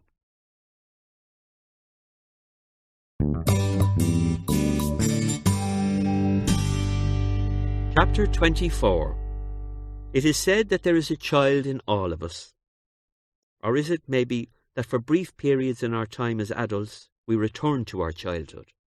For instance, is it the child in us that plans surprise parties? Is it the child in us that makes us feel so excited as we hand out our Christmas presents to friends and family? Whatever it is, it was a childlike excitement that filled Dermot Browne's heart as he planned the surprise he had in store for Buster Brady. It all began one morning when Buster's letter arrived on Dermot's mat at his home in Manchester. Flat 2C, The Villas, Cabra, Dublin 7, 16th of February 1992. Dear Dermot, I am in receipt of yours of the 27th inst. The business is going well. With spring just around the corner, I expect to be busier than ever. I have 7 large gardens now which I'm tending on a contract basis and a few bobbers coming in. You won't believe it, but one of the contracts I've started recently is the grounds around Finglas Garda Station. It's gas how times change, isn't it? I've just finished reading Chestnut Hole. It's brilliant. I can recognise so many of the places and stories in it. It was like a trip down memory lane. You know, Dermot, those nights we went sleeping over in Chestnut Hole, when you would tell me stories till I fell asleep, they were great times. I wouldn't change them for £1,000,000.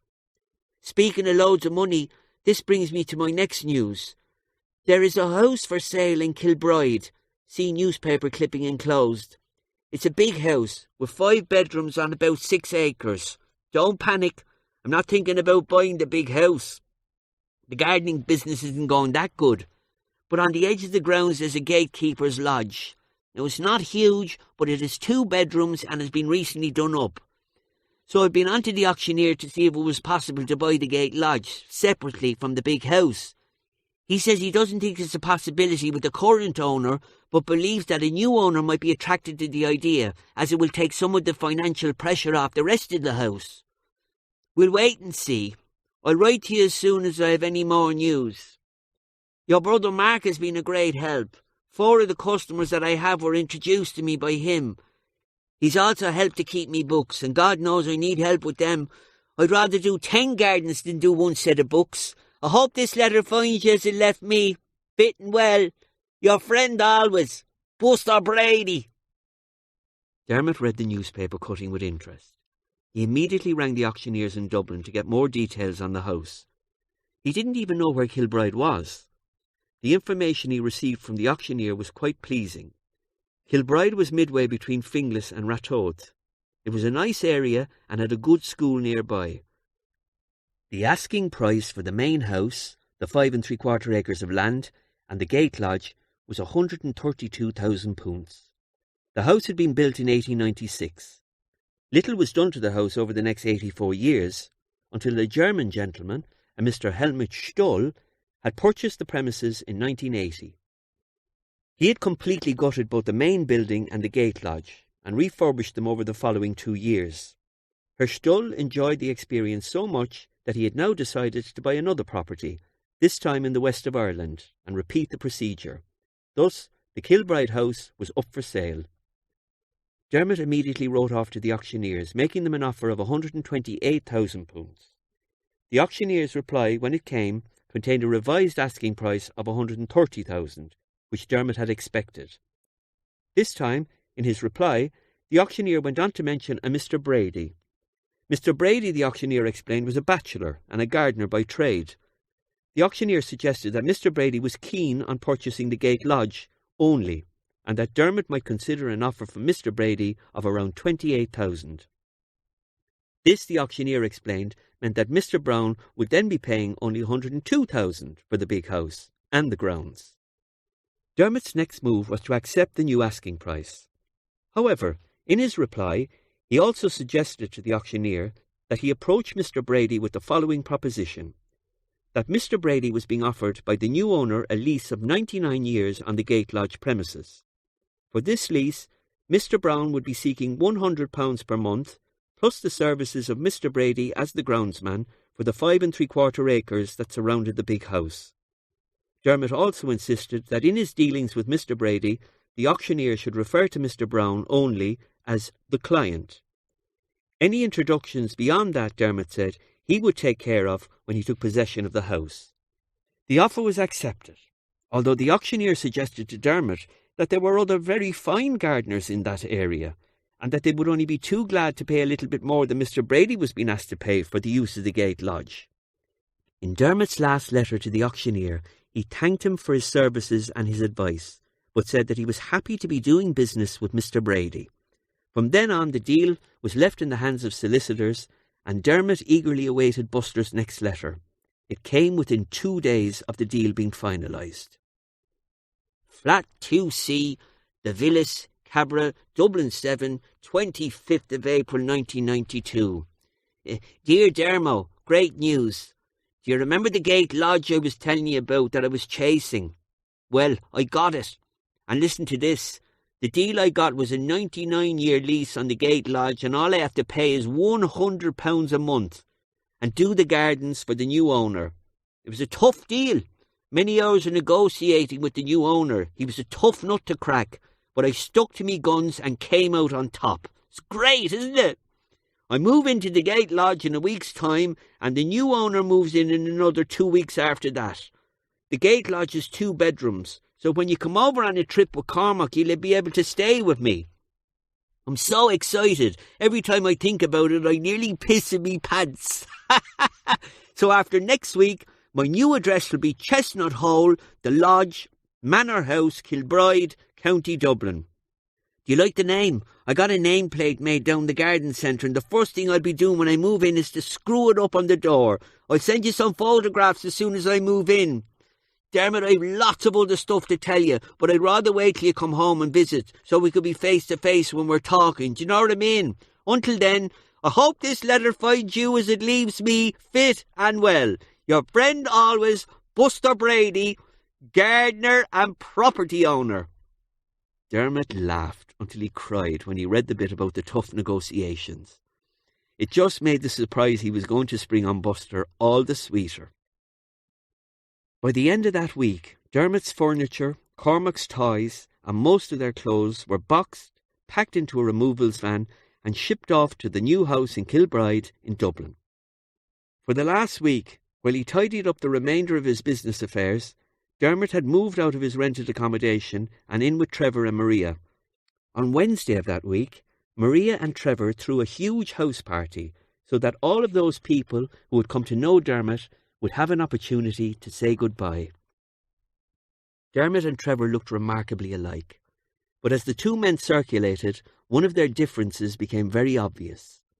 While Dermot was telling all of the guests how excited he was about going home to Ireland and how beautiful the new house was, and describing in detail the wondrous gardens that surrounded it, Trevor, on the other hand, was explaining to everybody the tax advantages of living on an island whose government regards its writers and artists as national treasures and treats them accordingly. Still, a great night was had by all, and when all of the guests were gone and Cormac and Maria were at last asleep, the two brothers poured themselves a drink. In the bright kitchen of the now silent house, Trevor lifted his glass and said, "To Mrs. Browne's boys, God bless 'em all." For a couple of moments Dermot looked into Trevor's face. When he was satisfied that this was not a cynical jab at him by Trevor, but a genuine celebration of the ups and downs of their family, Dermot smiled, and the glasses went clink. To leave your country as an ex-convict, as Dermot had, and then to return as a successful writer, or indeed a success in any field, as Dermot was now doing, is a source of great satisfaction. Unless the capital city of that country happens to be Dublin. Beautiful Dublin city, with its ancient buildings and artistic heritage, just entering its second millennium, has a way of bringing you right back down to earth. Dermot drove off the ferry at the North Wall Quay, and when he reached the security barrier at the exit, the security man did a double take on him. You're Dermot Browne, aren't you?" Chuffed with the thought that his success as a writer had reached the man in the street in Dublin, Dermot looked to his son, full of pride, and then back to the security man and answered, "Yes, actually I am," and smiled. The smile soon faded as the man replied, "I knew I recognised you. You're one of Agnes Browne's twins, aren't you?" Dermot drove away without reply. At the Brian Boru pub in Phibsborough, Dermot and Cormac stopped for a coffee and a sandwich. Here, Dermot was recognised yet again, but this time as Mark Browne's brother. And even on the drive out towards Kilbride, just beyond Finglas, when Dermot was stopped at a police roadblock, the Garda recognised Dermot as Buster Brady's friend. "Welcome home, Dermot," Dermot muttered to himself, as he drove away from the roadblock. In the village of Kilbride, he wasn't recognised at all, either as anybody's brother, son or friend, or even as a writer. There, from some of the friendly locals, he received directions to his new home. Naturally, each offer of directions was preceded with a little conversation, and it was mid-morning by the time they came to the gates of the house in Kilbride. Dermot drove across the cattle grid of the gates and stopped just beyond the gate lodge. There was smoke coming from the lodge chimney. Obviously somebody was home. Dermot was surprised to see a young child playing in the back garden of the gate lodge. He wondered if maybe the old tenants hadn't moved out yet, or whether Buster's plans to move in had been delayed. He decided to settle into his own house before finding out what the story was, and he drove on up to the magnificent building. In one of the letters Dermot had received from the auctioneer, the agent had described the part-time housekeeper who had been working at the house for some 5 years, a Mrs. Annette Dolan, as a hard-working woman. The agent suggested Dermot might consider keeping her on. Accompanying this letter was a recommendation from Herr Stoll, listing the virtues of Mrs. Dolan, and ending in a suggestion identical to that of the agent. Dermot knew he would need help in the house anyway, so he decided that, certainly for the time being, Mrs. Dolan should indeed remain in the house. It was a wise decision. No sooner were he and Cormac out of the car than the front door was opened by a plump, jolly-looking woman in a snow-white apron. "Hello! Hello and welcome!" the woman declared, with her arms wide open, and she tripped down the steps like a ballet dancer. She was nimble for her age, which Dermot guessed to be about 55. "Well, now, you must be Cormac. I've been looking forward to meeting you," she said, and with a beaming smile extended her hand. Cormac returned the smile and shook hands very formally with the woman. She then turned to Dermot. "Céad míle fáil to Mr. Browne, and if you don't mind me saying so, I can see where young Cormac gets his looks." The woman reddened a little and rocked with laughter. Cormac giggled. Dermot could tell Mrs. Dolan was going to be with them for a long time to come. "Gurav Mahagut, Mrs. Dolan, and it is indeed a pleasure to meet you too. Herr Stoll recommended you very highly, and already I can see why."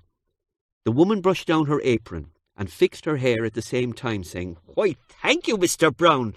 I can see with that charm of yours I'm going to have to watch myself round here." And she roared laughing again, and this time Cormac didn't confine himself to a giggle, but laughed aloud. Within an hour, the car had been emptied of luggage, and Dermot and Cormac hand in hand had examined every inch of the house. Cormac then ate a bowl of cereal and tore off into the fields to explore this new land of adventure.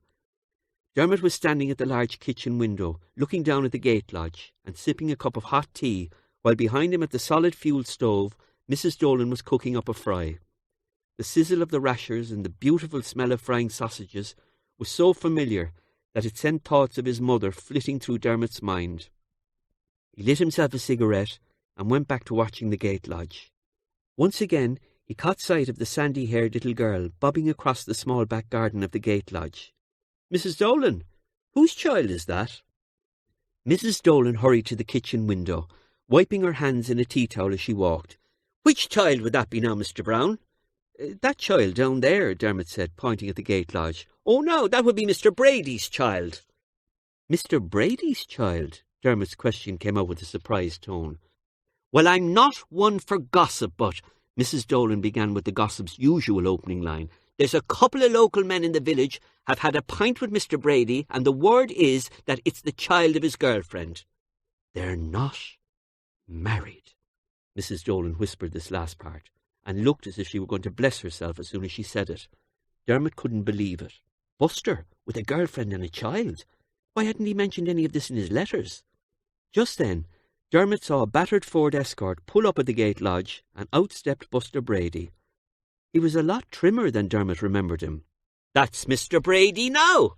exclaimed Mrs. Dolan, and both she and Dermot took in the scene as the young child ran from the back garden into Buster's arms.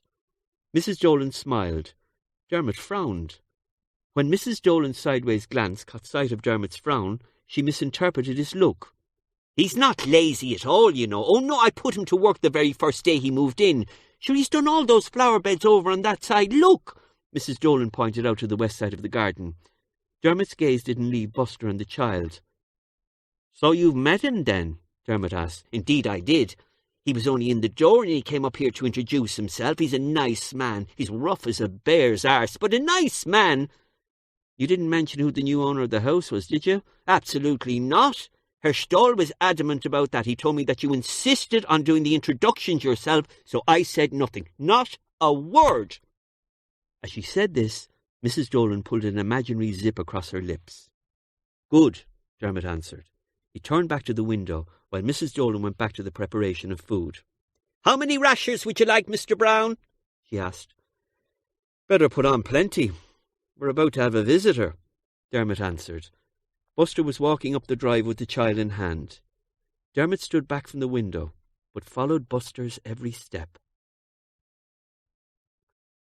It was when Buster had pulled into the hardware store in Kilbride village to pick up some chicken wire that Elsie McGrath, the wife of the store's owner, was eager to tell him the news. "Your man has arrived," she announced, as if she were announcing the results of an election. "What?" Buster was puzzled. "Your man, the new fella from the big house, he's arrived." "He's here? You're kidding. I thought he wasn't coming till tomorrow." "Well, he's here today, probably trying to catch you on the hop, Mr. Brady." Buster collected his goods, loaded them into the car and headed for home. Within minutes he pulled up outside Chestnut Hole. As he was climbing out of his car, he got his first clue about the new owner. Parked right outside the big house was a shiny white Rover 3000. It had yellow number plates. English ones. Buster's attention was diverted by the call of his name. "Buster! Buster, you're home!" the little girl called as she ran into his arms. "Yes, love, I'm home," Buster chuckled as he scooped the little girl up. "Mammy is making dinner. Are you coming in?" "We'll go in now in a minute." He put the child down. "But first, why don't you and me go up and introduce ourselves to the new man?" He took the little girl by the hand and they began to stroll up the driveway. "Is he a nice man, Buster?" the child asked. "I dunno, love. I hope so. I also hope he notices the bit of work I done on those flower beds." As they approached the house, Buster was looking at every window, searching for any sign of life. There was none. When they reached the top of the gravel driveway, instead of going immediately to the front door, Buster began to examine the car. He peered in through the windows for any telltale signs of what this man might be like. On the floor, behind the driver's seat, was a half-full bottle of Coca-Cola and some sweet papers. On the front passenger seat was a pair of sunglasses. No help at all. "It's a big car, Buster," the little girl remarked. "Yes, love, it certainly is. Right, let's knock on the door and see who we meet." Dermot watched as Buster circled the car. He had lost weight. It suited him. He saw Buster look up at the house one more time and then disappear from view as he walked into the porch. The doorbell sounded. "I'll get that, Mr. Browne." Mrs. Dolan began to wipe her hands yet again in the towel. "No, that's all right, Mrs. Dolan. You carry on with the breakfast. I'll get it myself." As Dermot walked to the door, he stopped and felt his chin. He hadn't shaved.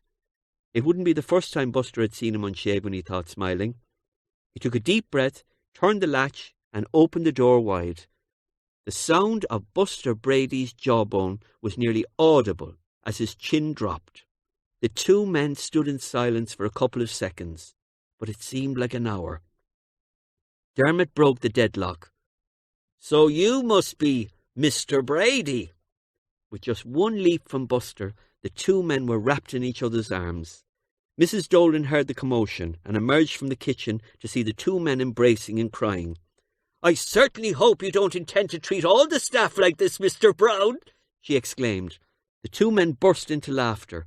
The embrace stopped, although Dermot still held an arm around Buster's shoulder. "Mrs. Dolan, let me introduce you to Mr. Buster Brady.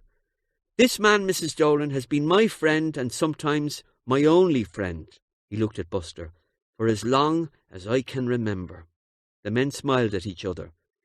"You bastard!" Buster cried as they hugged once again. Now Cormac had arrived back to the house and was standing on the doorstep. The little girl stood at a distance, watching quietly. Cormac took in the scene. Dermot introduced him to Buster.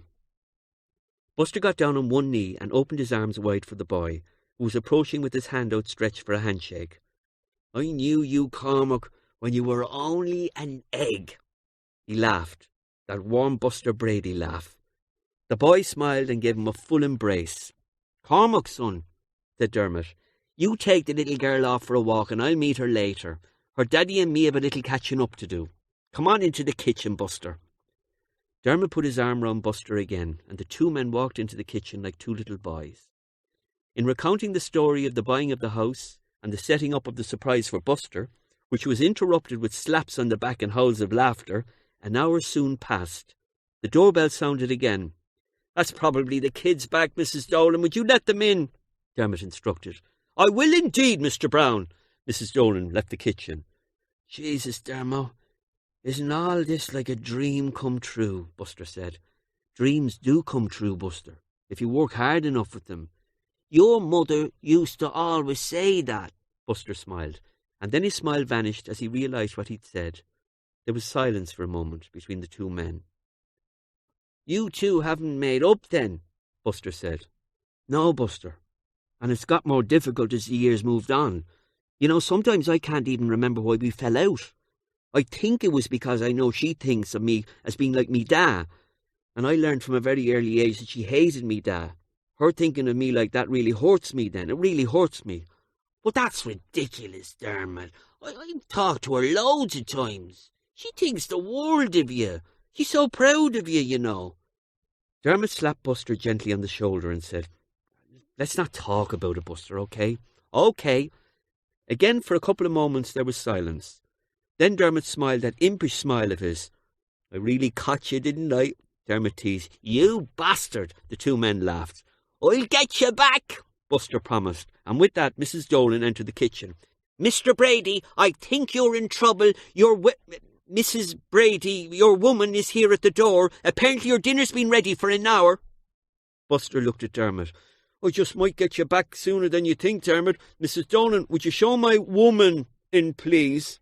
"I will, of course, Mr. Brady, if it's all right with you, Mr. Browne." "Of course it is. Bring the girl in." When Mrs. Dolan left, Dermot stood and began to brush the crumbs off his lap, preparing himself to meet Buster's woman. "Do you hear that old one, me fucking woman? She didn't know what to call her," Buster remarked. The two men laughed. Just then, the two women entered the room. Dermot's laughter stopped, and he stood agape. So did Buster's woman. "Kathy! Dermot Browne!" They rushed at each other, and the embrace was a replica of the two men's embrace at the front door an hour earlier. Mrs. Dolan looked at Buster Brady questioningly. "Now what's the story?" she asked. Buster smiled and said simply, "It's his sister." "Good God, I have to have a drink." With that, Mrs. Dolan vanished into the sitting room. It had been a good day in Moore Street Market. Agnes Browne had virtually sold out, except for a couple of cases of tomatoes and a box of oranges which she would store. They would sell the next day. With her two trestles folded, her canvas hood dismantled, and the lot packed onto her trolley, she made her way towards her storage shed. On the way, she had to pass the fish stand of Winnie the mackerel. Winnie was wiping down her marble slab and preparing to close for the evening. "Good day, Winnie, was it?" "Oh, it's great, Agnes. I only have the one salmon left. If I got rid of that, it'd be a perfect day." "Fancy a drink, love?" Agnes said. "Be Jesus, I do, Agnes. Where? Madigan's?" "Yeah, Madigan's." The after-work rendezvous confirmed, Agnes headed down the little lane to her storage shed. When she had her stuff packed away and the door locked up for the night, she went back up the lane, expecting to find Winnie ready to go for the drink. Instead, she found her negotiating with a customer. Agnes listened in to see if Winnie was about to have her perfect day. The woman was well-spoken, and obviously from the south side of the city. "Tell me, dear, am I too late for salmon?" "Not at all, love." Winnie rolled up her sleeves and delved with her two arms into the huge bucket of ice water that she had under her stall. She withdrew the salmon and plonked it on the slab. "This salmon has your name written all over it, missus. Would you like me to bone it for you?" "It's a tiny bit small. Do you have a bigger one?" Winnie dropped the salmon back into the bucket and looked over her shoulder at Agnes. She gave Agnes a wink. "Let me have a look, love," announced Winnie, as she delved back into the bucket again. She drew out the same salmon, only this time she plonked it on the slab the opposite way round. "This one's a bit bigger," Winnie announced. "Ah, yes, now that's a lovely salmon," the woman declared. Winnie again looked over her shoulder and winked at Agnes. But while she was in mid-wink, the woman went on, "I'll take both of them." Agnes laughed and wondered what Winnie was going to do to get herself out of this one. Slowly Winnie turned back to the woman. The woman waited expectingly. "I'm sorry, love. I couldn't sell you both of them. You see, I'm having a dinner party myself tonight, and I'm going to hang on to one of them salmon. So you can either have this one or the smaller one, or none at all." "Oh, you're having a dinner party. So am I. I was going to do salmon béarnaise. What were you going to do?" "What? Sandwiches, love. Salmon sandwiches. Now, do you want it or not?" "Oh, well, go on then, I'll take it. That one, the bigger one. I don't want the small one." Winnie wrapped the fish and took the money from the woman, dropping it into her purse to complete her perfect day. She tipped over her bucket of ice water into the gutter, loaded her trolley, and headed down the lane to store her own stuff. Agnes roared after her, "I'll meet you in Madigan's, Winnie," and headed off to the pub. Dermot Browne turned his back and pretended to be looking at something in the shop window as Agnes walked past. She didn't notice him. He looked after her as she waddled up Parnell Street. He didn't know what to do next. He'd been hanging around Moore Street for the last hour and a half. He had seen his mother from every angle possible. God, how she'd aged. There was more grey than black in her hair now. Her face was a mass of wrinkles, and although they gave her face character, they took from the beauty that Dermot had remembered of his mother. He didn't want to approach her in Moore Street, with all the other stall-holders around. She would have made too big a fuss, and he also feared rejection. But he felt better now that he had seen her. As he took his first steps to walk after her, she disappeared in the doorway of Madigan's pub. When he reached the doorway of the pub, he stood outside for a few moments, shuffling his feet, trying to decide what to do next. He entered the pub. He looked around casually, but he couldn't see her anywhere. Then, from behind the frosted glass, in the window of the snug, he heard her call to the barman, "A Malibu and pineapple, Arthur, and a pint of cider." "Be with you in a minute, Agnes," the barman called. Dermot took a high stool, right beside the frosted glass panel. When Agnes's drinks were put up on the bar, they were no more than 2 feet from where he sat. His mother's wrinkled hands came into view, and he watched the hands busily picking through the coins to extract the price of the drink. The nicotine-stained fingers and the grime from the vegetables thick under her nails were so familiar to Dermot. It reminded him of being a young boy again. He wanted to just reach over and squeeze her hand, but as soon as the money was laid on the bar, the hands and the drinks vanished. The barman turned to Dermot. "Can I help you, son?" Yes, a pint of Guinness," Dermot said very softly. The barman went away to begin the slow process of pulling the perfect pint. The pint arrived just as Winnie the Mackerel made her way into the snug. Dermot could hear the conversation clearly. "Ah, you're a sweetheart, Agnes. What about your woman and the salmon?" The two women laughed. For a few moments there was just the sound of the 2 glasses being replaced on the table and the swish of a match being struck against a matchbox. Dermot went to the gents' toilet. On the way he called the barman and asked him to put up another round of drinks for the 2 women in the snug. The barman glanced down and said, "I'm just after giving them a round. Will I hold on till they're ready for them?" "Yeah, do that." Dermot gave the man a £5 note and told him to keep the change. The barman saluted him. Tips were thin on the ground in Parnell Street. Dermot found himself alone in the toilets. When he had finished at the urinal, he washed his hands, and as he was drying them under the hot air machine, he looked at himself in the mirror. He looked like a scared little boy. He began to talk to his reflection. "For God's sake, if you're ready to end this, then so is she. Now just go out there and say, 'Hello, Mammy.' After that, just take it as it comes. Now come on, do it now." He put his hands one on either side of the sink and hung his head. "Any news from your Dermot?" Winnie the Mackerel asked, as she shook the matchstick to extinguish the flame. "Not a word, the little bastard. He's home 2 weeks now, Agnes. I was sure you would have heard from him. So was I. Do you know, Winnie, on the morning he was arriving, I had the house spick and span and had the makings of a fry ready. I got up at 7 o'clock, lit the fire and laid the table for breakfast for him and the boy. I was sure he would come by on his way to Kilbride. But no, not a word, the little bastard. Pierre slagged me, told me I shouldn't be getting me hopes up, but I was sure he'd call, if only to let me see Cormac." Agnes finished speaking. She took a drag from her cigarette. As she exhaled the smoke, she could see through the frosted glass the figure of a man leaning against it as he took his seat on the high stool. She watched as the man's arm reached for a pint of Guinness. On one of the fingers was a single stone diamond signet ring. That, along with the expensive-looking watch, told her that this man wasn't a local, probably a tourist. She then noticed a tiny tattoo on his wrist, just below the watch, but before the hand. It was 3 initials, B.H.G. For a moment she thought it was vaguely familiar, but then Winnie the Mackerel drew her attention back again. "Ah, Agnes, I think you're being a bit hard on him. I think Dermot's just trying to sort himself out and building himself up to it. Do you know what I mean?" "Not at all. He's a thoughtless, selfish bastard, just like his father was." The 2 women now drew on their cigarettes simultaneously. After exhaling, they both picked up their drinks and took a mouthful. It was like watching people doing synchronized swimming. Arthur, the barman, then arrived at the snug's hatch with a round of drinks. "Here we are, girls," he announced, as he placed the drinks down on the bar counter. The 2 women looked at each other. "Jesus, Winnie, I didn't see you ordering that." "I didn't order it. Still, I'll pay for it." And when he stood up, "That's all right, girls, it's already paid for," Arthur announced, as if he had paid for it himself.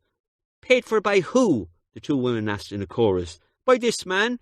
Ah, Jesus, he's gone. The man that was sitting there." "Who was he?" "I'm not sure. He looked familiar. Actually, he looked like one of your lads, Agnes. Anyway, the drink is paid for." Arthur was too busy to play detective.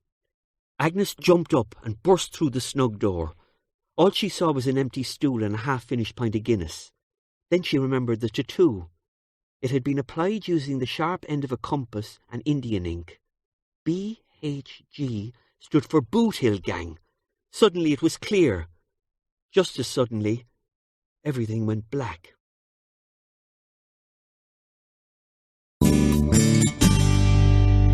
Chapter 25.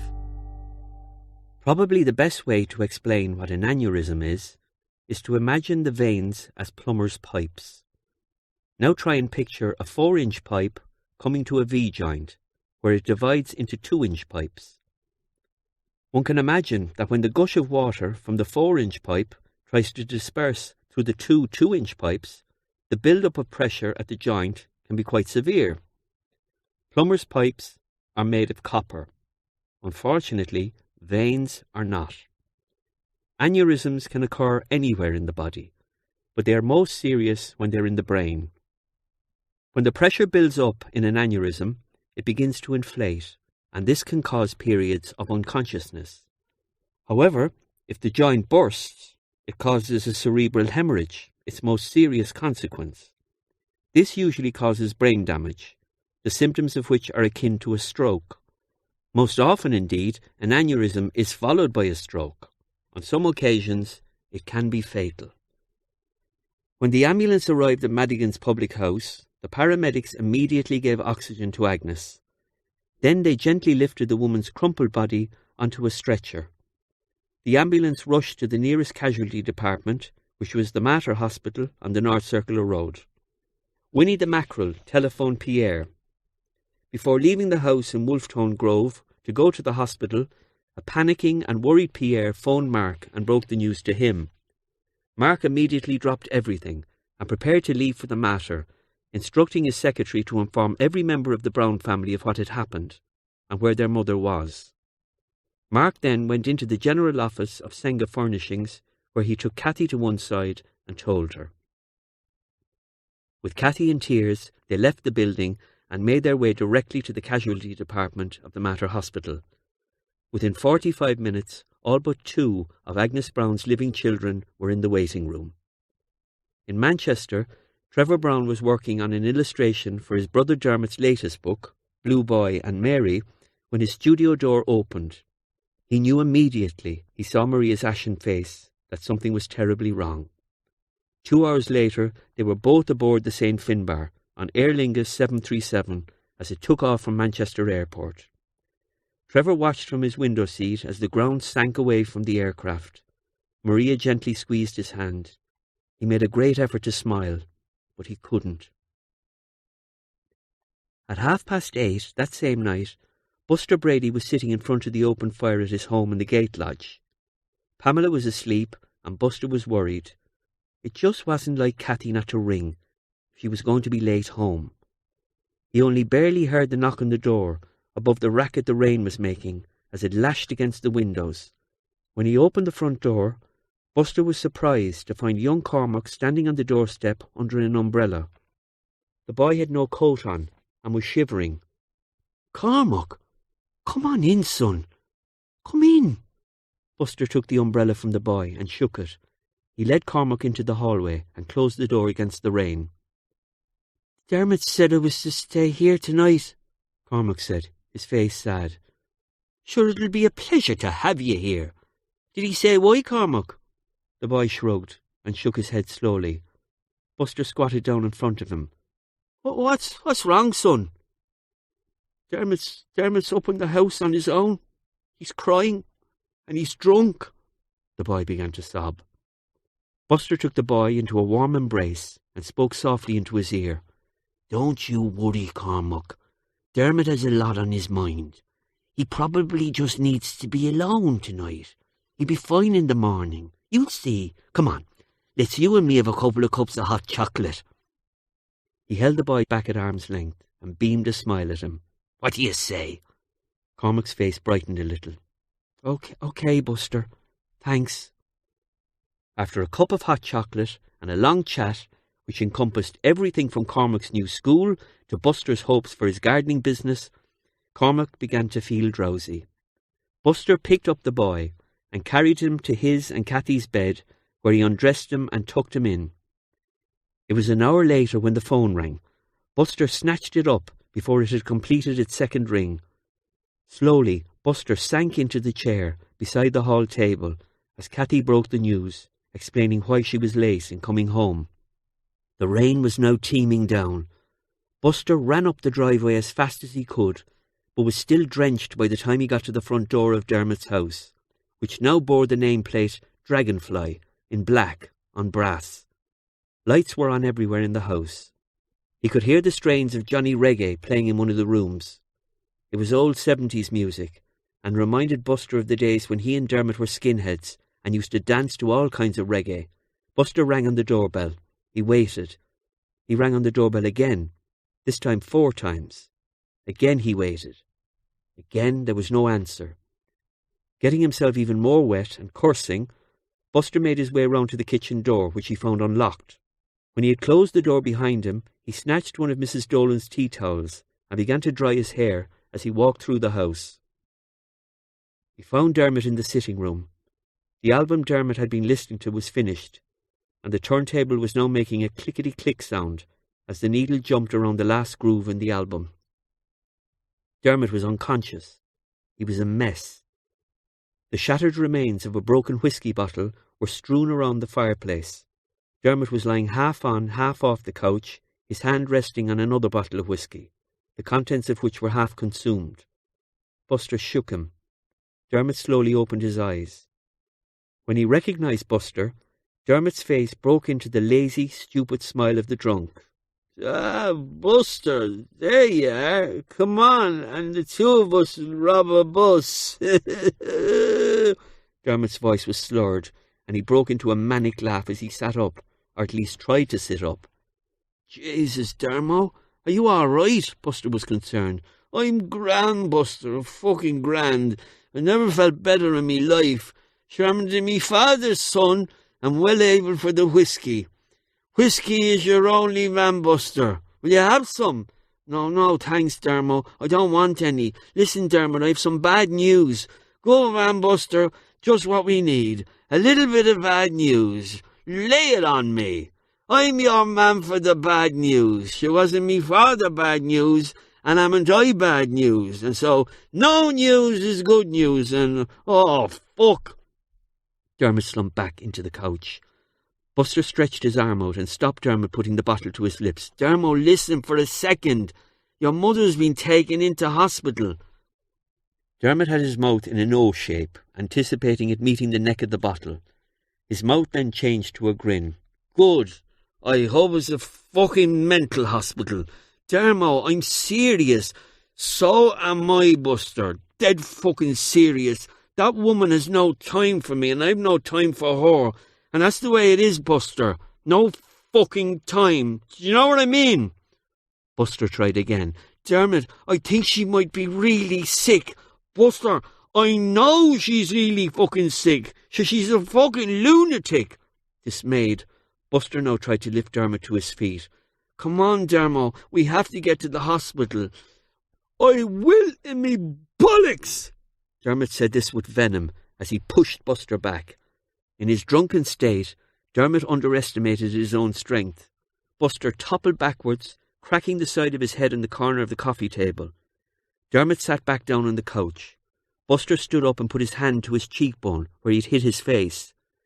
When he took his hand away and looked at his fingers, there was blood on them. I'm cut," he said simply. Dermot didn't look over to him. He just took a swig from the whiskey bottle. "Don't worry, you'll fucking heal." Dermot lay back and closed his eyes. Buster had had enough. He turned and walked out of the room. As he opened the front door to leave, the telephone began to ring. He heard Dermot answer it. "What do you want?" Dermot roared into the mouthpiece. It was Mark calling from the hospital. He was calling to tell Dermot where Agnes was and what was happening. Buster had closed the door and was taking his first steps back into the rain when he heard Dermot's roar. "Fuck off!" The telephone came crashing through the window. Buster pulled up his collar and headed back to the gate lodge. Mark had insisted that Agnes be taken from casualty to a private room. The doctor treating Agnes had asked the nurse to gather all of her family into one of the small waiting rooms where he would then be able to speak to them in private. This is where they now all sat in silence, awaiting the doctor's arrival. A nurse sat on a chair just inside the door, and when the door opened, she was expecting it to be the doctor. It wasn't. It was another man, one that she didn't recognise. She stood up, blocking his entry. "I'm sorry, this room is for family only," she said, in a friendly but firm tone, as she pushed her hand against the man's chest. From behind the nurse, it was Mark that spoke. Excuse me, nurse, he's family." The nurse apologised and held the door open. Dino Doyle smiled a thanks to Mark and made his way to Rory's side. The two men looked at each other for a moment without speaking. Then Rory began to cry. Dino gently laid Rory's head on his shoulder and started to stroke his head to comfort him. When the doctor walked in the door, Pierre stood up. The doctor extended his hand. "Mr. Browne?" the doctor asked. "No, Monsieur Douglas. I am Mrs. Browne's partner." "Oh, I see. Please, do sit down." The doctor sat at the only table in the waiting room. The gathering waited expectantly. "I wish I was the bearer of better news," the doctor began. "Our scan shows a cerebral hemorrhage caused by an aneurysm. Now, before you ask me all the obvious questions, let me explain that there is no particular reason for this. People are born with aneurysms. Some people born with aneurysms go through their whole lives, never being affected by them, or even knowing that they have one. In other cases, people are affected by them and recover. But I must be honest here, in a lot of cases, they can cause a stroke and even be fatal." The doctor waited. Nobody asked a question, so he went on. "Now, the first thing we're doing now is trying to relieve the swelling on the brain. It worries me a little that your mother hasn't regained consciousness yet. However, even if she does, I must warn you that we will be keeping her sedated for some time yet. The next 24 hours will be crucial, so we'll just have to wait and see."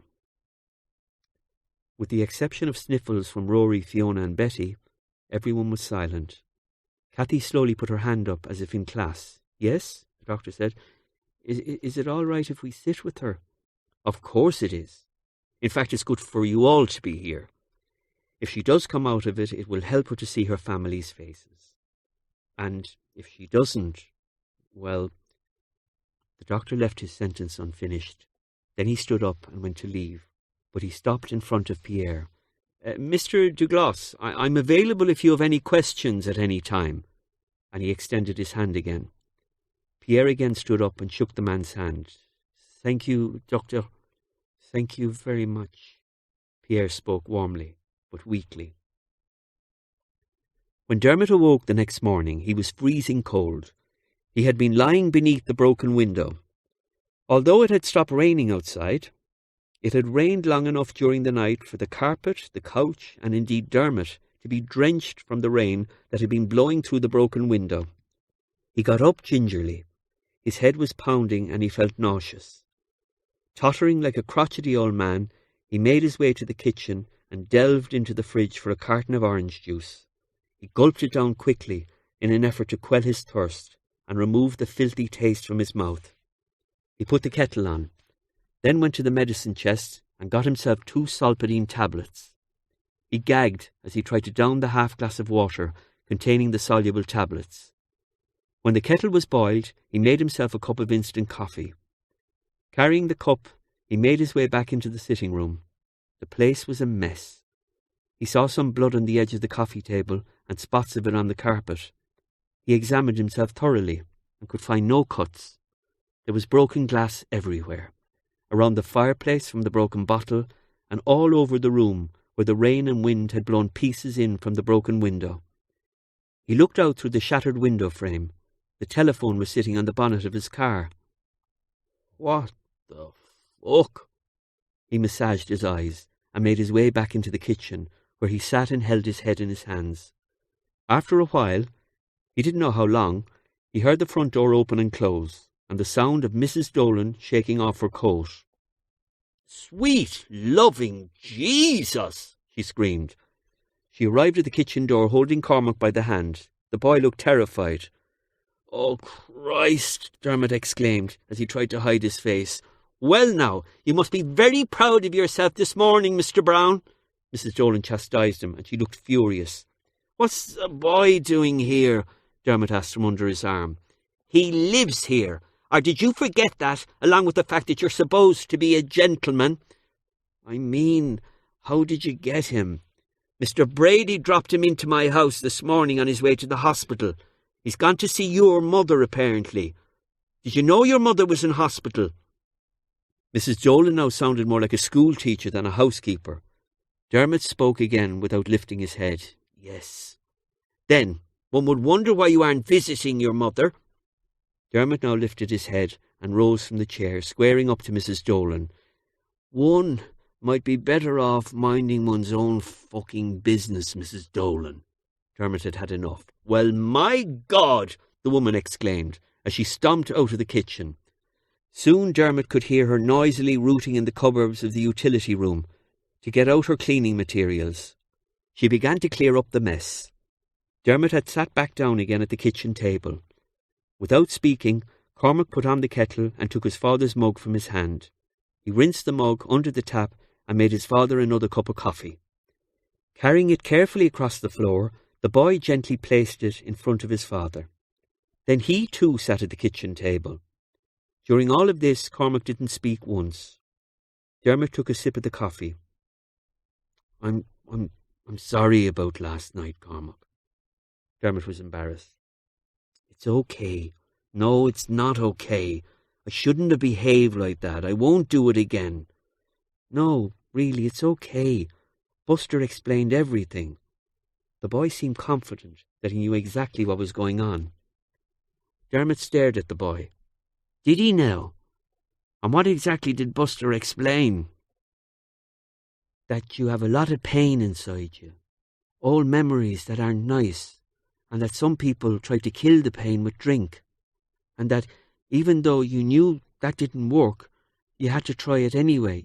You had to find out for yourself. That's what Buster said." Dermot dropped his head onto his arm again. "Jesus Christ. Maybe it's Buster that should be writing the fucking books," Dermot mumbled.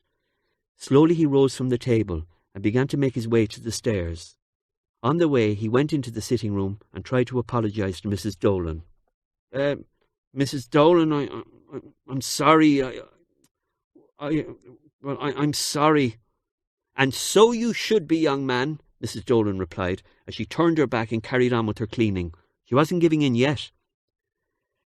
Dermot felt better after a shower and a shave. He put on some fresh clothes, and when he came downstairs, Mrs. Dolan was busy with the hoover. Cormac was still sitting at the kitchen table. "Do you want to go down and play with Pamela?" Dermot asked Cormac. "Pamela's not there. She's gone in with Buster to the hospital." "All right. I'll tell you what. Why don't you and me go out and get something to eat somewhere and leave Mrs. Dolan alone? We only seem to be in the way, and I seem to be really annoying her." Without trying to court any more favour from Mrs. Dolan, Dermot quietly left with the boy. It had been Betty's idea to bring the children. At first Mark was against it. No, a hospital is not the place for children, not when their granny is like this, he argued. "Well, I'd feel better if Aaron was here, and I've spoken to Fiona and Kathy, and they agree. I know it sounds like a good idea, darling, but—" Before Mark could finish, Pierre interrupted. It is not my place to say it. They are your children, but Agnes has always loved the sound of children's voices and their laughter. Perhaps it would be good to have them here." Mark thought for a moment. "Yes, you two are right. Go on, Betty, get the kids. And Pierre, it is your place to say it. Our children look on you as their grandfather. You know, just as much as we look on you as our father." Pierre smiled. "Thank you, Mark." Betty and Fiona went home for their children. Kathy called Buster and asked him to come in along with Pamela. Within an hour the room was alive with chattering children. There is no doubt that the presence of the children brightened everyone a little, and the tone of everybody's voice changed to normal conversation from what had previously been just whispers. Agnes Browne wasn't sure what was happening. Everything was dark at first. Then she could see a tiny light, just like a pinprick. Gradually the light got bigger and bigger and bigger. For some time she stared at the light. It was nice, warm and friendly. Then she heard a voice she recognized. It was singing. When no one else can understand, when everything I do is wrong. Marion? Is that you, Marion? Ah, Agnes. How are you, love? It was indeed the voice of Marion Monks, Agnes's best friend and companion for many, many years.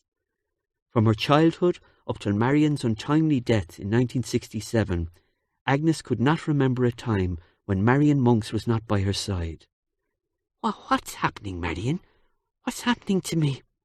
I've come to show you the way, Agnes. Just put your hand out into the darkness and I'll take it. Show me the way to where, Marion? The way you're going, Agnes. To here. Agnes thought for a moment, and then it dawned on her. Oh, there. Now you have it, Agnes. Are you right? Come on. What's it like, Marion? Oh, what's it like there? It's only brilliant, Agnes. You're going to love it. Bingo every night, as much cider as you want, and real interesting people too. I had dinner with Elvis last week. Would you fuck off, Marion Monks? What would Elvis be doing with you? Marion's laughter was sweet and musical. Janie, Agnes, you haven't changed a bit. God, I missed you. Not as much as I missed you, Marion. Then come on, will you? Don't be keeping me waiting. Marion. Yeah, Agnes. Marion, is Francis there? Frankie? Yeah, of course he is, Agnes. Come on, will you? I can't, Marion. I can't go yet. Why not? It's not finished. Not yet. What's not finished, Agnes, for God's sake? I don't know. Something's not finished. I've something to do. I don't know what it is, but I've something to do, Marion. Oh, Jesus, Marion, I want to go, but I can't. Not yet. It's up to you, Agnes. I think you're mad. Janie, I wouldn't be able for all that shite again, but it's up to you. Marion was very matter-of-fact. Can I think about it, Marion? Of course you can, Agnes. Take as long as you like. Listen, I have to go. I'm doing a bit of cleaning for John F. Kennedy. Are you, Marion? No, I'm only joking. And Marion burst into laughter, which faded as the light went out. Although Agnes was back in the darkness again, she was sure she could hear children's voices in the distance.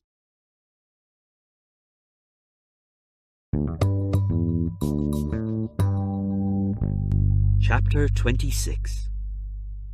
God, it must have been a very stormy night, Dermot exclaimed, as he manoeuvred the car round the pools of water on the road that were caused by overflowing ditches. There were broken branches and pieces of debris all over the road too. It was. I couldn't sleep with the thunder and lightning, Cormac answered. They were heading down the Dublin road from Kilbride, but when they got to the junction of Mulhuddard, there were bollards blocking their way and an orange sign with the word diversion on it. Alongside it was a piece of wood which looked like a breadboard. Painted on it by hand were the words, Road flooded. Shite! Dermot exclaimed, as he swung the car to the left and down a by-road. 2 miles of twisting country road brought them to another main road. There was a lot of traffic on this road, and it took Dermot a good 2 minutes before he was able to swing out into the lane of cars. They were now on the Derry to Dublin road, heading for Dublin. This road would bring them straight past Finglas, Dermot's old home. As they approached Finglas, the road became a modern highway, which hadn't been there when Dermot had left Ireland. Looking out to each side of the motorway, he recognised streets and factories from his childhood years. He suddenly brought the car to a stop. "What's wrong?" Cormac asked. Dermot was staring out the driver's window. "Nothing's wrong." Dermot continued to stare.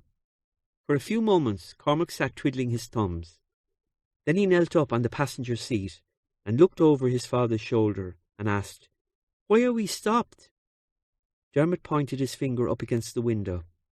"Can you see that big chestnut tree over there?" he asked Cormac. The boy followed the line of Dermot's finger, and eventually his eyes fell upon what was, right enough, a huge chestnut tree. "Yes, what about it?" he asked. "That, my son, is Chestnut Hole." "Chestnut Hole? Like from the book?" Cormac was getting excited. I'm nearly sure it is. I think so, anyway." Dermot too was a little excited. Can we go over? Can we go over and look to see if we can find Chestnut Hole?" Cormac was tugging at the door handle of the passenger side of the car. Dermot smiled. "Yeah, come on, why not?" Dermot took the boy by the hand, and they carefully crossed the dual carriageway. On the far side of the road, Dermot lifted the child over a small fence, climbed over it himself, and the two began to trudge across the field. "This is exciting, isn't it, Dermot?" "Yes, it is," Dermot replied, although he sounded more scared than excited now. As they moved farther into the field, the ground became wetter and swampy. Dermot stopped. "Christ, we're going to get ourselves destroyed. Come on, let's go back." No, Dermot, no, I don't go back now. I want to see Chestnut Hole, please." Dermot looked at the boy. Then he looked up at the chestnut tree. They were no more than 100 yards from it. Maybe it was the drink from the night before, but his stomach felt sick and his hands began to shake. When he answered the boy, there was a tremor in his voice. "Oh, okay, then let's go." They went on. They reached the tree in a few seconds, both now up to their knees in mud. It was a good 10 minutes more before they found the entrance to Chestnut Hole. It was Dermot who found it. "Cormac, over here, son. I think I found it." He waited for Cormac to join him. Then together they scurried through the entrance into the ancient hut. Dermot took out his lighter and flicked it. The hut lit up. In the centre of the floor were the remains of a small fire, and neatly piled in one corner were 4 candles. It was obvious that Chestnut Hole had now acquired new residents, and had become the headquarters of some new boothill gang of the 90s. Dermot was glad. He picked up 2 candles and handed one to Cormac. He lit them and they looked around. Memories came flooding back to Dermot, and he began to give the boy a guided tour.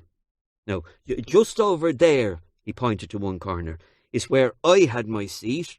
We had 2 seats. We got them out of an old Austin Cambridge. One was Buster's, one was mine. I had mine over there." Dermot turned. "Buster had his over there. And see where the fire is now? That's where we used to lay out our mattress on nights when we slept here." It looks like somebody else has moved in," Cormac commented. "Yes, it does," Dermot answered. They moved the candles around to try and see every inch of the place, and there was no talking for a while. Then young Cormac, standing in the middle of the hut, took a deep breath and exclaimed, "This place is really great, Daddy." Not since the day Dermot had taken Cormac from Margaret O'Brien's house had the child ever, not even by accident, called Dermot Daddy. The boy hadn't even noticed it now, but Dermot was nearly floored. "Yes, son, there's a kind of magic here, all right," Dermot answered, slowly looking around, and the words seemed vaguely familiar to him. Suddenly a thought struck him, and he clicked his fingers. "I bet the new tenants haven't found my hidey hole." Dermot began to move the candle along the wall, looking for the loose brick. He tried 1 or 2. When a brick didn't budge immediately, he knew it wasn't his hidey hole. When eventually he found it, he started to wriggle the brick out of place. It was heavier than he remembered, and it slipped from his fingers and fell to the ground with a thud. Dermot jumped back. Cormac stood on the brick and looked into the hidey hole. "Hey, there's something in here," Cormac announced, as he delved his hand into the hole. When his hand reappeared, there was an envelope in it. Cormac examined it with wide, excited eyes. Written on the envelope was the name Dermot Browne. It's a letter. It's for you, Daddy." He handed it to Dermot. "What?" Dermot was dumbfounded.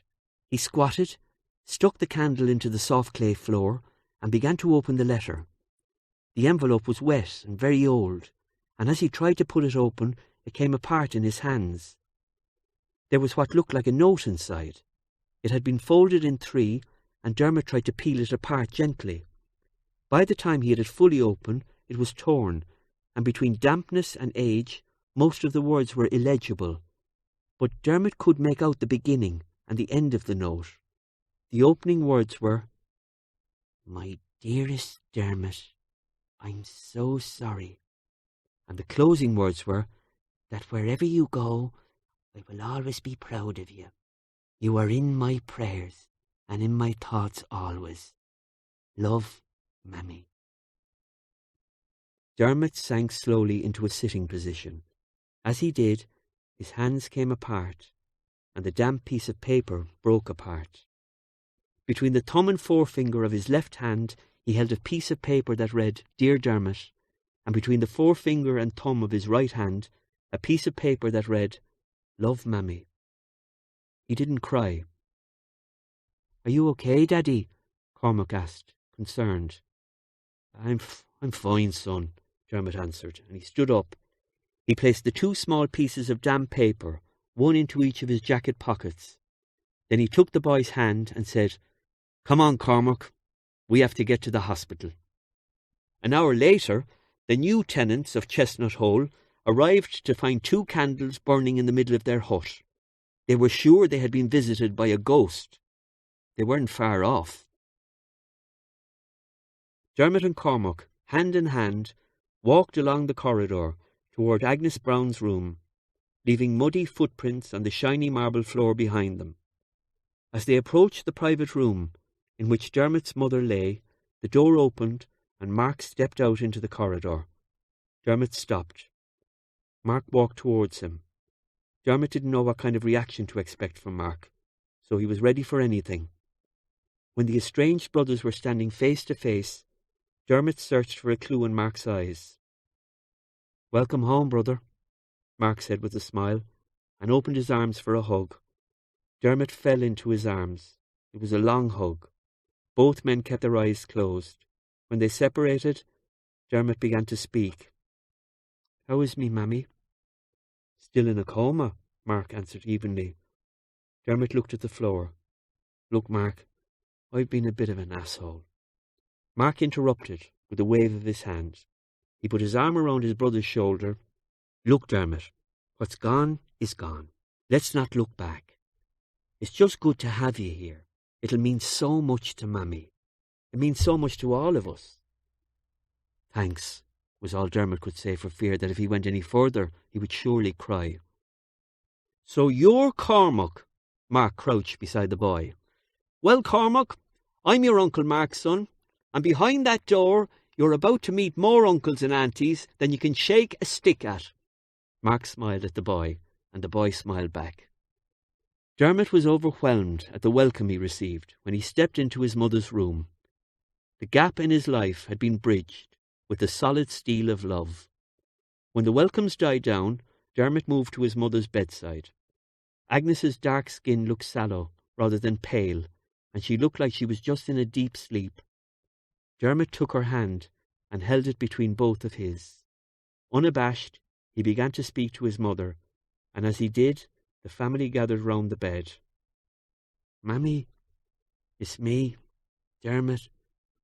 I just want you to know that I'm home safe and sound, and that I love you." It was short and sweet, but the relief that overcame Dermot was incredible. He felt as if a truck had been parked on his chest for 10 years, and now suddenly somebody had moved it. It was gone. He smiled. All of the Brownes smiled. Agnes saw the light begin to appear again. Its increase in size was rapid this time. As she expected, along with the light came Marian's voice. "Yoo-hoo, Agnes! I'm back!" How are you, Marian? I missed you. Where were you?" "I was out for me jog." "Jog me arse. You'd run out of breath jogging your fecking memory." The two women laughed. "You wouldn't know me now, Agnes. A body like Bridget Bardot." Bridget the midget, you mean? And again the two women laughed. God, Marion, I really have missed you. And I've missed you too, Agnes. Marion, why can't I see you? Because you haven't crossed over. It's a rule they have here. You have to cross over. It's a load of shite if you ask me, but there you are. Rules is rules, Agnes. If you just put your hand out into the dark, I'll take it and I'll bring you over. I can't, Marion. Not now, Marion. Can you hear children's voices? There was quiet for a moment. No, they must be on your side. I can't hear them. Now look, Agnes, are you coming or what? Marion was getting impatient. Marion, just give me a few more minutes, will you? Just a few more minutes to make up me mind. Please, will you? All right, then. I'll see you later, alligator. Marion began to sing, and her voice faded away. Once again, Agnes was alone in the darkness. Again she heard the children's voices, but this time louder. Also she thought she could feel something in her hand. It felt like another hand, a child's hand. She tried desperately to open her eyes. Slowly there came a light, not like Marion's light. This time it was a dim light. The light became a haze, and in the haze she could make out shapes, people. As the haze began to clear a little, she could clearly make out faces. She looked at the faces. They were all standing round the bed. Mark and Betty with Aaron, Simon and Fiona with Thomas, Trevor and Maria, Kathy and Buster with Pamela, Rory and Dino. She was glad. Pierre, oh Pierre, this man she loved more than any man she had ever held in her arms. Little Cormac. She could feel her heart begin to shudder, and standing beside Cormac was the owner of the hand that was holding hers. It was another little boy, almost identical to Cormac. It was Dermot. But Dermot is a man, she thought. She looked harder. She could see the shape of the man, but much more clearly from out of that shape was a little boy holding her hand. Her heart began to sing. The effort of trying to see was tiring her, so she sank back into the darkness again, except this time she felt complete, whole. Her eyes moved. It was Cormac who spoke.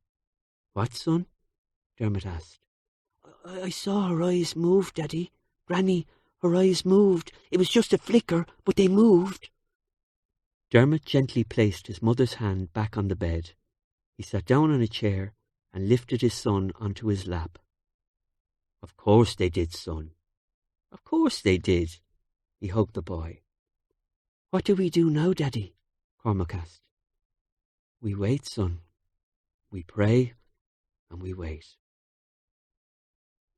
It was at 3 o'clock on the afternoon of the 6th of December 1992, with, for the first time in 15 years, every single living member of her family gathered round her, united, that Agnes Browne smiled and became a dragonfly.